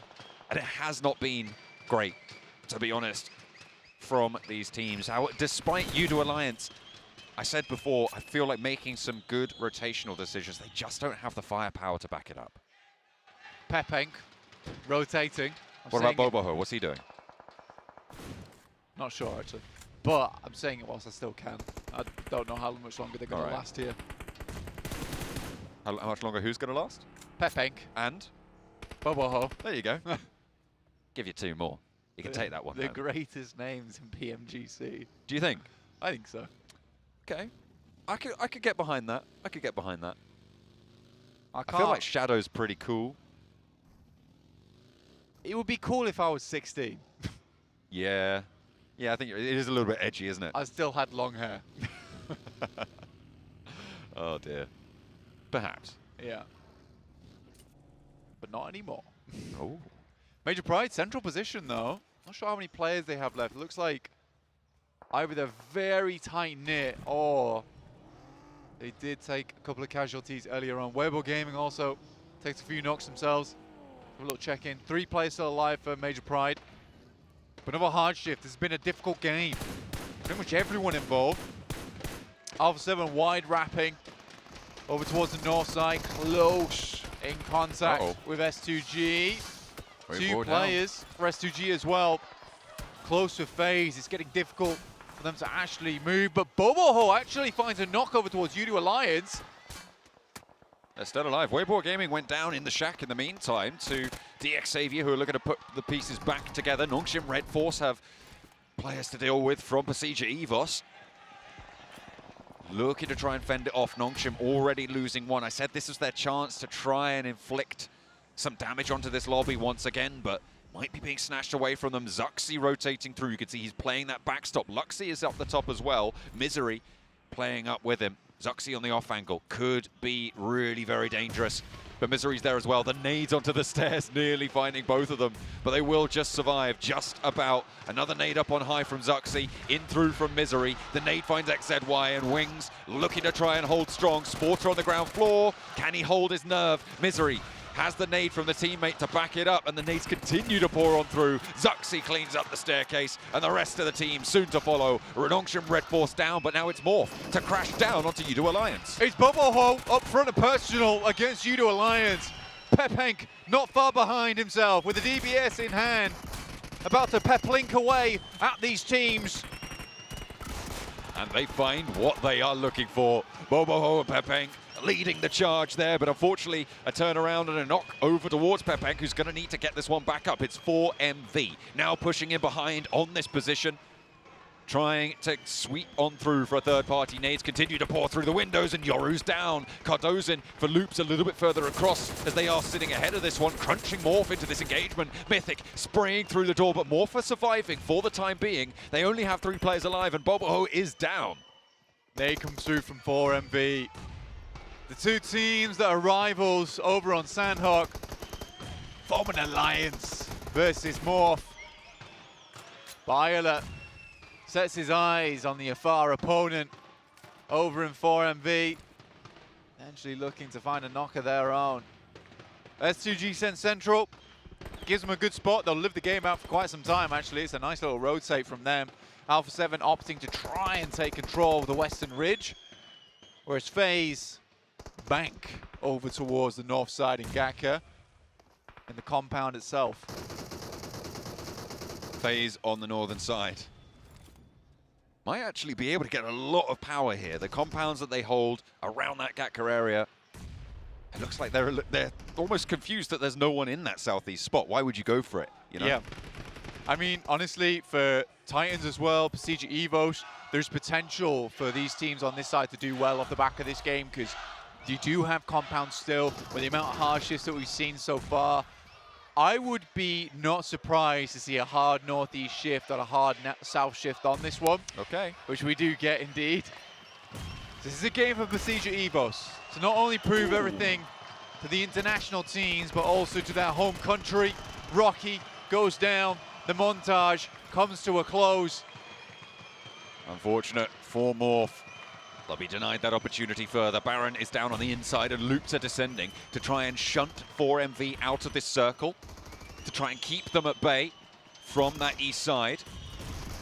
As the nades start to pour on in, Mythic gets the flush, turns his attention to the window frame, but it's a little bit too slow. East is far too quick on the draw. Chief, though, managing to get the best of him. Apex now last to stand for 4MV, and Loops have managed to do the work here. Ayala finishes the job, and that is 4MV out. Loops have lost 1, it's Mythic, and they can get Cardozin back to his feet. In the meantime, Alpha 7 looking to crash the party of FaZe. Actually, hang on a minute, it's the other way around. FaZe have moved all the way through to sweep. FaZe still lacking on Zens. This is an interesting sweep coming through, and I mean, they had to find an entrance somewhere. Action from Stalwart dealing with their Mongolian brothers over in IHC. Gets a good nade off, keeps them at bay for now, forces them over towards Alpha 7 and FaZe.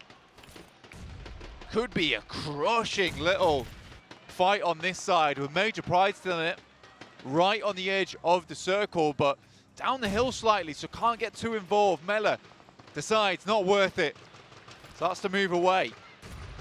Just backs off somewhat. So do Alpha 7 though, because they know they have to move as well. FaZe looking to try and get ahead of them, but Alpha 7 have other ideas. Mafioso moving down the hill, roaming through, but as you say, Major Pride still in the way. IHC beyond that. Everybody looking to move east. DX Xavier really in the most secure team on this west side. And they're going to be looking at this Pasija Evos compound and thinking if they can get their way in, but it's just so difficult to make that crossing. Alpha 7 going to try and make it work, trying to leapfrog everyone, trying to get ahead of the game and throw them all for a loop. Alpha 7 up in 2. Naomi not going for the spray down. DX Xavier now have to challenge Alpha 7 in and through the smokes, going all the way around the houses, and IHC not even taking shots. Alpha 7 seemingly phasing through these bullets. Nobody taking the shots. Alpha 7 released the new film of Mission Impossible, apparently. I think we're on like number 9 at this point. But great push across the field. They do start to take knocks now, though. It was only a matter of time. Levi's high eliminator here on our angle for DX Xavier. It's a clean shot, clean angle. IHC still pumping through as well. Major Pride suffering from the Wizard Tower. Could potentially get some points for this match. The descent of that hill on the west will be fatal for most, but Alpha 7 managing to keep 3 players alive. I thought it was going to be way more casualties than that for them, at least 3. But no, they have managed to keep it together. Effect also landing a tag over towards IHC on the south side, getting the spray down and getting that flush. So IHC humbled somewhat. Northwest side FaZe still trying to cower underneath these smokes on the hillside as well. S2G's position now going to be afforded a little bit more power, but it's Pasija Evos, the headline of this match, on that compound on the south. They're going to have to fend off a little bit of a push for Major Pride onto the Wizard Tower. 2 players down, Effect on the grass, and he's going to do them dirty as well. Another knock on the inside, and on the ground floor they handle business. Naomi wants the res, but the blue zone's only 30 seconds from closing. Another knock onto Dino, and it's FaZe to rock up for the third party. Major Pride gone, IHC out, and now there is another couple of shots. A volley sent their way up the hill from FaZe. FaZe sweeping right now. Sent A7 away. S2G still in the game. Accruing points as we go. Ventores takes a couple of shots. Pasija Evos desperately hanging on for as long as they can here. The crowd happy with the resilience coming through from S2G. They're staying power from this team despite the rough day they've had so far. Had a very tough time losing 2 of their players early on the hilltop engagement with Alpha 7. Ventores spotted. FaZe trying to move forwards, having a bad time. 5 eliminations now for Pasija Evos. A nade trade between DX Xavier and Alpha 7 to try and decide the western hillside. FaZe starting to crumble as well as Alpha 7 keep it together with their 2 forward-facing engagements. But Revo's down, and now it's just Carrillo versus Onzens. Out to the backline, he's spotted, and Onzens makes it work. Handles business. Unfortunately, though, there is DX Xavier right over the hill. Alpha 7 out, but so are they. Alpha 7 going down like that. Hurts to see it, but good hold for as long as they could. From a pretty unwinnable position as well. But it's DX Xavier's time to shine. Potentially even leapfrogging over Stalwart by the end of this game. S2G looking to get further into this match, into a top 5 from what was a pretty scrappy position on their side of things. Brazy gets the toe blown off. Titan, similarly to Pasija Evos, in a very stronghold spot for this next circle. Loops are picking up some points here as well.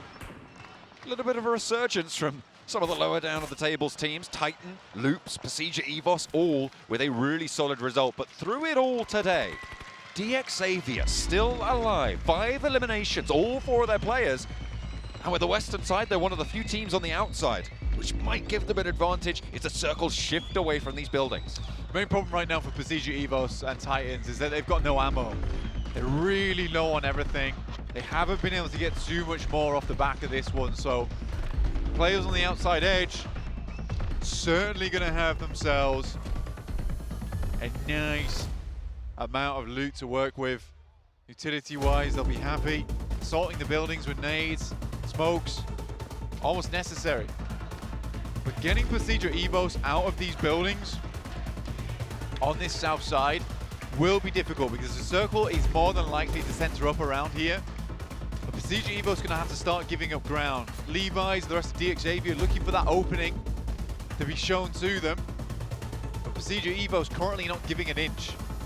The road's still in, so maybe a little bit of cover, but DXavier going north of that would pretty much be a death sentence. A survival game for them, but they move forwards 2 and 2. They've got some cover as well. They're going to play off it. They have got a position in the circle now. That foothold is existent. Char close by to Procedure Evos. You can see the terrain keeping them covered off from a lot of the angles that Procedure Evos could take. On the rooftops, that's where they're going to be mostly worried about, but Procedure Evos can't really access that with the presence of loops on the southeast, with Titan across the way. Procedure Evos here, this is a bit of a greedy play that they're going for. Playing the 2-2 split across these compounds is rough. Most of the time you want to give up this position down towards the bottom. But we've got Zuxi playing him. Potentially allow DXavier to move in, right? But Zuxi and Luxi are holding up front. It's a greedy play. Question is whether it'll pay off or not at this stage of the game. It'll all be down to DXavier's push later on. You got Levi's Paragin in the back here, looking for a potential opening. Loops doing the same. The furthest we've seen this Brazilian squad make it in a game in a long, long time. Cardozen and Chief up on the high ground. You've got Ayala as well, backing them up, playing as 3. The numbers disadvantage for them. The rest of DXavier moving up to this ridge now. And they take a commanding position on it. Vehicle smoking. I think that might be the last move they can make with that. Maybe a final crash up to Procedure Evos, should it be necessary. Still got the one. Actually, they've got 1 or 2 that they can still make work, but would be very, very dangerous to move in those smoky vehicles. Titan holding strong in their northeast. Cardozen potentially looking for a nade here. Tosses it down and under. Look at the utility on all of these guys. Procedure Evos, 36 smokes, 10 grenades, 19 nades on DXavier. A veritable arsenal between them. Not a lot of smoke for DXavier, only 5 in pocket. If they can roll over another team, you see how many smokes are available, right? So that might be the first on their priority list, should they be able to find a pick, but it's difficult maneuvering now. Going into stage 8, it will close central after this circle blank, which gives Procedure Evos the inside.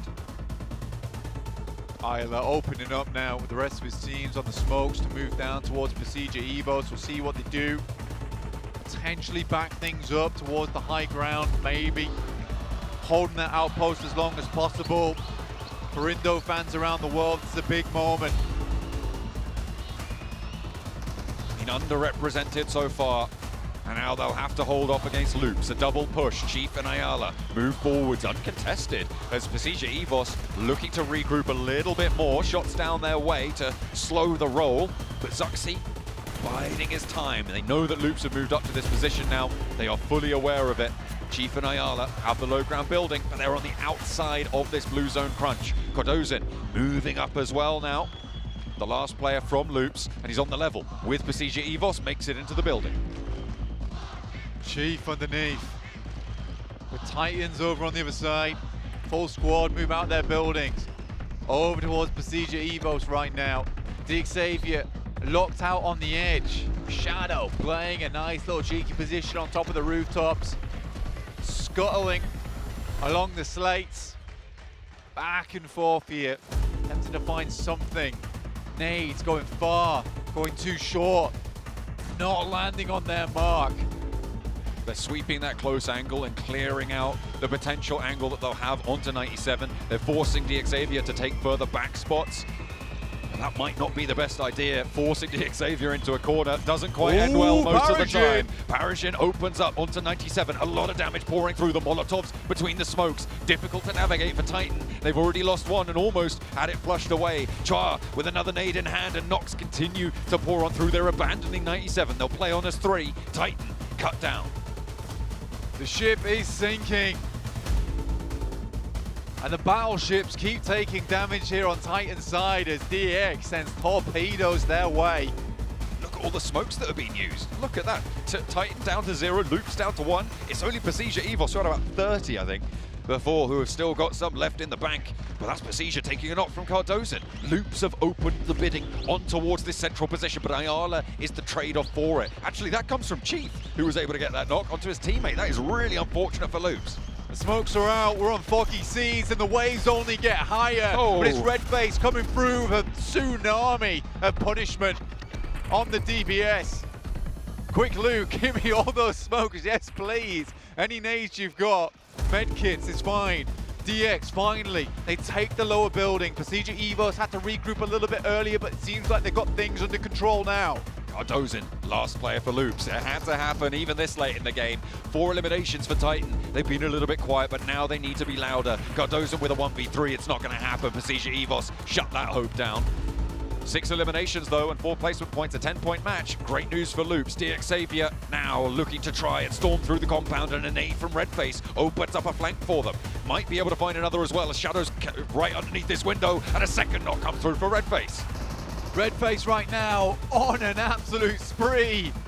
Moving through, Suki's burning. They cannot handle it. Nice little Molotov there coming through from Pasija Evos, assisted by Lamborghinis. Redface, more nades coming through. Absolute king during this match for the team. Now the final boss, DX Xavier, who have been on form today. Completely barren in terms of that utility. 1 nade left for Pasija Evos, and Redface looses it forwards. Will it find value? No. It's even Stevens now. They still got, actually, hang on a minute. One more, no, it's just updated there. Zuxi first goes in, Paragin falls, Pasija Evos looking to try and take them down, and another one. Levi's is last, and it's just going to be Lamborghini left, and he can't weather it. It's Pasija Evos standing back up for Indonesia from the bottom of the tables. It needed to happen at some point, but is it too little too late? I have to wonder. However, they'll be happy with that nonetheless. A raucous finish for them. The Twins come through with the back-to-back. Felt like they were underwater at one point during that game, but they come up with a big breath of air. And a sigh of relief at the end of that one. They desperately needed a win. It's a big chicken dinner, good amount of eliminations. They've kept up with decent point scoring. Not likely to send them far towards the top side of the table, but at least maybe finish this PMGC with some pride in pocket. Let's talk about DX Xavier as well. What they were able to do this match will have a profound impact on the overall standings here, playing. With Alpha 7 going down a little bit earlier, with Stalwart not having the best of matches, with Wave War Gaming as well, also having a bit of a poor game here, that door has been opened, and DX Xavier, they are ready and waiting. They are primed to storm straight on through. Luxy taking the MVP spot for Pasija Evos. What a game from these lads. It's been tough as well for them, but, you know, almost, we're looking about 2,400 damage across the board here, a little bit more than that, but again, it is a really, really nice game coming through from Pasija Evos. This is what we've been missing out on. Zuxi and Luxy working in tandem. Again, reads through that Luxy has just leveled up his game, and Pasija Evos have evolved alongside with him. It's nice to see. It really is nice to see. But DX Xavier getting more points in this one. Titans once again standing up tall with their brothers way above gaming. It's gorgeous, honestly. Some really nice storylines coming through from today. Yeah, absolutely. It can all change in day 2, which is, as the desk always love to say, basically day 1 of PMGC. I mean, it has been kind of topsy-turvy so far. Alpha 7 still going through though. DX Xavier standing up a little bit taller on this. Yeah, just like my catchphrase, PMGC day 2, that's day 1. That is your catchphrase, you're right. That honestly, is exactly what you always say. This is where I always say that things get a little bit more frightening, a little bit more intense at the end of the day. You do always say that, which is weird because it's not always PMGC, but now it is very much applicable, and we are going to be going over to the desk to break that last match down.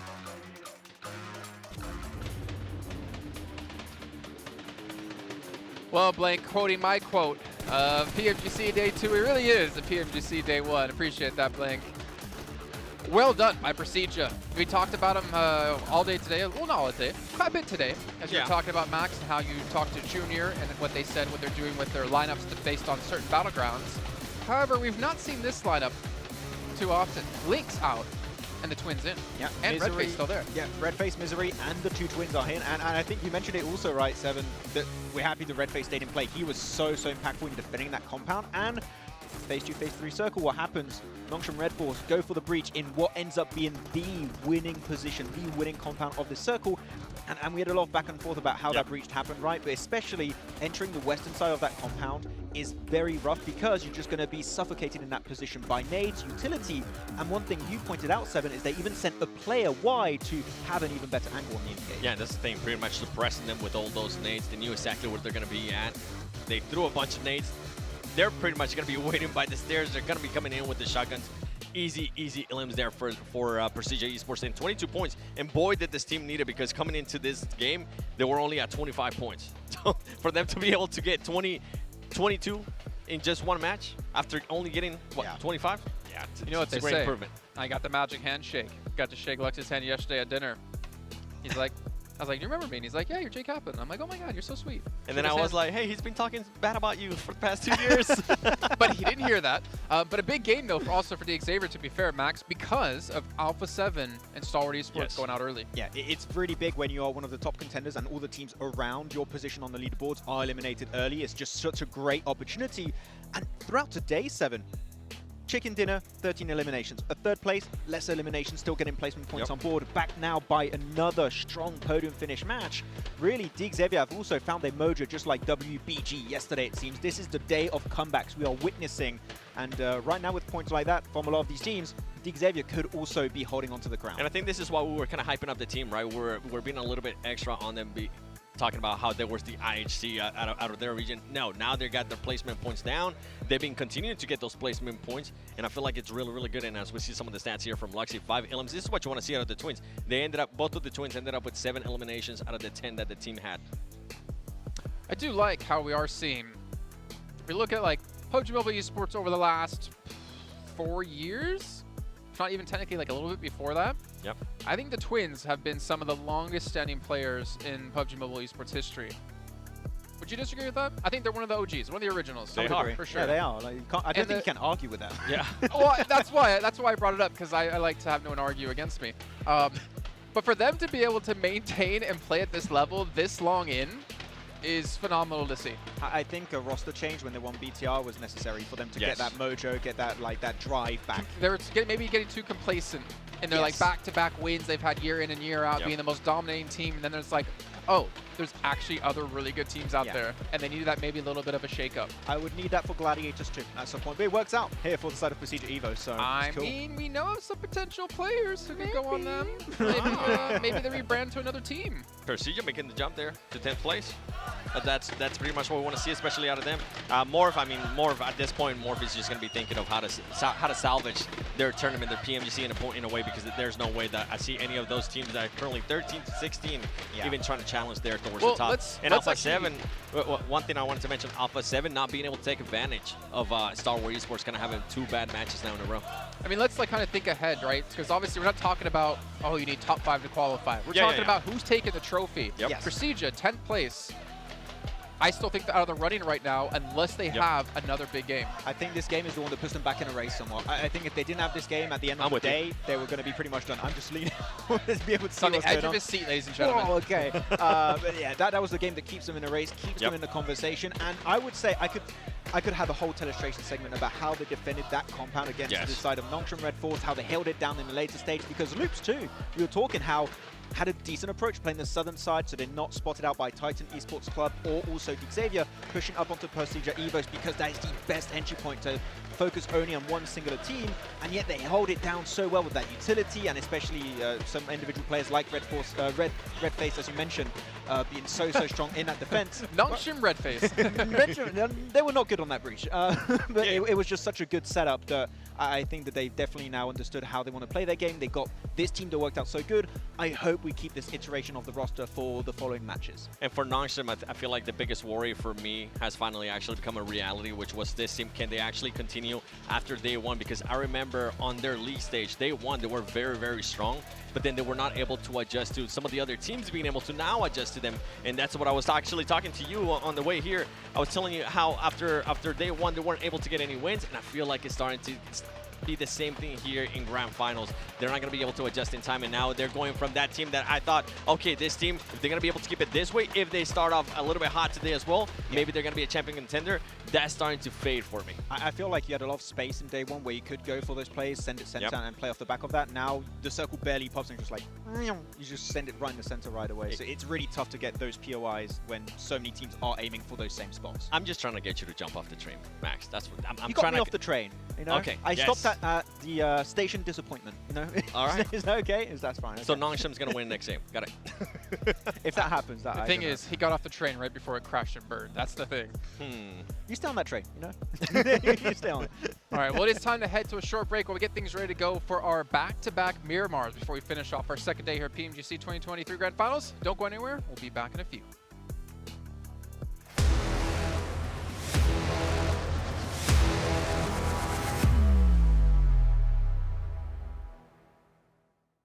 ...2023 Popularity Annual Gala event tutorial. Hey there! Welcome to the 2023 Popularity Annual Gala. We've introduced a brand new competition and upgraded rewards. You will have to go through 10 rounds of 1v1 matches and compete to become the first ever PUBG Mobile Popularity Annual Gala champion. So, let's get right to it. New competition, ladder competition. The Popularity Annual Gala event will be utilizing a new ladder promotion system. Players' initial ladder grade will be determined by their battle points at the end of the first round. Ladders are divided into 6 grades: Triple S, Double S, S, A, B, and C, with Triple S being the highest. Ladder promotion rules. Players are ranked based on the popularity they gain during the battle period. For rounds 1 to 9, the ladder results are settled at the end of every round's battle. Apart from ladder grade C, each ladder has 100 spots, with the top 20 promoted, the middle 60 retained, and the bottom 20 demoted. If you're trying to move up the ranks, be sure to stay within your ladder's retained threshold or higher before each round is settled. Additionally, ladder grades can only be promoted or demoted by 1 grade at a time, so your performance in the assignment round is crucial. Be sure not to miss it. Final showdown. Based on the rankings from the previous 9 rounds, round 10 will be the decisive showdown to determine the final rank and ladder grade placement, including the champion of the 2023 Popularity Annual Gala, who will emerge as the ultimate winner. New exclusive rewards. At the end of round 10, rewards will be issued based on the player's ladder grade and final rank. For outstanding players, they will receive exclusive rewards that can showcase their supreme honor both in and outside the game. In-game rewards include the honor title, honor name tag, and honor avatar frame, which are sure to make you stand out. Moreover, there are also physical trophies, interviews, custom-made popularity gifts, official social media promotion, game exposure, and other exclusive honorable rewards. Gain global renown both in and outside the game. What are you waiting for? Participate in the 2023 Popularity Annual Gala now.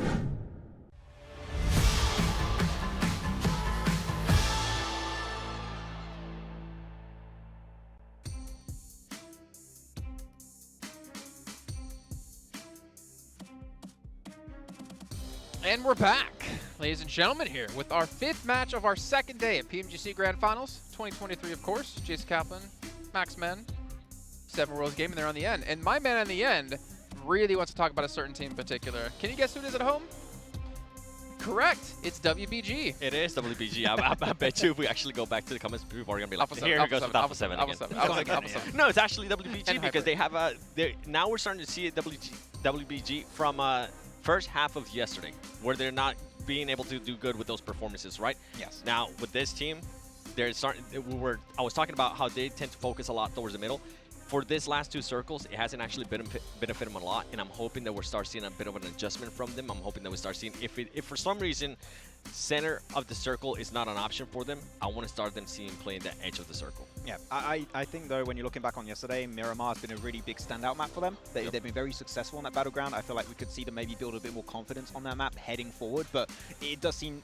There was that map where it did go back to Sunoka Island. I think we can just forget about that one. Yeah, But even outside of that, it seems like they are slowing down a bit, which also might be a knockoff effect of the other team just speeding up their movement so quick. Like, Persija Evos understood we need to center up so quickly for one of these strong compounds, because otherwise we're not going to be in a competition anymore for first place. So teams are going for drastic plays to hopefully try and redeem themselves. Also interesting to note, as we did see our top Miramar performers, Stalwart, 19 eliminations, WBG, 14 eliminations. Thinking back to Erangel, where we had IHC and Xavier have over 30 each. It's kind of crazy to see the drop-off of those two teams in particular going into this match, or this map, but also the level of consistency you have to have if you want to be one of the top teams. But speaking of consistency, we're going to be consistent as ever as we throw it on over to our commentators of John, Allen, and Blake.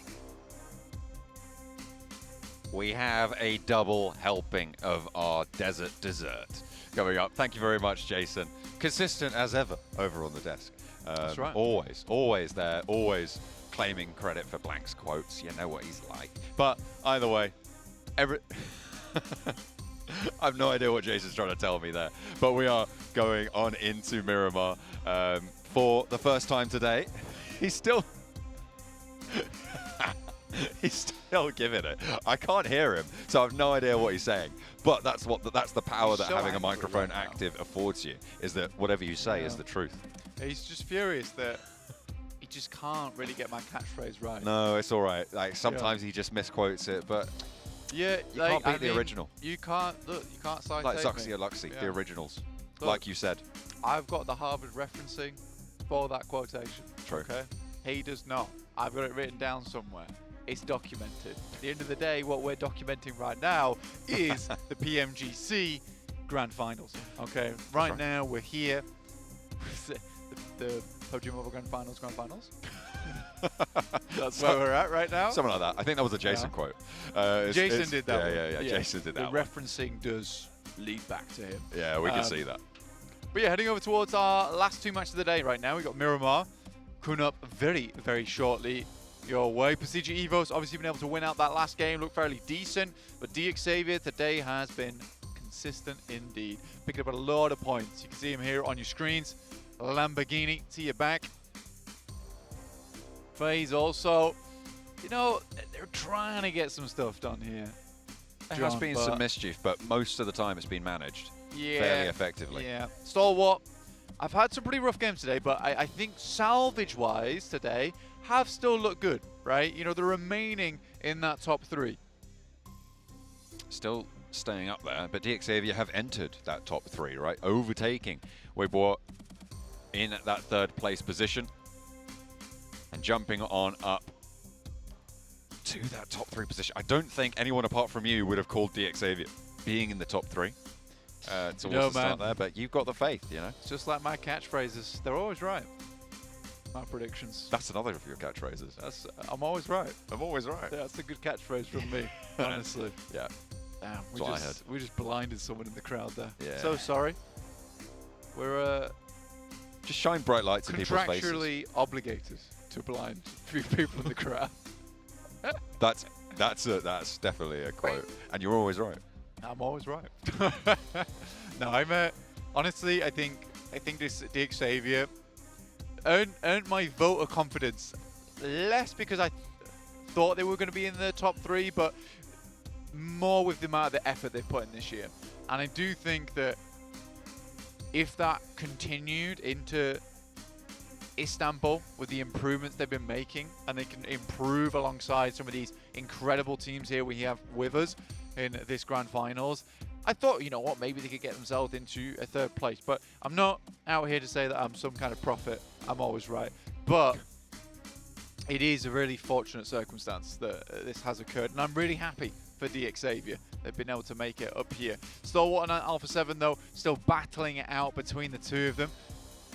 There's still a lot that can change. Things aren't set in stone just yet, John. No, they have yet to fully form. You said at the end of today, probably we're going to see a little bit more solid on that one. And you are always right. And I believe you on this one, Blank. I think it's a reasonable take to look at a top 5 set of teams at the end of today as the Blank's base take. Based takes with Blank. Seemingly predicting the future every single time. Major Pride hoods up, focus in. They need something special if they want to be in that conversation for tomorrow, if they want to be chiseled into that masonry. Get themselves ready to take on whatever tomorrow throws at them. After these last 2 matches, just 6 matches remain until we are all done and dusted. Lights on. Lights off. Throw up the deuces. Going into the game soon. 30 seconds before we make it work. They've rehearsed it. No. Paid actors. No. Paid actors. No. If ever I saw them. 100%. Rubbish. They were waiting for that one. Can't be ready for it. That's the whole point. It's candid. This time is not lying to you, by the way. This is definitely 10 seconds away. The game is now imminent. So don't go anywhere. No drinks allowed. I know it's the desert, but don't worry.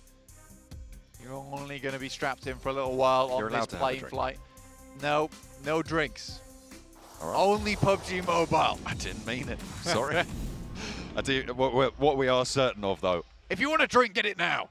Right now. 3, 2, 1. Okay, no more drinks from here on out because Miramar is on the cards. The desert will dry them up lickety-split. We're going south side over towards El Pozo on the northwest, so cutting out areas near Tierra Bronca, Torrejomada on the northeast. It's a disgusting plane path. We'll put it that way. He's really cutting out a lot of the map here. It's a massive map, and cutting out the majority of it over towards the northeast side is real difficult to deal with, John. I think a lot of teams are going to be crunched up, squeezed together. Some of these teams will be a little bit happy with themselves if they're playing down to Puerto Paraíso or Impala, but then again, you may just have a couple of extra neighbors to be dealing with. Not great for business, if we're honest. Oh, those extra neighbors. You want to be making sure you're maintaining that space around you. A lot of players out near Los Leones, you can see just over towards Picado as well. I think I'm seeing about 4 or 5 different colors there. Various teams looking to drop out. They will be aware of one another, of course, spotting those parachutes, figuring out if they want to divert, if they want to stick to their guns and go for this hot drop. We are past that halfway mark, Blank. Match 11 now of the 18-game sprint for the finals. Luckily, the circle fairly climbed to the plane path. Yeah, that would have been real doozy if it was the case of going up towards that northeast side. I think players would have been pretty mad. We might have had a rehost, which I don't want. Okay. Where are you seeing that? Oh, I'm saying we might have had a rehost. If the circle's up towards that northeast side, someone's defo intentionally disconnecting with that playing path. I don't think anyone's doing that at this stage. The referees have got their eyes on the prize on that, I'm sure. I'd sneak a rehost. And that's why you're not playing. Exactly. I am a loose cannon at the end of the day. That's what I've been saying. Yeah. You're always right. I'm always right. But you're always and I'm a loose cannon. Chaotic. Morph. I don't want to talk about.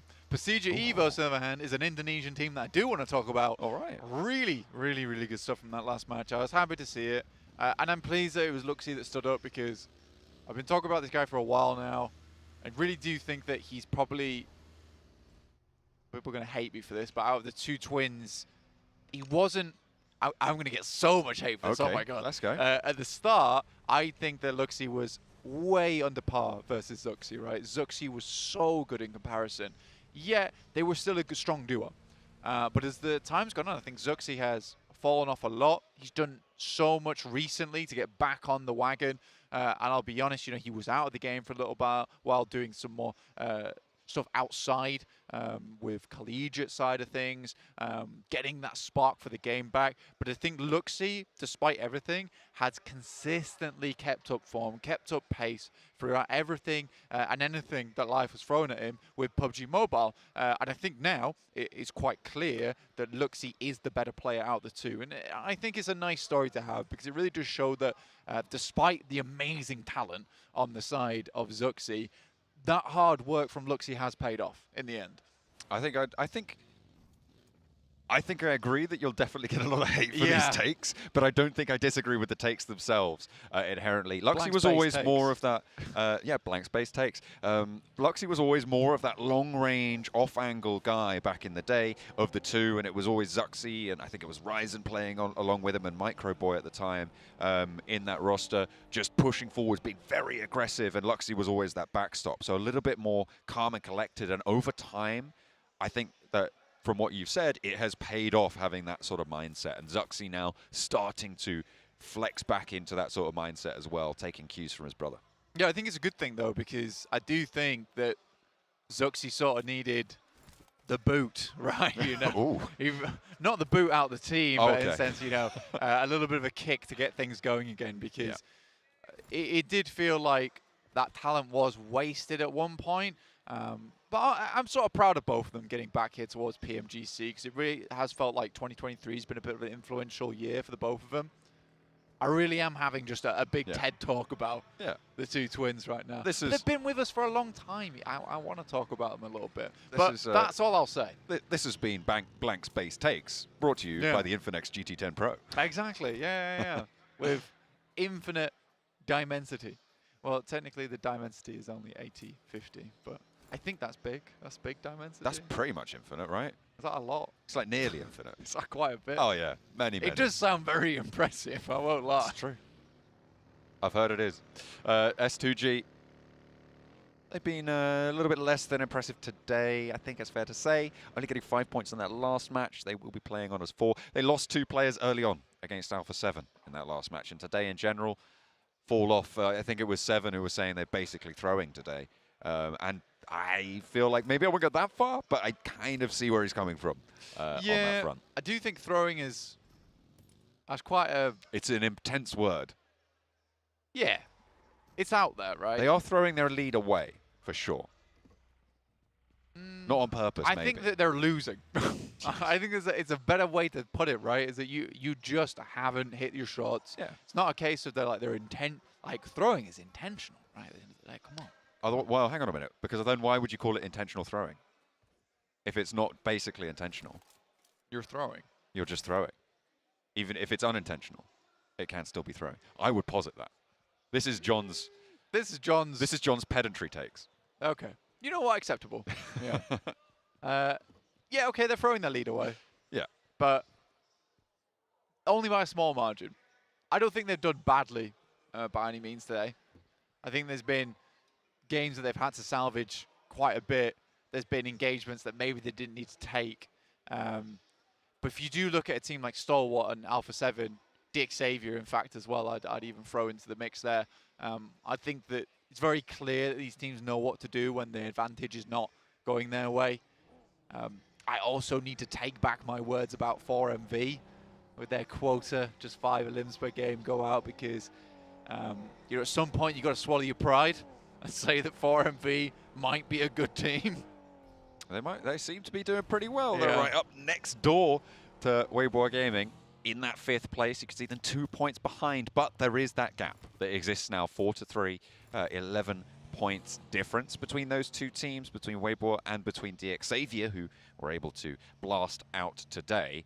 But that top 3 is looking mighty close. A draw settled by the chicken dinner discount between Stalwart and DX Xavier.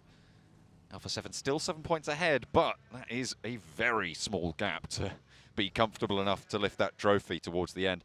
Closing out the day, you do want to be in that top spot, but you want a little bit more of a buffer than 7.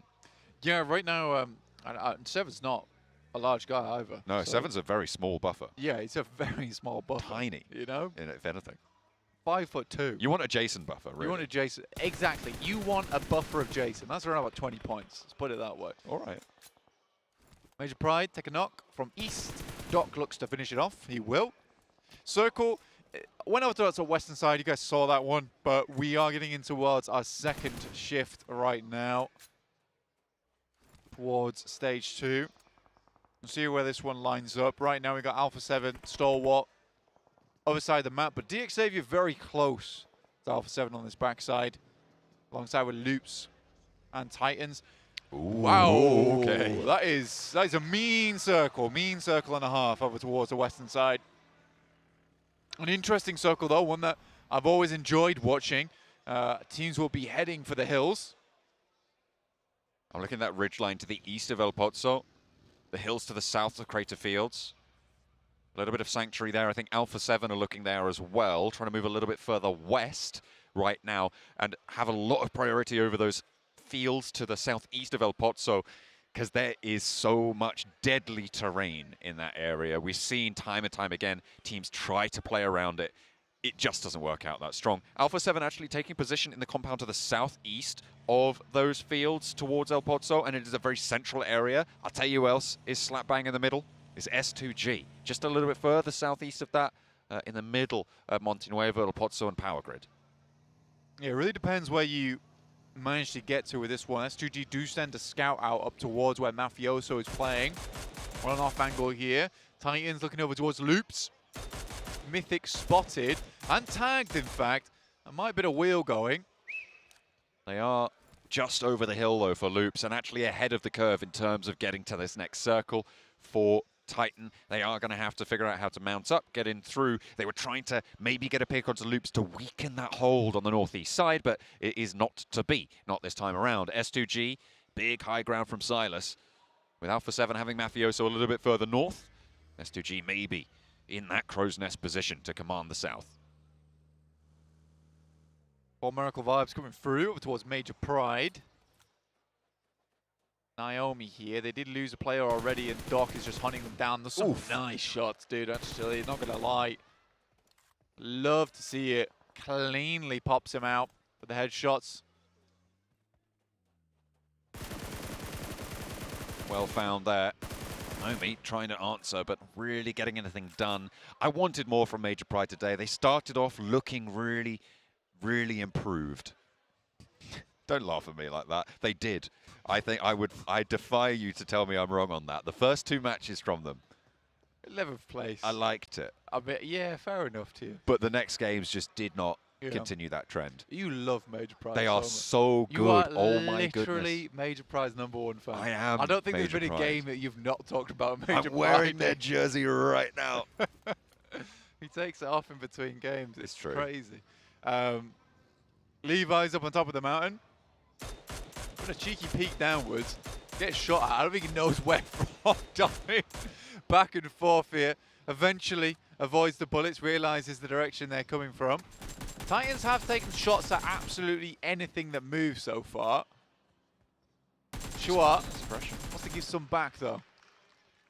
Answering with a volley. You need to be very careful on those high ground positions. If you get knocked, it is a massive mission for your team to come and get you. So taking those trades, whilst you might have an advantage, if you're losing maybe 30% of the time, that's 30% of the time, not only do you get knocked, you're basically out of the game at that stage. You do not want to be taking that many risks unless you are very, very confident in winning out those trades. The circle shift goes a little bit further down, back towards the crossroads near Monte Nuevo, and gives Alpha 7 a massive, massive chunk of it as they regrouped down to the compound to the south of those open fields.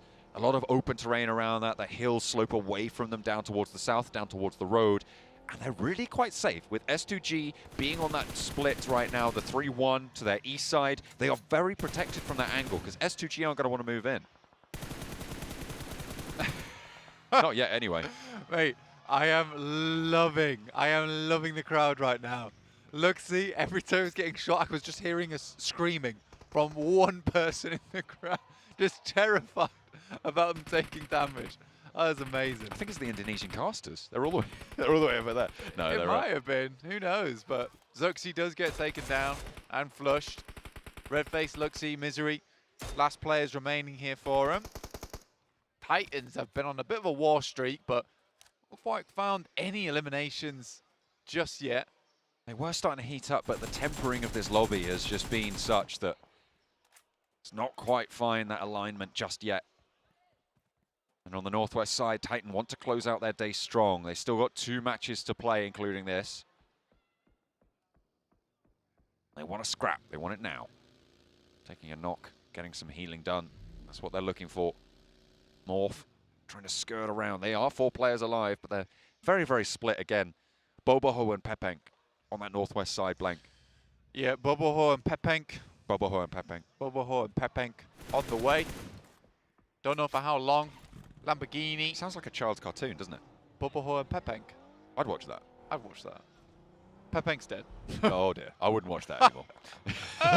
That's not suitable. Mate, Boboho's down as well. Oh no. We got Bamboozled. 3 Bobohos and Pepenks within the space of 30 seconds before they died. This is ridiculous, guys. Hey man, Come those on. rates, we've got to bump them up. Well, you know what I mean? They're rookie numbers. Yeah, well. What can It's you like do? they know. They know that I'm trying to get the names They in Bobo at know. the time. They Bobo know. But yeah, over towards the next shift coming through very shortly. Pretty influential shift as well, with a lot of teams' lives on the line with wherever this one does head over towards. It's definitely going to the fields though. It's just the way it is in these matches. IHC, slap bang in the middle of this next shift, with the hills that stretch away from Alpha 7 down towards the south side. IHC going to have to fend off against 628, against Titan, probably Pasija Evos, although there is potential to maybe swing around through DXavier, but DXavier going to move down south as well. So Alpha 7 have a challenge on that east side, as S2G are going to have to figure out what they want to do. Do they want to stay on the edge and hold, sweep through later, or try and make a crash towards the middle and challenge Alpha 7 for a position? Loops, Mythic, looking over towards you to Alliance, who taking a bit of a severe beating so far. Junction Red Force down to 3 players, 61 points, 7th place. It's not bad. They're still pumping points. This is the second time I've seen Cardoza knock himself in the vehicle there. Paragin easily finishes him off. Maybe he had to jump out. Getting shot at would make sense in the meantime. Certainly would. Be probably the kindest explanation, and I'm assuming it was correct. Cardozin going down. At least he was with the rest of his team, or close by anyway. The rest of the loop's going to have to try and make their way through Silas, through S2G, past Alpha 7, past IHC. I just don't see it going well. Morph similarly being punished, but Bamboo is going to have a little bit more of a challenge on his hands. Suki able to win that one out, and Morph will go down. Just the 1 point, actually. Titan losing 2 already. Shadow very, very low, under pressure behind the buggy for Suki. A 6-2-8 want to try and take them out here and now. Yeah, 6-2-8 got some great angles over towards Titans.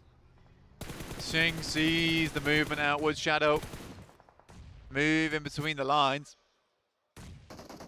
Gets a roundabout to a decent position alongside with his teammates, and 6-2-8 can't spend too much time out here. Have to eventually move away.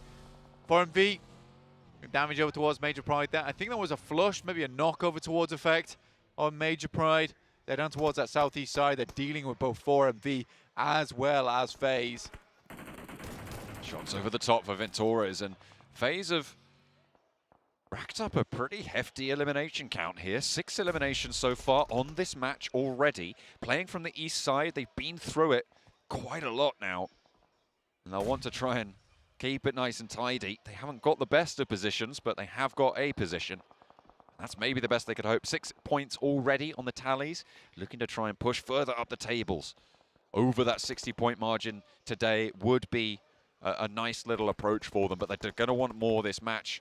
With the 6 eliminations they've already got, potential to stretch out to that already on this match 11. Nomi pulls out the nade himself. Quick back off from the window. Here's the nade, whistling over towards his position. Whiffs the smoke as well. It's a nice nade. Wow. 1 for 1. Double knocker. Silas and Paragin up and down. Looks like Silas might actually have the backup, though, to get covered off. Silas, this is that 3-1 split that I was talking about before. It's going to require S2G to send someone through. It looks like Hamzy is going to take up the mantle of that task. They're going to have to come back after it. It's going to take a while, but DXavier, they're similarly very split. They're not going to be able to make this one happen. Only the 1 player remains for DXavier. Levi's across the way definitely can't get this res. Yeah, it's a hard one to go for, and I mean, right now he's out in the fielded position, so likely to be a case of he just tries to live this one out as long as possible. Alpha 7 still have a strong spot, but S2G equally have to move. pick their buddy up, put him in a vehicle, send him back down towards that south side, mail him, ship him back to safety. Certainly unsafe right now for Nomi. 4MV bearing down upon him. Gets the heal off, but East has a nade. Shots coming through, a crossfire, I think from FaZe, further up to the northeast side. Potentially even from Stalwart if they have an angle. I think it's more likely that FaZe have, taken a couple of shots. You can see Ventora's just up the top there. Having been in a scrap. A nade goes long over the bus, and it is just perfect for Baron. A second one to follow it up, but it's not needed. Major Brider out. Yeah, it took about 2 hours to do, but eventually they get it. Must have felt quite frustrating as well, it only being the one knock and then in the instant flush. Wasted a lot of utility on that one player to move forward, when maybe they could have just gone for the 4-man push. Ooh, Silas under pressure, regrouped with the rest of S2G. FaZe have them now in their sightlines. You can see the ground starts to open up beneath that Alpha 7 position that rolls away from them. Similar story in the area of IHC, but Stalwart are trying to challenge them for it, and 6 to 8 behind that have a little bit more of an advantage. Nades over from the shack from Loops, find Kelsey, and S2G are already on 3. That knock brings them down to 2 active, and more damage is pouring in. Ray-Z now trying to survive for S2G, but it's just going to be so tricky to dodge through this hailstorm of bullets. Mela trying to mess up their day to continue S2G's descent on these tables. The nades continue to roll on in, and that is it. S2G out. Yeah, curtains closing S2G. Maybe 7 was right, after all. Who knows? Loops up to 5 eliminations. Trying to bring things back. Surprising that they're almost up to 50 points now already. So what I would say is probably one of their worst tournaments this year.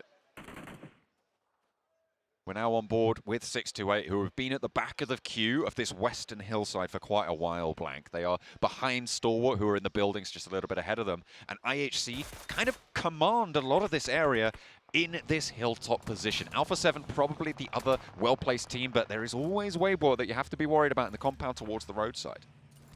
Yeah, it's a really fun position for IHC to play in this match. Just purely off the back of the fact that you control so much terrain from this position. And most teams on the western side, you have to fight each other before they can make it in. Stalwart hitting shots right now, and this is the game that they desperately needed points in, because it's been salvage after salvage after salvage. They want to maintain that #1 spot, removed from Alpha 7. They need to start getting some actually good games. Weibo with a compound of their own. This could be very useful to them. But it's Stalwart's come out on top over on this western edge. They have managed to weather the storm, all the pressure behind them, but only 3 eliminations to show for it. Perhaps they wanted a little bit more value, but either way, surviving later on is its own reward. However, IHC, they've been a little bit quieter as DXavier have taken over that mantle of the streaky team. Can they step up in these Miramars towards the end here? And Cordless does just that. Gap is taken down a peg there. And another point will be found. DXavier will be eliminated. That 3rd place spot will be marked at 83. I think there was a placement point involved there as well, so 84, that 3rd place that 4MV are looking to chase towards. Weibo Gaming as well, going to be looking to rack those points up, and IHC close behind. Nade will take that action, but he already took quite a bit of punishment coming through from 4MV, so all the smokes get put in play. They're not quite in the circle just yet either, John. Stalwart have got to get a bit further, creeped over the line. Zol on his last nade, tosses it over, hopes to get some more damage. Icy looks to be running towards it. That looked dangerous. You're right, definitely did. Top, not quite tagging on for the shots. The smoke's blooming in the way. And Stalwart have to push forwards. The onus is on them, Blank. Yeah, they have to get through this spot. Another good nade from Alex. We'll take down Nerzed just as action gets picked back up again. But they are expending a lot of utility. This utility has to hit and confirm something. At the moment it's found nada. The guys just get back up, dust themselves off, and look to go again. Action needs to re-lock in over towards 4MV, keep them at bay, whilst the rest of the team attempts to find an initial knockoff over towards IHC. South side currently being fought for by 4MV and FaZe as well, as we continue to hop on board with this western hillside engagement. Action moving forwards now as they're looking to pop through Demo. I don't know what he was trying to do there, but he's not going to get away with it. Will be crunched under the buggy. Ziol looking for the backlines. Nurzed running on forwards, hits the deck, and action's there. The spray down from Ziol steps up, looking to try and dance around it, pulls him out of the buggy, but you need to be careful. The rest of the team are going to roll on through for Stalwart. Try and take you down if you can. Demo's already been flushed away, and it's a 1-for-1 trade. They disengage. Seemed like a pretty wild play from Action. I can already sense Max seething on the desk about that. That was a situation where you could have just hopped out of the buggy and maybe looked at him. Hang on, Alpha 7. They've just rolled up. On the backlines, on the side swipe of this fight, a third party from Alpha 7 to try and rack up some points here, sweep out this northern edge and take control of the north side of the road. They had to leave the compound, and what better time to do it than when there's a fight already raging through. Senab at the backlines now needing to try and hold down this ridgeline, top as well as there, because Icy has already fallen. Ziol is next up on the menu. That's Stalwart picking up that point, but they haven't managed to confirm it just yet. There it goes, up and into the points total for Stalwart. They are losing players left and right, though, because Alpha 7 is sweeping through effectively. Are Weibo going to be able to guard this one out on the edge? IHC find the final nail in the coffin for Stalwart. Just Godless remains. Come on, Godless. That is mean gameplay hiding in the bush there. Nade. Tags on. Damage on Godless. Will not be able to go any further. Revo with the DBS lands the headshot. Shots on through. IHC, 8 eliminations though. A couple of points for the placements as well. But Alpha 7 starting to open the cannons now. The gas is flowing. Starting to turn their attention over towards Weibo as well, because they're going to have to descend the hillside. FaZe suffering on the south, because 4MV, they're on a tear today, and they will not let up now. The Mongolian side starting to turn on. Yeah, 4MV actually looking fairly strong, but like you say, Cutlass is drawn for Alpha 7. Cannons posted up, gunpowder lit, and the wick is burning down, ready to go here towards Alpha 7 to claim that top spot, to go from a 7 buffer over towards a Jason buffer on that top side. Nice and healthy, nice and tall. East, how? I don't understand. Not sure. Either way, Mormon doesn't quite connect on that spray, and East stays up and kicking. Onsens wants to challenge with East as well, but he's not going to find that nade over the top. I think that might have been a smoke to keep him safe or stop a push there. Refolds back to the rest of the team. Alpha 7, in the meantime, have descended from the top of the hill. They're playing up towards the north side of it. Mafioso still on the high ground, though. Onsens finally tagged on by East. And he goes very, very low. The play zone gets the knock, and that might deny the point over towards 4MV, but either way, the FaZe lose a player. Mela looking for that heal, will regroup. They'll have to push on forwards, get a little bit closer to the road. Mafioso. Decent initial shots there down towards them, but Weibo sort of have been gifted a free game off the back of this one. Circle look coming back for them. Mela, one of the final players on the side of FaZe, out in the open. Ventores realizes he's just going to have to give up the ghost here. Take the L on this one. Alpha 7, they're still as 4, though. You can't count them out. The forward position for Weibo, though, in this next circle. 4MV have a little bit more lateral movement if they can use that road to cover. Making sure that it's working for them rather than against them. Will slow the cross. As the battlefield sets itself up, the smoke's starting to bloom. 4MV, mount on in, getting torn apart, trying to move forwards. They don't take a knock, however, and that might be the most valuable move they could make in this situation. They have to cover the road ridge. It's a difficult push for Alpha 7, and I think they've done fairly decently, all things considered. Nice shot from Apex. Takes down Revo. Senab sort of shaking his head there. Can't quite believe that he survived it. Neither can Revo. On his knees, but still kicking. Alpha 7 have to push a little bit closer, but 4MV making their lives so tough. Weibo just have such a strong high ground, and Alpha 7, I feel like the jig is up at this point. They're crossing open ground. They don't have the smokes. They don't have the utility. They don't have the players or the firepower either at this stage. Carrillo and Mafioso, sure, they're strong, but how much further can they go here? I don't quite count on their prowess in this scenario. They just right up against it. But there's still 2 players alive. Weibo have yet to really take shots out this way, and 4MV similarly can have to push up towards the roadside. 4MV send the party bus in. Lock it in behind the ridge. Natural made bunker in front of them now. Look over towards Weibo Gaming. Again, it's one of those matches where sometimes the circle comes around, you know, lays the chicken in front of you. All you have to do is put it in the oven. But for Alpha 7, they've worked hard here. And they have been here before as well versus 4MV just a couple of games ago, but they took the win on that one. But now 4MV looking to go all the way. 4MV has to leave this complex. The last circle of the zone. They will have to leave, but Blank, I think they're a little bit closer to the center of it. I think it zones in just to the north side of the road, and that's going to force Weibo to start to stretch out. You can see they're already laying the groundwork with these smokes. Mafioso down, and that just leaves Carrillo for Alpha 7. I think it's only a matter of time before he falls. Weibo looking to close the gap now, and he is right up and close and personal. Su on the back line with the long nades, trying to give them a little bit of a foothold on the far side, but Apex is closer by than maybe they realize. Right up on the road smoke, Mao and Ming already taking a lot of damage. Su takes low as well, but Apex has fallen in the meantime. And that is a massive opening for Weibo to try and sideswipe through. Somehow Alpha 7's got both their players up. They have, so it's a 2-player mix-up with Weibo Gaming completely open.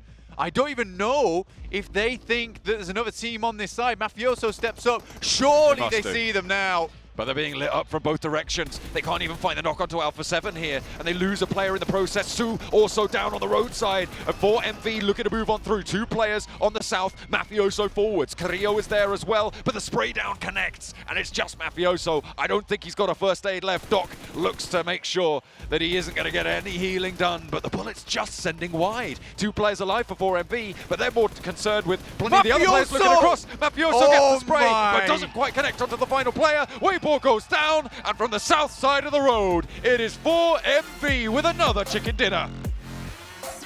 That is some unbelievable stuff there. From Alpha 7, almost finishing things out towards the end, getting Mafioso back up on his feet alongside with Carrillo. At the barest HP, still getting the damage done. Crazy stuff coming through. Weibo Gaming suffer once again to just quite slow gameplay without the plan ahead of them. Really been moving up to the road a lot sooner.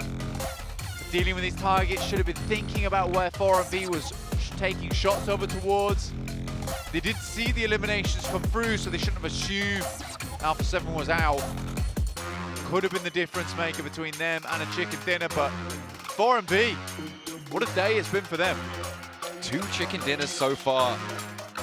Excellent showing, stretching their legs a little bit. Mongolia, such a powerful region, demonstrating just what they're made of. Doc with the MVP, 1.2k damage. Blank, that is nasty from Doc. Able to do a lot of work for the roster and actually leading by quite a margin, even over East, who was such a dominant force in their previous chicken dinner. Yeah, it's sort of an unreal number that he's been able to come out with there. Happy to see it. And I think for Doc, the rest of the team's got to be proud of him. East has been really consistent today as well. But for their Mongolian brothers, Stalwart, can be very unhappy with how this one's going. Just cannot find themselves any kind of purchase in these games. It's been tough. It certainly has been for everybody involved. IHC getting a little bit of purchase in this game. Quite a few eliminations found. And they are going to be pretty happy with that performance, I'd imagine, to keep them just ticking over, just to keep them rolling on through, seeing what they can find. But Weibo Gaming as well. Today they've been denied a couple of performances, a couple of matches, super strong. But in the end, they were able to get this Miramar, get very far into it. Despite going into that second place, they held that central compound. No one really could take it from them. And again, credit to Alpha 7. In a similar scenario, very, very difficult situation to try and push through from that north edge, but they make it quite far. They stay alive as 2, but they can't quite cross the final hurdle. that hurdle goes to 4MV. Well, for Miracle Vibes, able to pull off their second victory today. And Maxman, you noticed something about the top 5.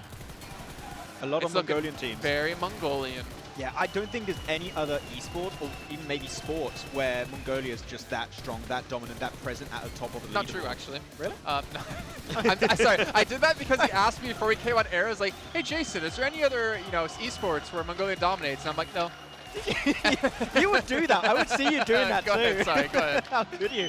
But yeah, like Mongolia being that present, usually it would be a team or two. But like the fact that we have 3 teams competing right now at the top of the leaderboard, CS7. Like Brazil was looking strong, but I did not expect to have all 3 Mongolian teams be at the top and dominating as they are so far. I'm with you, and the way 4MV was actually able to play this match, the way they were able to take the fight onto Major Pride as well. I feel like that was such an important fight for them to even be able to get into the circle. They had to take that fight. We've been talking about teams being able to scout, teams being able to do all of this, a lot of preparation right before taking a fight. It's good to see that sometimes teams just have to fully send it and they have to rely on their gun skill, they have to rely on their skills overall and their team communication and being able to win those fights. I love because you have 2 teams, you have 628 and Stalwart Esports 7 we were looking at. They took the easy route, they saw the circle, they saw the plane path, let's wide wrap to the west. And 4MV, let's put this game mode in extreme. And it went get himself the 10 eliminations on board of that chicken dinner. So man, they told us in the chat, they'll know soon enough about 4MV. We know. We definitely do. Well, the question is, does Kalaris know back at home? Which I think he does. He does. Definitely. But you can see FaZe, 14 points. Again, able to finally get some momentum going for this team. But Alpha 7, Max, you were looking at the rotations, you were looking at the positions, and honestly, they played that out, kind of in your words, pretty flawlessly. Yeah, I think that is a textbook play in that kind of position. And especially, 7, to echo your point you made also quite a few times throughout these last 2 days, no ego fights. Mafioso on that hilltop, getting pushed by S2G, Silas in particular, instantly regroup in the warehouses, and then playing that ridge when they see the third-party opportunity between Stalwart Esports and IHC, clear that high ground spot to leave Mafioso scout while the players are going downhill. I don't think there's any way you play that game any better. Of course, position of 4MV and WBG is still in play, but that middle stage game, perfection. And it kind of shows how focused they are right now too, right? And how much preparation they did from yesterday to today as well, because that wasn't the first time that S2G and Alpha 7 crossed paths. That is now the 3rd time in Miramar. So every single match that we go to Miramar, S2G and Alpha 7 have been crossing paths, whether they do end up getting eliminated. Yesterday, it was S2G being able to eliminate Mafioso. So good for him to be able to learn from that, not being able to take that fight, backing off from it, and surviving. What noise would Kalaris do with 3 players over 1,000 damage? Whoa! I would do that. That's French Kalaris, actually. They would do yip yap yo! Wow, he would do that. He would do that sound. You're laughing 7, but that's pretty close. That was really close. That actually is something you I would remember. do. I remember PWI. Well, obviously, another thing we have to mention here is our overall rankings. S2G, 7th place, but they are joint tied for 8, and they're not that far potentially falling onto that 2nd page. And as Banks pointed out for us, they started the day off at 52. Yep. They're at, if I'm not mistaken, 9 points on the day. I mean, what can we say? As we mentioned earlier, the S2G fans are currently in front of us. They keep chanting S2G, S2G, and every single time they say S2G, S2G, I kind of want to reply with something. How do you want to reply? Do the chant. Do the chant with me. Okay. S2G. Sucks. S2G. Sucks. Okay. They're right behind you. I mean, am I wrong? I remember. The stats speak for themselves. It's not like I'm just trying to shame on them. I'm not trying to be like, oh, Bro, I'm not just trying to hate on them. looking at you, and he's about to jump over the stage and tackle you. I'm not trying to hate on them. The stats speak for themselves. You mentioned it PMGC? too. You mentioned that they were not going to be doing good today. Guess what? You were right, Jason. What can I say? What can I say? You were committed there. But you know what? Another team who's not been doing well today, if we're going to keep on that train, it's the Nongshim. Yeah, it's true. I mean, central positions are just not open anymore, right? And we talked about it earlier. It's just central spots like Alpha 7, WBG. All the teams are just so quick to pivot in those POIs. And Nongshim Red Force, unfortunately, really good at defending. In my eyes, not the best when it comes to engages. At least that's how I perceive them. And so far, they haven't been in that situation where they are the one defending those strong positions. I feel like even when they are defending, they just haven't been on point today. Remember that when they were defending against Prestige? I mean, they breached it, but yeah, sure. Yeah, that ended up completely backfiring for them. Yeah.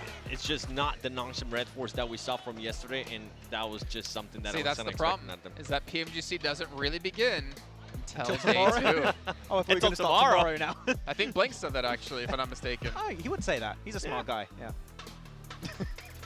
he's so proud of himself. He loves when they shoot the shirt cannon behind him. I want to get one of those and just have some fun with it, to be honest. They keep blasting it right behind the casters. I'm surprised they're not deaf, to be honest. No, you can't see it. John's like, what? Huh? But obviously going into our final Miramar of the day, Stalwart Esports have also been pretty quiet today. There's been a lot of the top teams a little quiet, except obviously Alpha 7. But that's also great because it keeps things really close going to our final day with a lot of these teams close in points. And honestly, we can't really predict who's going to win now. Yeah, I feel like the top of the leaderboards are solidified. We've had some very, very clear favorites in this tournament. Yeah. I'm looking still at the bottom teams. I feel like there's still a bit of space remaining for some comebacks to happen. It's going to be 7 matches left now with this last Miramar. I'm looking at FaZe, a really good ending on that previous game with a ton of eliminations. I need to see a good finish here for them to have a chance hopefully tomorrow. Some teams need to be careful though, because if Alpha 7 does end up having a good match here, the gap's going to get even bigger, especially if 4MV doesn't end up performing. If we have other teams like we're talking about it, right? And Stalwart Esports, we can see there SGG in the background. Oh. We are so good. All right. Anyways, what we were saying in regards to Stalwart, another team that hasn't really been able to put up that many points today. Yeah. They've only been able to put up, I think it's something along the lines of 20-something points, which is not good enough considering what Alpha 7's been able to do. Luckily for them, Alpha 7 hasn't really been able to capitalize whenever they do end up going out. But that's kind of what I'm hinting at. In this last match, if Alpha 7 does end up capitalizing on some of the top teams that are chasing them, going into tomorrow, they're going to be feeling really confident, and it's in a position, and they're going to put Alpha 7 in a position that I don't know how they're going to react, because we have seen Alpha 7 choke whenever they are on the lead. Alpha 7 have always been a really strong Miramar team. Like ever since we've known these players, I feel like Miramar has been their battleground where they stand out the most. And we know, especially the very streaky team, they've got a lot of momentum. Now they're just hyped up. They know we could be the world champions. We don't want a second place curse like last year. We want to be the champions in 2023. So they're going to give it all they have to now be crowned the champions. And it's 3 players performing really well for them right now. Mafioso, we've been able to see him do a lot of plays. Rebel being able to put up a lot of plays as well, and Carrillo too. I feel like we had the time where Alpha 7 always had 1 or 2 players underperforming. Like it feels like this is one of the first times on this international stage where every single player has brought a little bit of pizzazz, de je ne sais quoi in these matches. So I'm really happy. Did you just whip out the je ne sais quoi? Did. Yes. I want to speak French too. Yeah, I can't. Never mind. We know some words. We can't say them on broadcast. Don't say it. No, that's a flashback to PMGC in Berlin when we were there. Obviously, though, looking ahead, if you are Alpha 7, you also know anytime you go out early in these matches, teams are going to catch up to you. But in retrospect, if any of the teams below you go out, you know we can play safe. We can play to survive. And we can build up a lead that we can carry through into these final matches. And I think that kind of goes with what we saw exactly in this last match, the way they've been able to play it. But they were chilling. Going back to the no ego fights, being able to back off, putting themselves in a position where they're actually going to be able to either defend or attack a situation, which they ended up doing with those clips that you were mentioning. Overall, Alpha 7, the way they're playing, they are playing like they're going to be the champions. There's nothing else is it coming home to Brazil? It's going to tilt some of our commentators right now, I can tell you that for sure. But obviously, I think it's been something that's a long time been coming. Brazil taking home a title, taking home a massive trophy like this. And honestly, for Alpha 7 to do it, I'd be pretty happy. I know I've criticized them a lot in the past, but with the way they've been playing this event, like we've been saying, it's well-deserved. But obviously, it's not over just yet. Teams like 4America Vibes are on the chase. Xavier, the team that I honestly thought was a fluke that they won last chance, they're in the hunt as well. Stalwart, that one's pretty obvious, right? It's Stalwart. Actually, talking about Xavier, interesting point. It really feels like they are going back to their comfort play of league stage, which is they find really good entry points in these circles. They're not taking unnecessary fights. And because they get better positions when a fight is engaged or coming their way, they have a better chance of getting those eliminations, reaching that late stage and getting placement points off the back of that. So Xavier, I feel like, understood why they were so successful in the league and are trying to bring that back a bit in these finals. I want to see how WBG is going to end up today. Well, they've been playing chilling as well, just like we've seen out of Alpha 7. But it's time to head into our final match of the day. It's going to be on Miramar once again with John Adam Blake. Of course it is. We've got our last helping of the Desert Dessert. Miramar going on into the end of the day. We're going to be closing out for match number 12 over on the Dusty Dunes. We're heading over to that final match of the day now.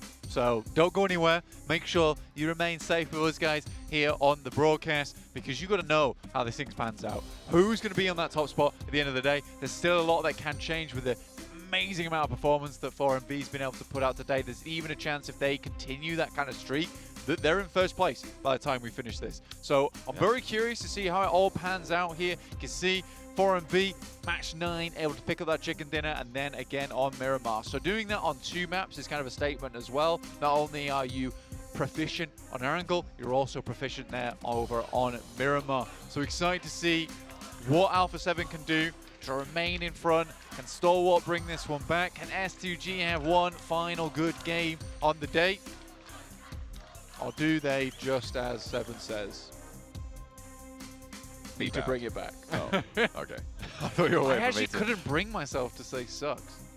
Yeah, I mean, they kind of do right now, Stop though. saying Like, that. It's mean. it's I don't like being mean to people. It's not a falsehood. No, it's at not this a point. falsehood. Yeah, it's all right. It's all right. It's all right. Isn't it, Seven? It's all right.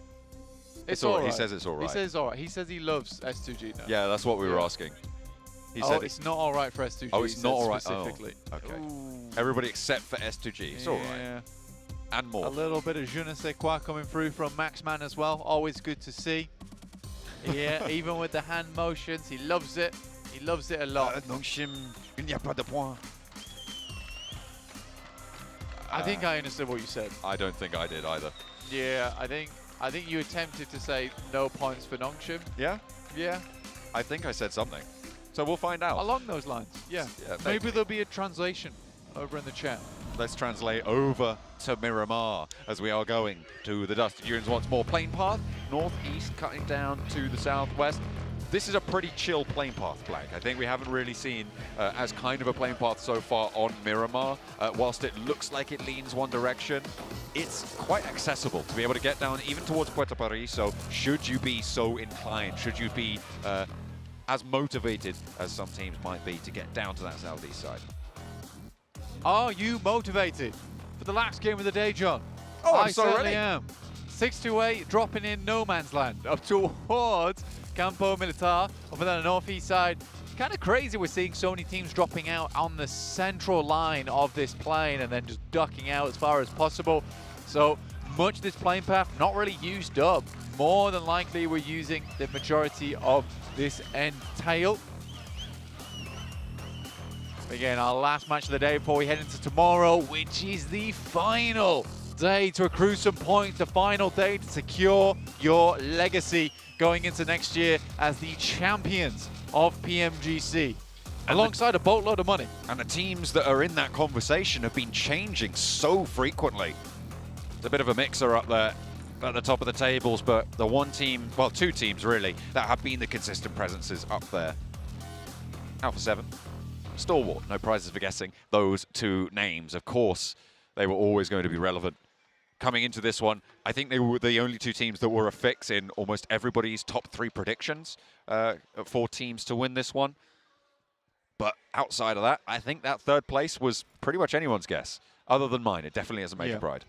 As I've always said, one of my classic catchphrases. Classic catchphrase. Just you wait to see what 4MV can do on the stage. Classic. Say this all the time. Yeah. I'll say it again. What are you going to say? Just you wait to see what 4MV will do on the main stage. Do you know what? I will. Yeah. I will wait. You don't have to wait. It's already happened. Oh, they are that's good. blasting out of control like Team Rocket right now. They're going to the moon. See what they can get done on this final match. Can they bring themselves towards that top spot? But with a circle like this one, heads all the way over towards that western side on the north. Alpha 7, fairly central right now. Over in El Pozo. in El Pozo, yes. I was going to say that. Yeah, but I said Carry it on. first, so. Said El Pozo, S2G blinding that eastern side of the circle. Over in La Cabrera, on a bit of a split, DX Xavier. We haven't really seen that sort of a split be super impactful so far in the circles on Miramar that we've had, but potentially a chance here, but it is quite east-leaning. I'd imagine we're going to see DX Xavier move a little bit further to the west side of Crater Fields. The Xavier's split, man. It's fine. Oh, just Do you know who else does this split? reminiscing about Gladiators. I was just going to bring them up. We have to. Yeah. Once a day, at least. A fun team. Definitely did not deserve to be here. No. Sadly. In the end, their performance at the end of this season did lack the luster necessary to Still qualify makes them me further. sad, though. It Still does. makes me sad. It doesn't feel quite like a global tournament without the lads. I mean, they've been together for so long, and let's stop talking about them now, because we'll just get sadder and sadder. Stalwart over on the east side, behind that S2G blockade on the east edge, very close to Loops and Titan Esports Club as well, who are getting a little bit mixed up with things near water treatment. Loops might have a little bit of trouble on their hands, but they'll seemingly move through one another without so much as interacting. Morph on the southwest side, going to be moving up that west side coast. They've already actually sent Boboho all the way up there, so Pepank and the rest of them are going to have to regroup up that edge. Pepank and the gang. That's right. Nice. We are kind of doing Yoru and Cleon dirty here. A little bit. I'm pretty sure there's someone in chat called Cleon. Okay. And the lore is that the player was named after him, but I'm pretty sure he just took his name. Okay. And then has created this lore for himself. That's pretty bold. Yeah. That's it's my bold name, lore. actually. But I respect it so much. Either way, it's an interesting story. Yeah, I love it. If that's you, Cleon, in the chat, we know what you. We know your game. We know your game, but also well done. But yeah, I think it's a curious split right now coming through from S2G. I like the way they've gone about this. They've sent 2 players up towards Creative Fields, and I think that's in the hopes of finding Levi's. Last time they only sent 1 player up. It didn't go terribly well for them. So this time around they sent 2. Calci has taken a couple of shots, so that should alert Levi's to the presence. But again, there's a couple more players to be dealt with in this location. So for S2G, could get the drop on DXavier. DXavier obviously dropping out of these top 3 that last game. Would like to reclaim their spot for Vietnam. They have got a pretty wide split right now, given the number of teams nearby. And they have potential danger on the cards, but they have seemingly looked to get Lamborghini back closer to Paragin. Chaz bringing that rotation up as well. So only the 1 player still stuck nearer to S2G. Over on the east side, teams coalescing towards the middle now, fairly effectively and actually fairly respectfully of one another's position. No eliminations coming through just yet. A couple of trades, a couple of bullets being sent each other's way, but other than that, nothing dramatic. Alpha 7 in the middle of El Pozo, holding down the urban environment. Playing on that stadium. Levi's might be changing the peace agreement between the 2 of them, but has to back off that high ground. I spoke about the danger of being on this high ground before. You can't afford to get knocked. You cannot afford to get knocked up here. It's a stressful experience. Sniper rifle. Interesting. Could come in handy, especially if you can tear the head off from Calci.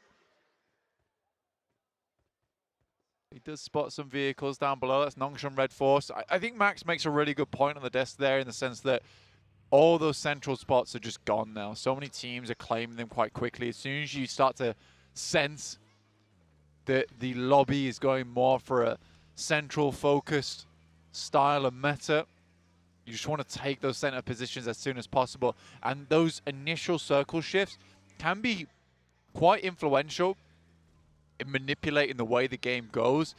Certainly this one, Alpha 7's having time of their life with it. The circle heading over towards El Pozo in the first place does mean they're going to be surrounded fairly quickly, but we know that they can hold their ground. It's Stalwart versus Nongshim. Decent nade over towards Wings. Very good start. Taking that knock as well. Stalwart with their last chance today to prove that they are still worthy of those top spots. And we'll see if they can convert over onto Nongshim, who have been falling off today so far. Tizzy looks for the shots, and XZY with the angle onto top takes a lot of damage his way, but doesn't quite find what he's looking for. Not just yet. Top allowed to heal on up. Again, on the east side, Nongshim Red Force have got Pasija EVOS down towards the south side of them that they may have to worry about, but they're about 300, 400 meters out right now. So a little bit too far away to take those shots just yet. Second shift on the circle. This could be a cruel one. Honestly, I'm hoping for a southwest hard shift. Love to see more of the mountain in, but wrong. I've been denied. Up towards that north side once again. Towards La Cobraria, the fielded area down towards Crater. 4MV do need to get a bit of a move on here and down towards the south side. Behind Udo Alliance and battling versus Major Pride. Already finding Dino though, so one elimination found already. Dropping them up to 90 points now. Almost in the 3-digit lane alongside with Alpha 7. Alpha 7, one of the main features of this southeast side near El Pozo on that route out moving north. 628 on the north side of all of this group of players. Gonna have a potential to try and just guard all of this out, but I'm looking at Stalwart's rotation wide blank, all the way out in the east, moving over the north side, past La Cobraria. They might be looking to try and challenge for some similar spots there. S2G in the meantime in the middle, getting caught out somewhat. Naturally going to have to deal with Weibo Gaming as they crash on into the concretes here. Silas goes down, Arazi very, very low as well. Silas flushed away as Senab is able to get the pick actually up onto that one. And Carrillo is chiming in. Alpha 7 seemingly just picking up these points left and right. Hamzy with a chance, and there's a second knock as well. Weibo Gaming starting to falter as Hamzy crests the door frame. Ming though with the hold, with the chance to take down S2G, and he takes it. Seizes it with both hands, and once more to cap off their day blank, it is S2G 0 points. Damn, someone was really right. That's crazy. Yeah, S2G going down in pretty catastrophic fashion at the end of the day for Turkish fans here in Istanbul. To me, the disappointments here as well. They were going home. Goodness me. At least it's not a long trip back home for them. That's true. That is true. For S2G, though, an unfortunate finish to their day. 7th place. Likely to change with Nongshim Red Force still in the game with 3 players alive, and Titans phase not too far behind. It's 4MV, though, who really have found their wings today. Soaring towards the top side of the lobby. Faster than ever before. Udo Alliance really also having a rough day. I think if we're going to give S2G a hard time of it, we have to give Udo Alliance the same, because yesterday it looked consistent. Today it's looked non-existent. You haven't even seen the sort of rotational plays that they were making before from them. And perhaps that's more to do with the fact that there are more teams going far more central. You're not really able to make strong rotational plays if you're not just going to the middle and holding it out, right? And if you do Alliance on winning fights, they can't really contest in those central areas. And that is coming back to bite them in their points totals today, as teams start to look for the middle more so than before. 4MV challenging for those top spots, losing players. Stalwart with a chance now to get back over the top of it. DX Xavier as well, with a position that they hold on the north side of Crater Fields. Potential to be able to keep up pace with them, but Alpha 7 still sit 13 points ahead, and with the position that they hold south edge of Crater Fields, it's going to be another game where they have a big point scoring opportunity. Yeah, I think if we're looking at Stalwart as well, got to take into account this little rotation they've made up towards the north side of the map. Really, really well done from them. Wrapped around a lot of the dangerous zones. They were on the south at the start of this game.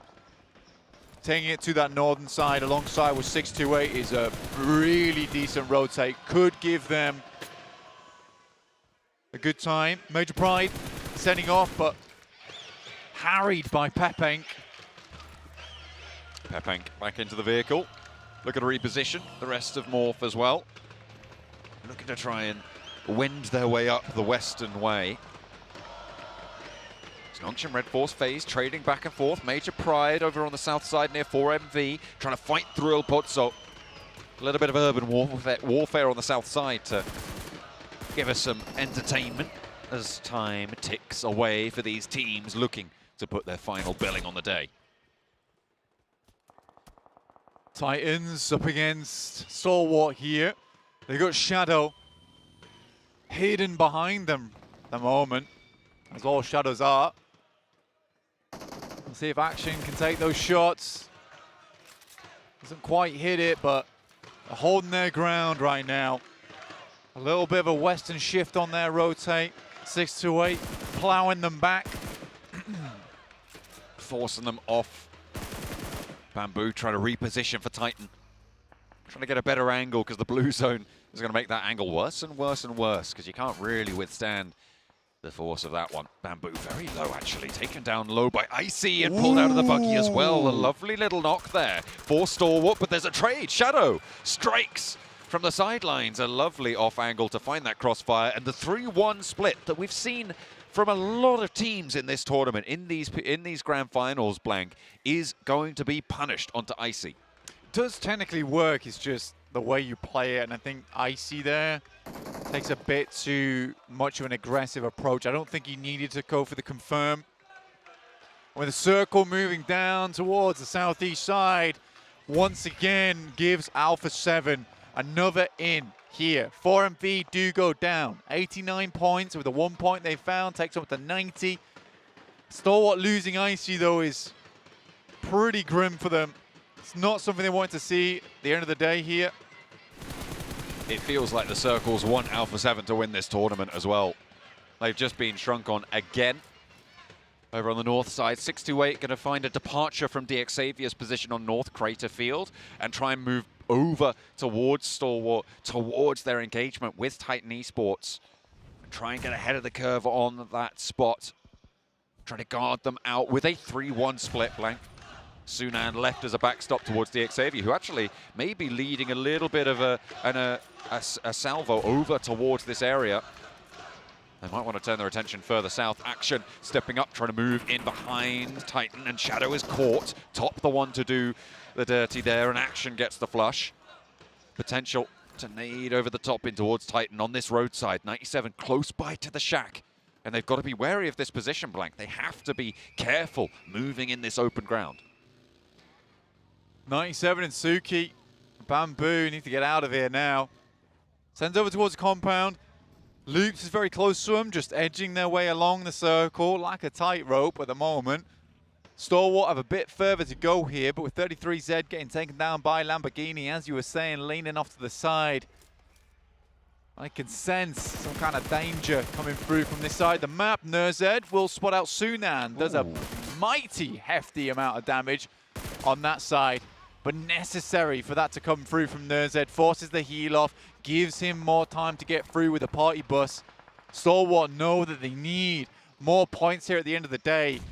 Alpha 7, it's what I talked about right at the beginning. This team doesn't really have bad games. They will just consistently hit those points game to game. I mean, when you give it a circle like this as well, you've got to be capitalizing on those points. That's exactly what they'll do. Titan Esports now seemingly overwhelmed by Stalwart's position on the northwest side. 3 players alive for Stalwart, and they're picking up points. You can see they're back up into that second place position. 4 eliminations so far. They have lost a player, but they're still in a decent spot here. However, Alpha 7 holding face to a lot of these teams. Again, Alpha 7 on a 3-1 split with Revo on the backstop. Honestly, for Alpha 7 right now, this is one of those games where the circle shifts on them again. It's fairly unlosable, right? I think that when you look at their position up on the high ground, where it's very difficult to get up there without a long, lengthy setup at the beginning of the game, kind of free. Yeah. Kind of free. Should be. Should be. Top Esports getting a little bit too close for comfort, but IHC and Loops on the north edge of El Pozo trying to leave up to the north is very, very tricky, and you have to deal with your neighbors first. Godless close by to the building that Loops currently occupy, and he's giving them the runaround. Stepping on into the building now, spraying down the corridor. There's backup moving on in the form of Alex, I think that is, right up into the wall. They're playing split, taking control of the high upper floor there. Alex skirting around the edges as well. Nades coming on through. IHC still 2-2 though. They're just looking for an opening. Loops not presenting just yet. Godless practically on his own here. Pretty bold that he goes to take this push by himself. Loops is behind him, moves through the building, gets upstairs, causes commotion, drops a nade in. Smoke goes through. It's a good Molotov upstairs as well to keep him off. The fact that Godless has been able to get up here is honestly silly. Puts out the fire as fast as possible and gets the kit on. I am unsure what's going on here from IHC. Finally, Alex comes in with some backup, but does get taken down. Demo's here alongside him, and she's very low. They're looking for the drop down. Oh, What a Godless. shot from Godless. From the heavens descends, and he will be able to put the final nail in the Loop's coffin. That's the end of their day. Around 50 points earned so far on their tournament, and it's looking a little bit worse for them as well. Another nice pickup for IHC, however. In the meantime, Alpha 7 took a knock. They got the res over on that hillside, and now it's Stalwart and Morph trying to fight for the hills to the west of their side. At the moment, it looks like Stalwart are getting the better end of the deal, but action is down, and they only have 3 players total, remember. Pepenk is going to be flushed away, though, by Top as he looks for the res onto his teammate. Pepenk down and finished. Stalwart's not, you're right, it's not looking too bad. Weibo Gaming coming up against, I believe this is the last player coming through from 628. Sunan. Over on the north side for 628. But Alpha 7 seem to have spotted something out this way, and SUK gets hit. Takes the shots from Carrillo. Sunan might actually be able to get the flush down there. Mafioso takes a knock as well.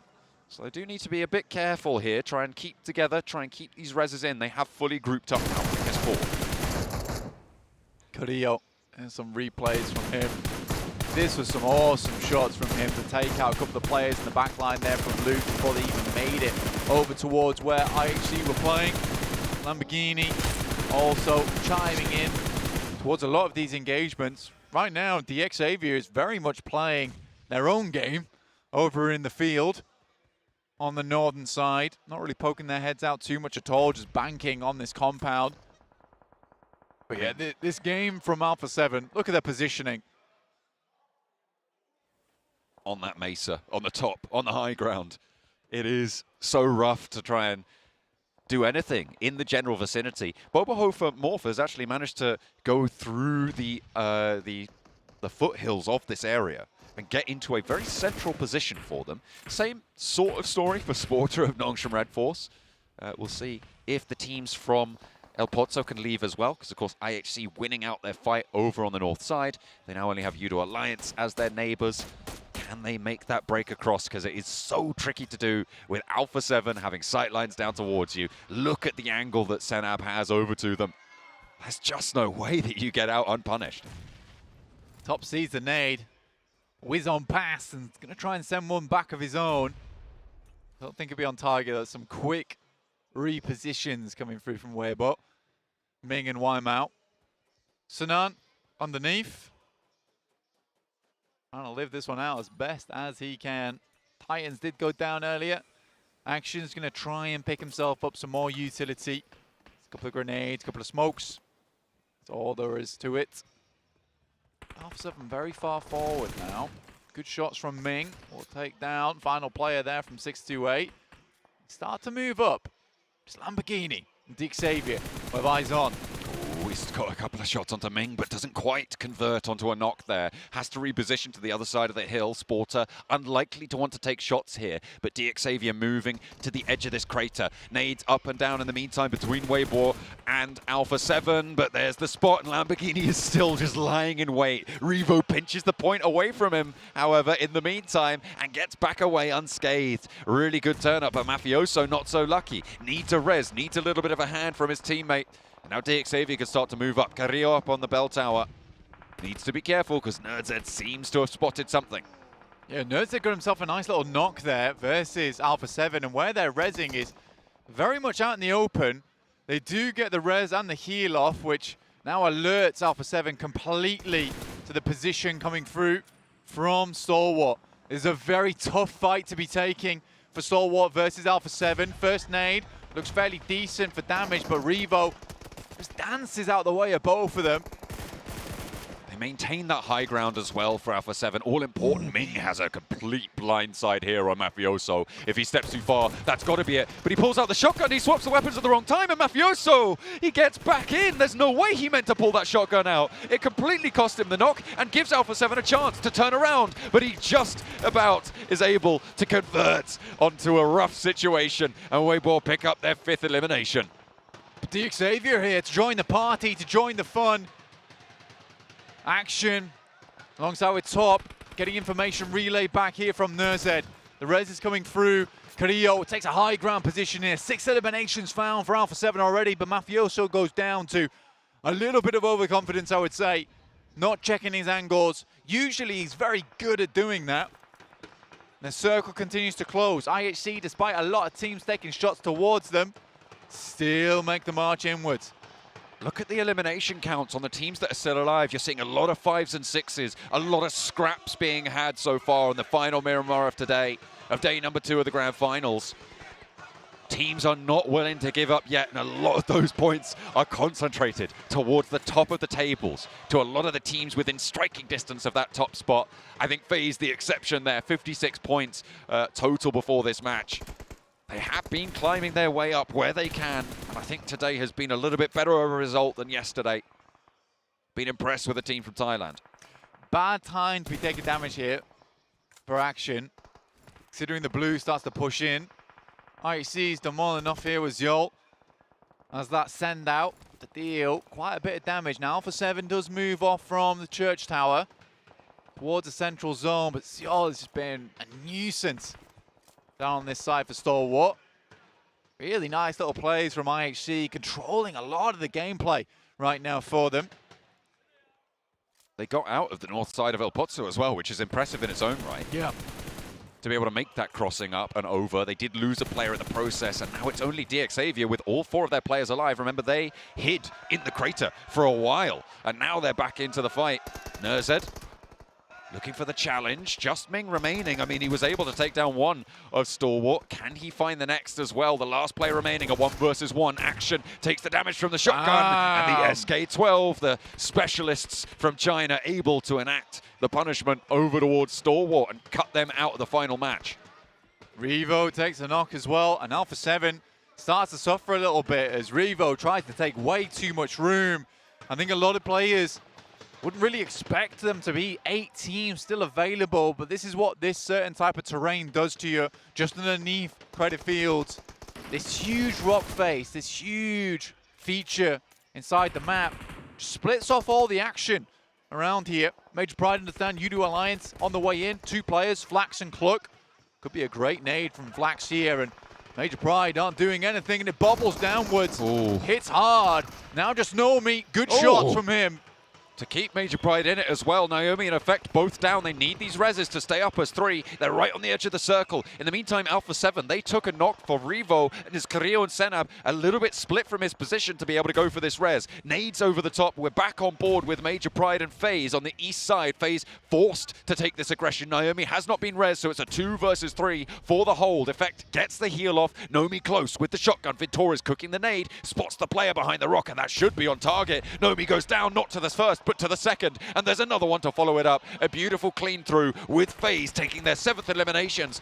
IHC racking up 10. This is a bloodbath, and IHC have another challenge.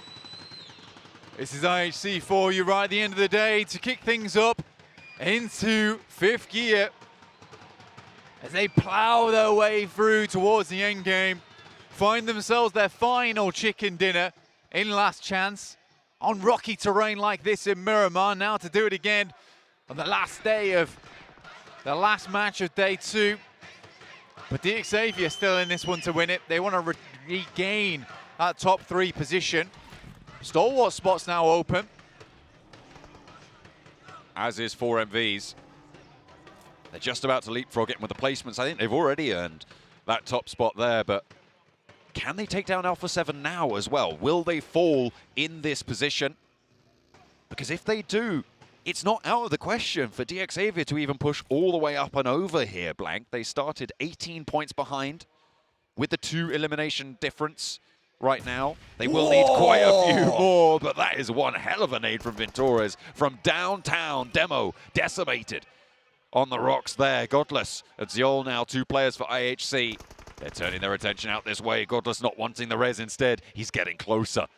He moves into danger, but Demo taking so much damage from the nade. Okay, he's cowered back behind that rock and looking for the res. The double drop from FaZe. They're continuing to press their advantage here.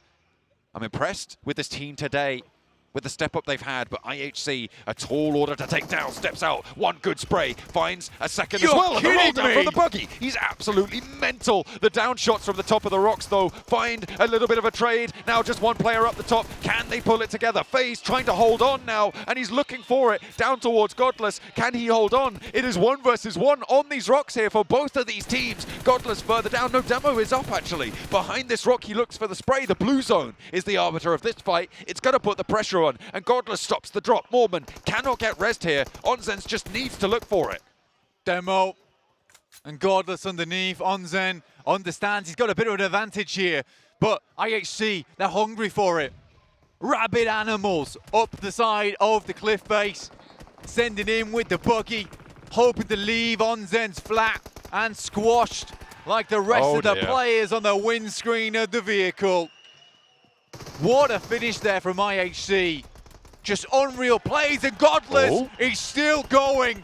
He's not got much more left in the tank, though, and I do not blame him. That was one hell of an afterburner. Senab crosses out past the wall. Alpha 7 out. DX Xavier now with just IHC to deal with. It's just Demo on the south. He's super low. He is going to be going down, but DX Xavier with another chicken dinner today. There is so much more to see from this team from Vietnam, and Demo looking to move around the edge here. Can he get a first aid off? I think he might do, but it's not going to be in time. Paragin puts the nade to bed, and another chicken dinner coming on through. What a play from this team on that north side to hide in the crater and resurge at the right time. They are chasing for the top spots flank, and there is so many teams in that conversation. It's an interesting way to play that game, honestly. Keep yourself out of sight, out of mind for a long, long time, and then come on through and clean it up. Alex on this team deserves all the praise he's getting. Extremely strong, but you cannot count out Godless, Joel, Demo, all really putting in the work there. The swing round the buggy, I ain't never seen anything like this. Honestly, this has been an interesting day, to say the least, but DX Xavier take their win. It's nice to see the nades from Paragin still being just as golden as before. You love to see it. Alpha 7 surviving very late into that game as well, though. And with the lead they already had, I think they were able to get quite a few eliminations on that match. With the points they got, I think, for getting 3rd place, if I'm not mistaken. IHC got 2nd. They were able to put, again, a very respectable performance in. Getting, I think it was 6 or 7 eliminations, something in that sort of area. So Alpha 7 still very much the team to chase moving into the final day. Lamborghini claiming that MVP spot. And honestly, very well deserved. I think that we sort of expected Chua or Levi's to be the ones that would be stepping up, but Lamborghini, he's brought some absolute rubber-burning rampage to the PMGC so far. It has been very, very fun to watch this team just perform and actually be able to stand up to the test of PMGC at the end of the day. I'm loving it, honestly, John. I'm loving it. You've been loving it right from the start. DX Xavier charging through that last chance, and now they are seizing that chance to try and take the power. IHC, similarly, been so powerful over the course of the day. But I talked about it quite a bit there. I liked how FaZe were playing during that last match. I felt like they had a lot of strength to sweep through. Unfortunately, they were drawn to a close by IHC. Yeah, and I think that it was fun watching FaZe, but this is going to FaZe to a tease that they will kick and scream and fight and bite their way towards the top, but it's not going to happen to the very end. But we'll wait for the very end, which is coming right now. But before that, we've got the desk. Oh man, if we're talking about big movers today, DX Xavier has to come to mind. They have put on a stellar performance today, looking to carry themselves through into the final day in a place that they can almost grasp. that trophy on stage. Maxman, you've been looking at, you've been diving into the numbers here for the results today.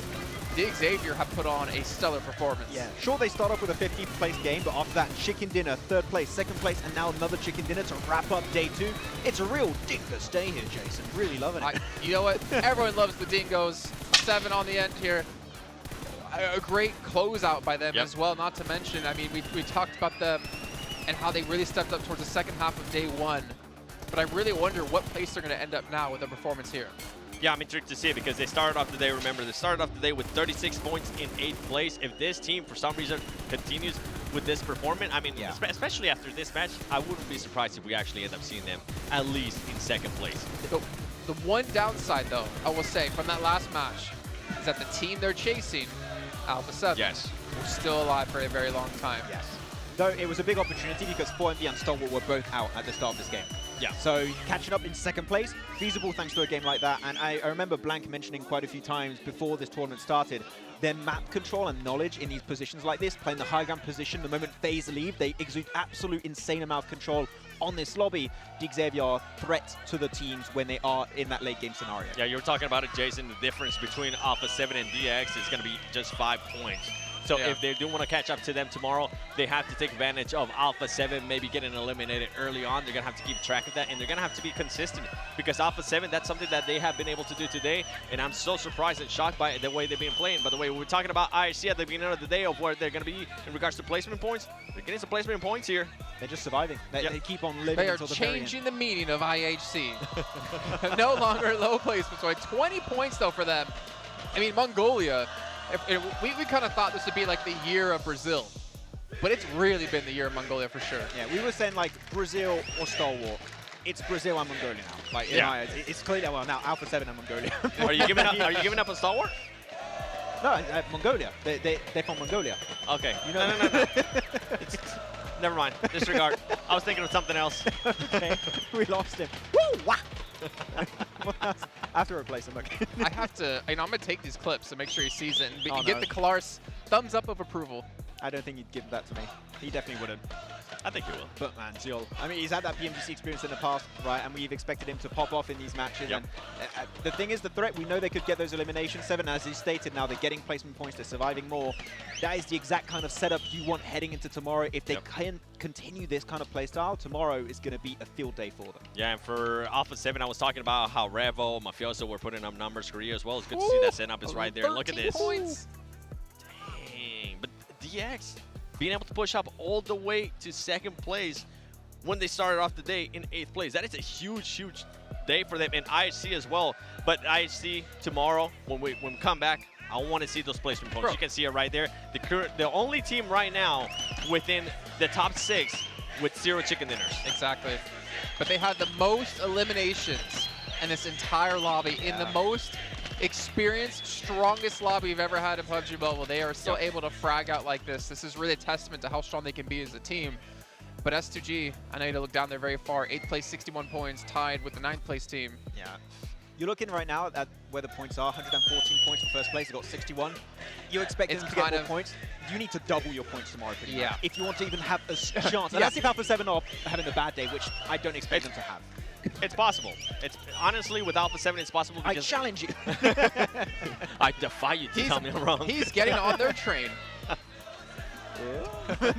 Please don't. No, but that's a good point that Max brings up. Like, there's technically a cutoff point we're starting to hit now, right? Oh, yeah, 61 points. They'd have to at least double, like you said, because assuming Alpha 7 doesn't really get too many points beyond that, it's going to be possible for you guys at home, though. We do have the PMGC play party kicking off right after we finish things off here. You can head over to Face It and check out the PMGC play party, and where the top 500 have will be winning their own choice of 154,000 UC. Yep. A lot of money to win. Also, Infinix GT10 Pro. We're just blasting. We're machine gunning through all these. This is smartphone provider here at PMGC 2023.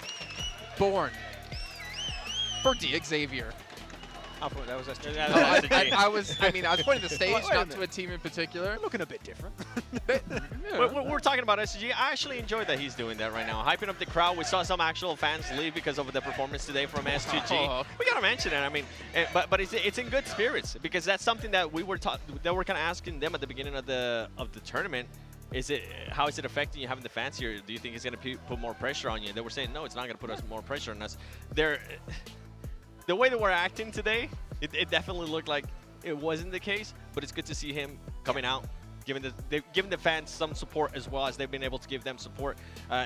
Tomorrow, though, as much as I hate to say this, I don't think they're going to be able to go back-to-back championships. I think it's done, to be honest. Like, doubling your points on the final day, on the third of the matches left in this tournament, when Alpha 7 are so consistent, 4MV, Dig Xavier keep bringing points on board every single match. I feel like right now the cutoff would be around 6th place right now. If you're in the top 6, you have a chance for the trophy. Outside of that, I think it's done. On that note, by the way, about SUG being in high spirits, I mean, there's only, this is like an experience of a lifetime for them, right? Yeah. You only get to do this once, if ever once, to play in a major tournament in front of your hometown, your crowd, your people. And they're enjoying every moment of it, as you can see. I mean, yeah, they're in high spirits, even though they're kind of in low placings. They're still going for it. Hopefully they continue to finish in high spirits, even if they do end up realizing that they're not going to be able to become the champions. And then we're going to have John and Blank representing the UK in next year's PMGC, so it's going to happen again. The Cup's going home one way or another. They're going to get disappointed because I don't know of any UK teams around anymore or any really good UK players. But you know what? That's going to be it from us for now. We're going to head down to the stage with an interview with Carrillo from Alpha 7. Ooh.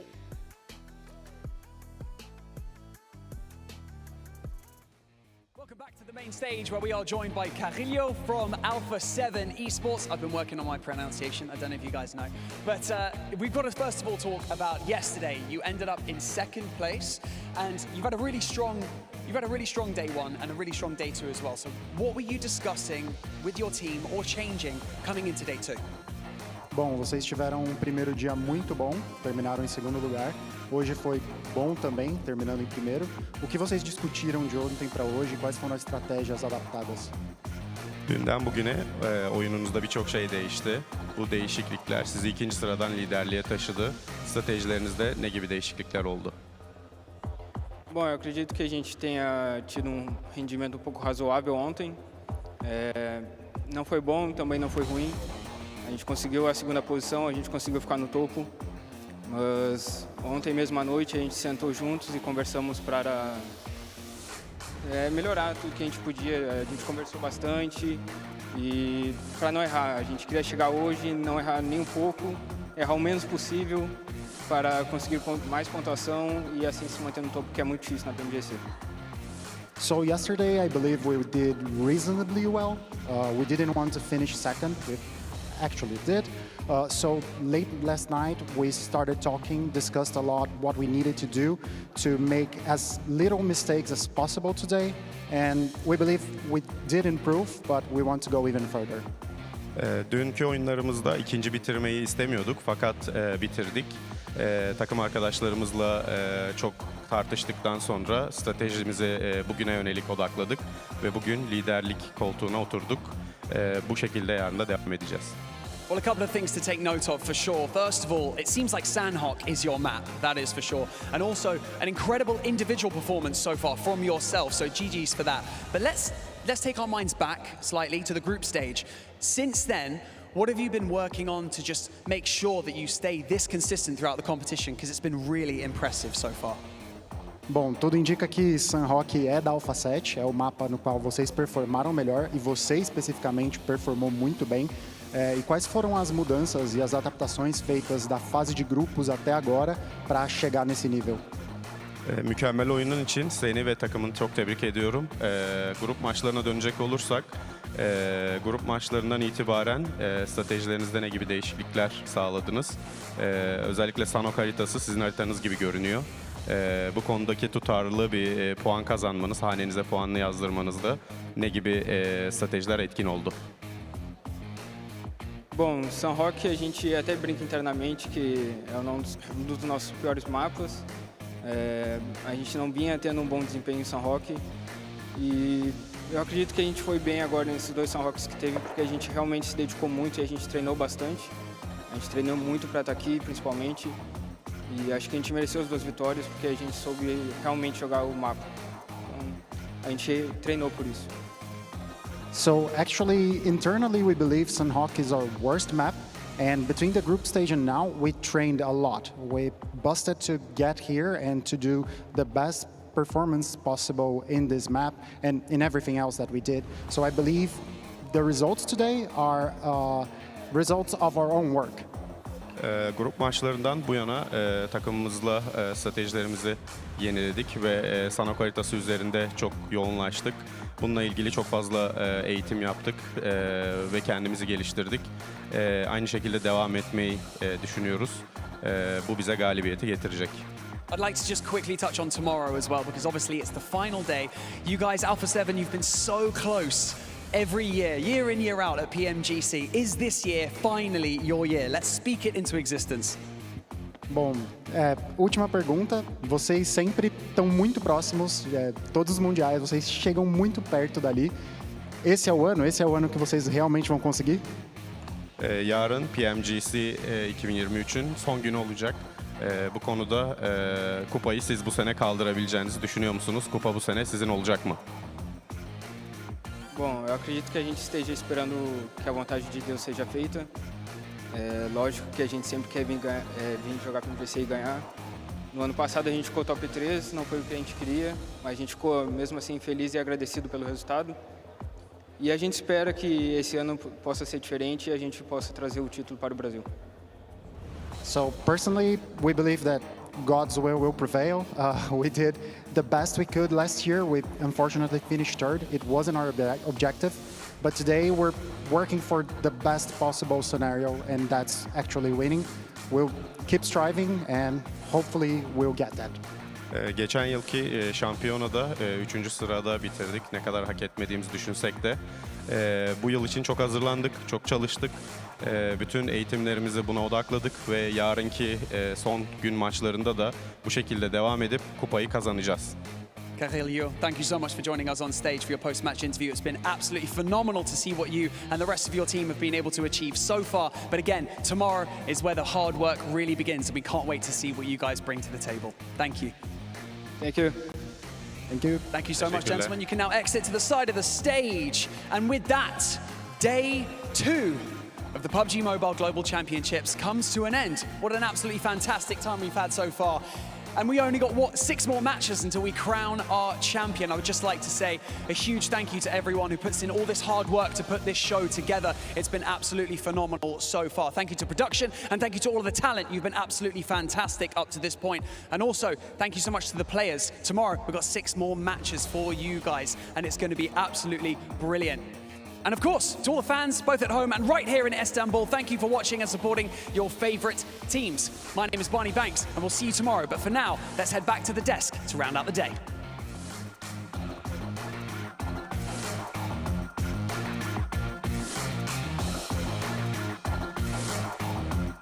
Well, to round out the day, I think the quickest way to say S2G, not so good. Alpha 7, D Xavier, IHC, 4 America vibes, good. Very good. That's a quick TLDR if you guys didn't watch today, but as you can see here, Gilles, 24 eliminations, leading in damage, elims, not quite assists, because you know what? If he's going to get a knock, he's going to do a max fan and confirm it. My eliminations. Yeah. That's the sound I make when I get it. But he's going to be MVP.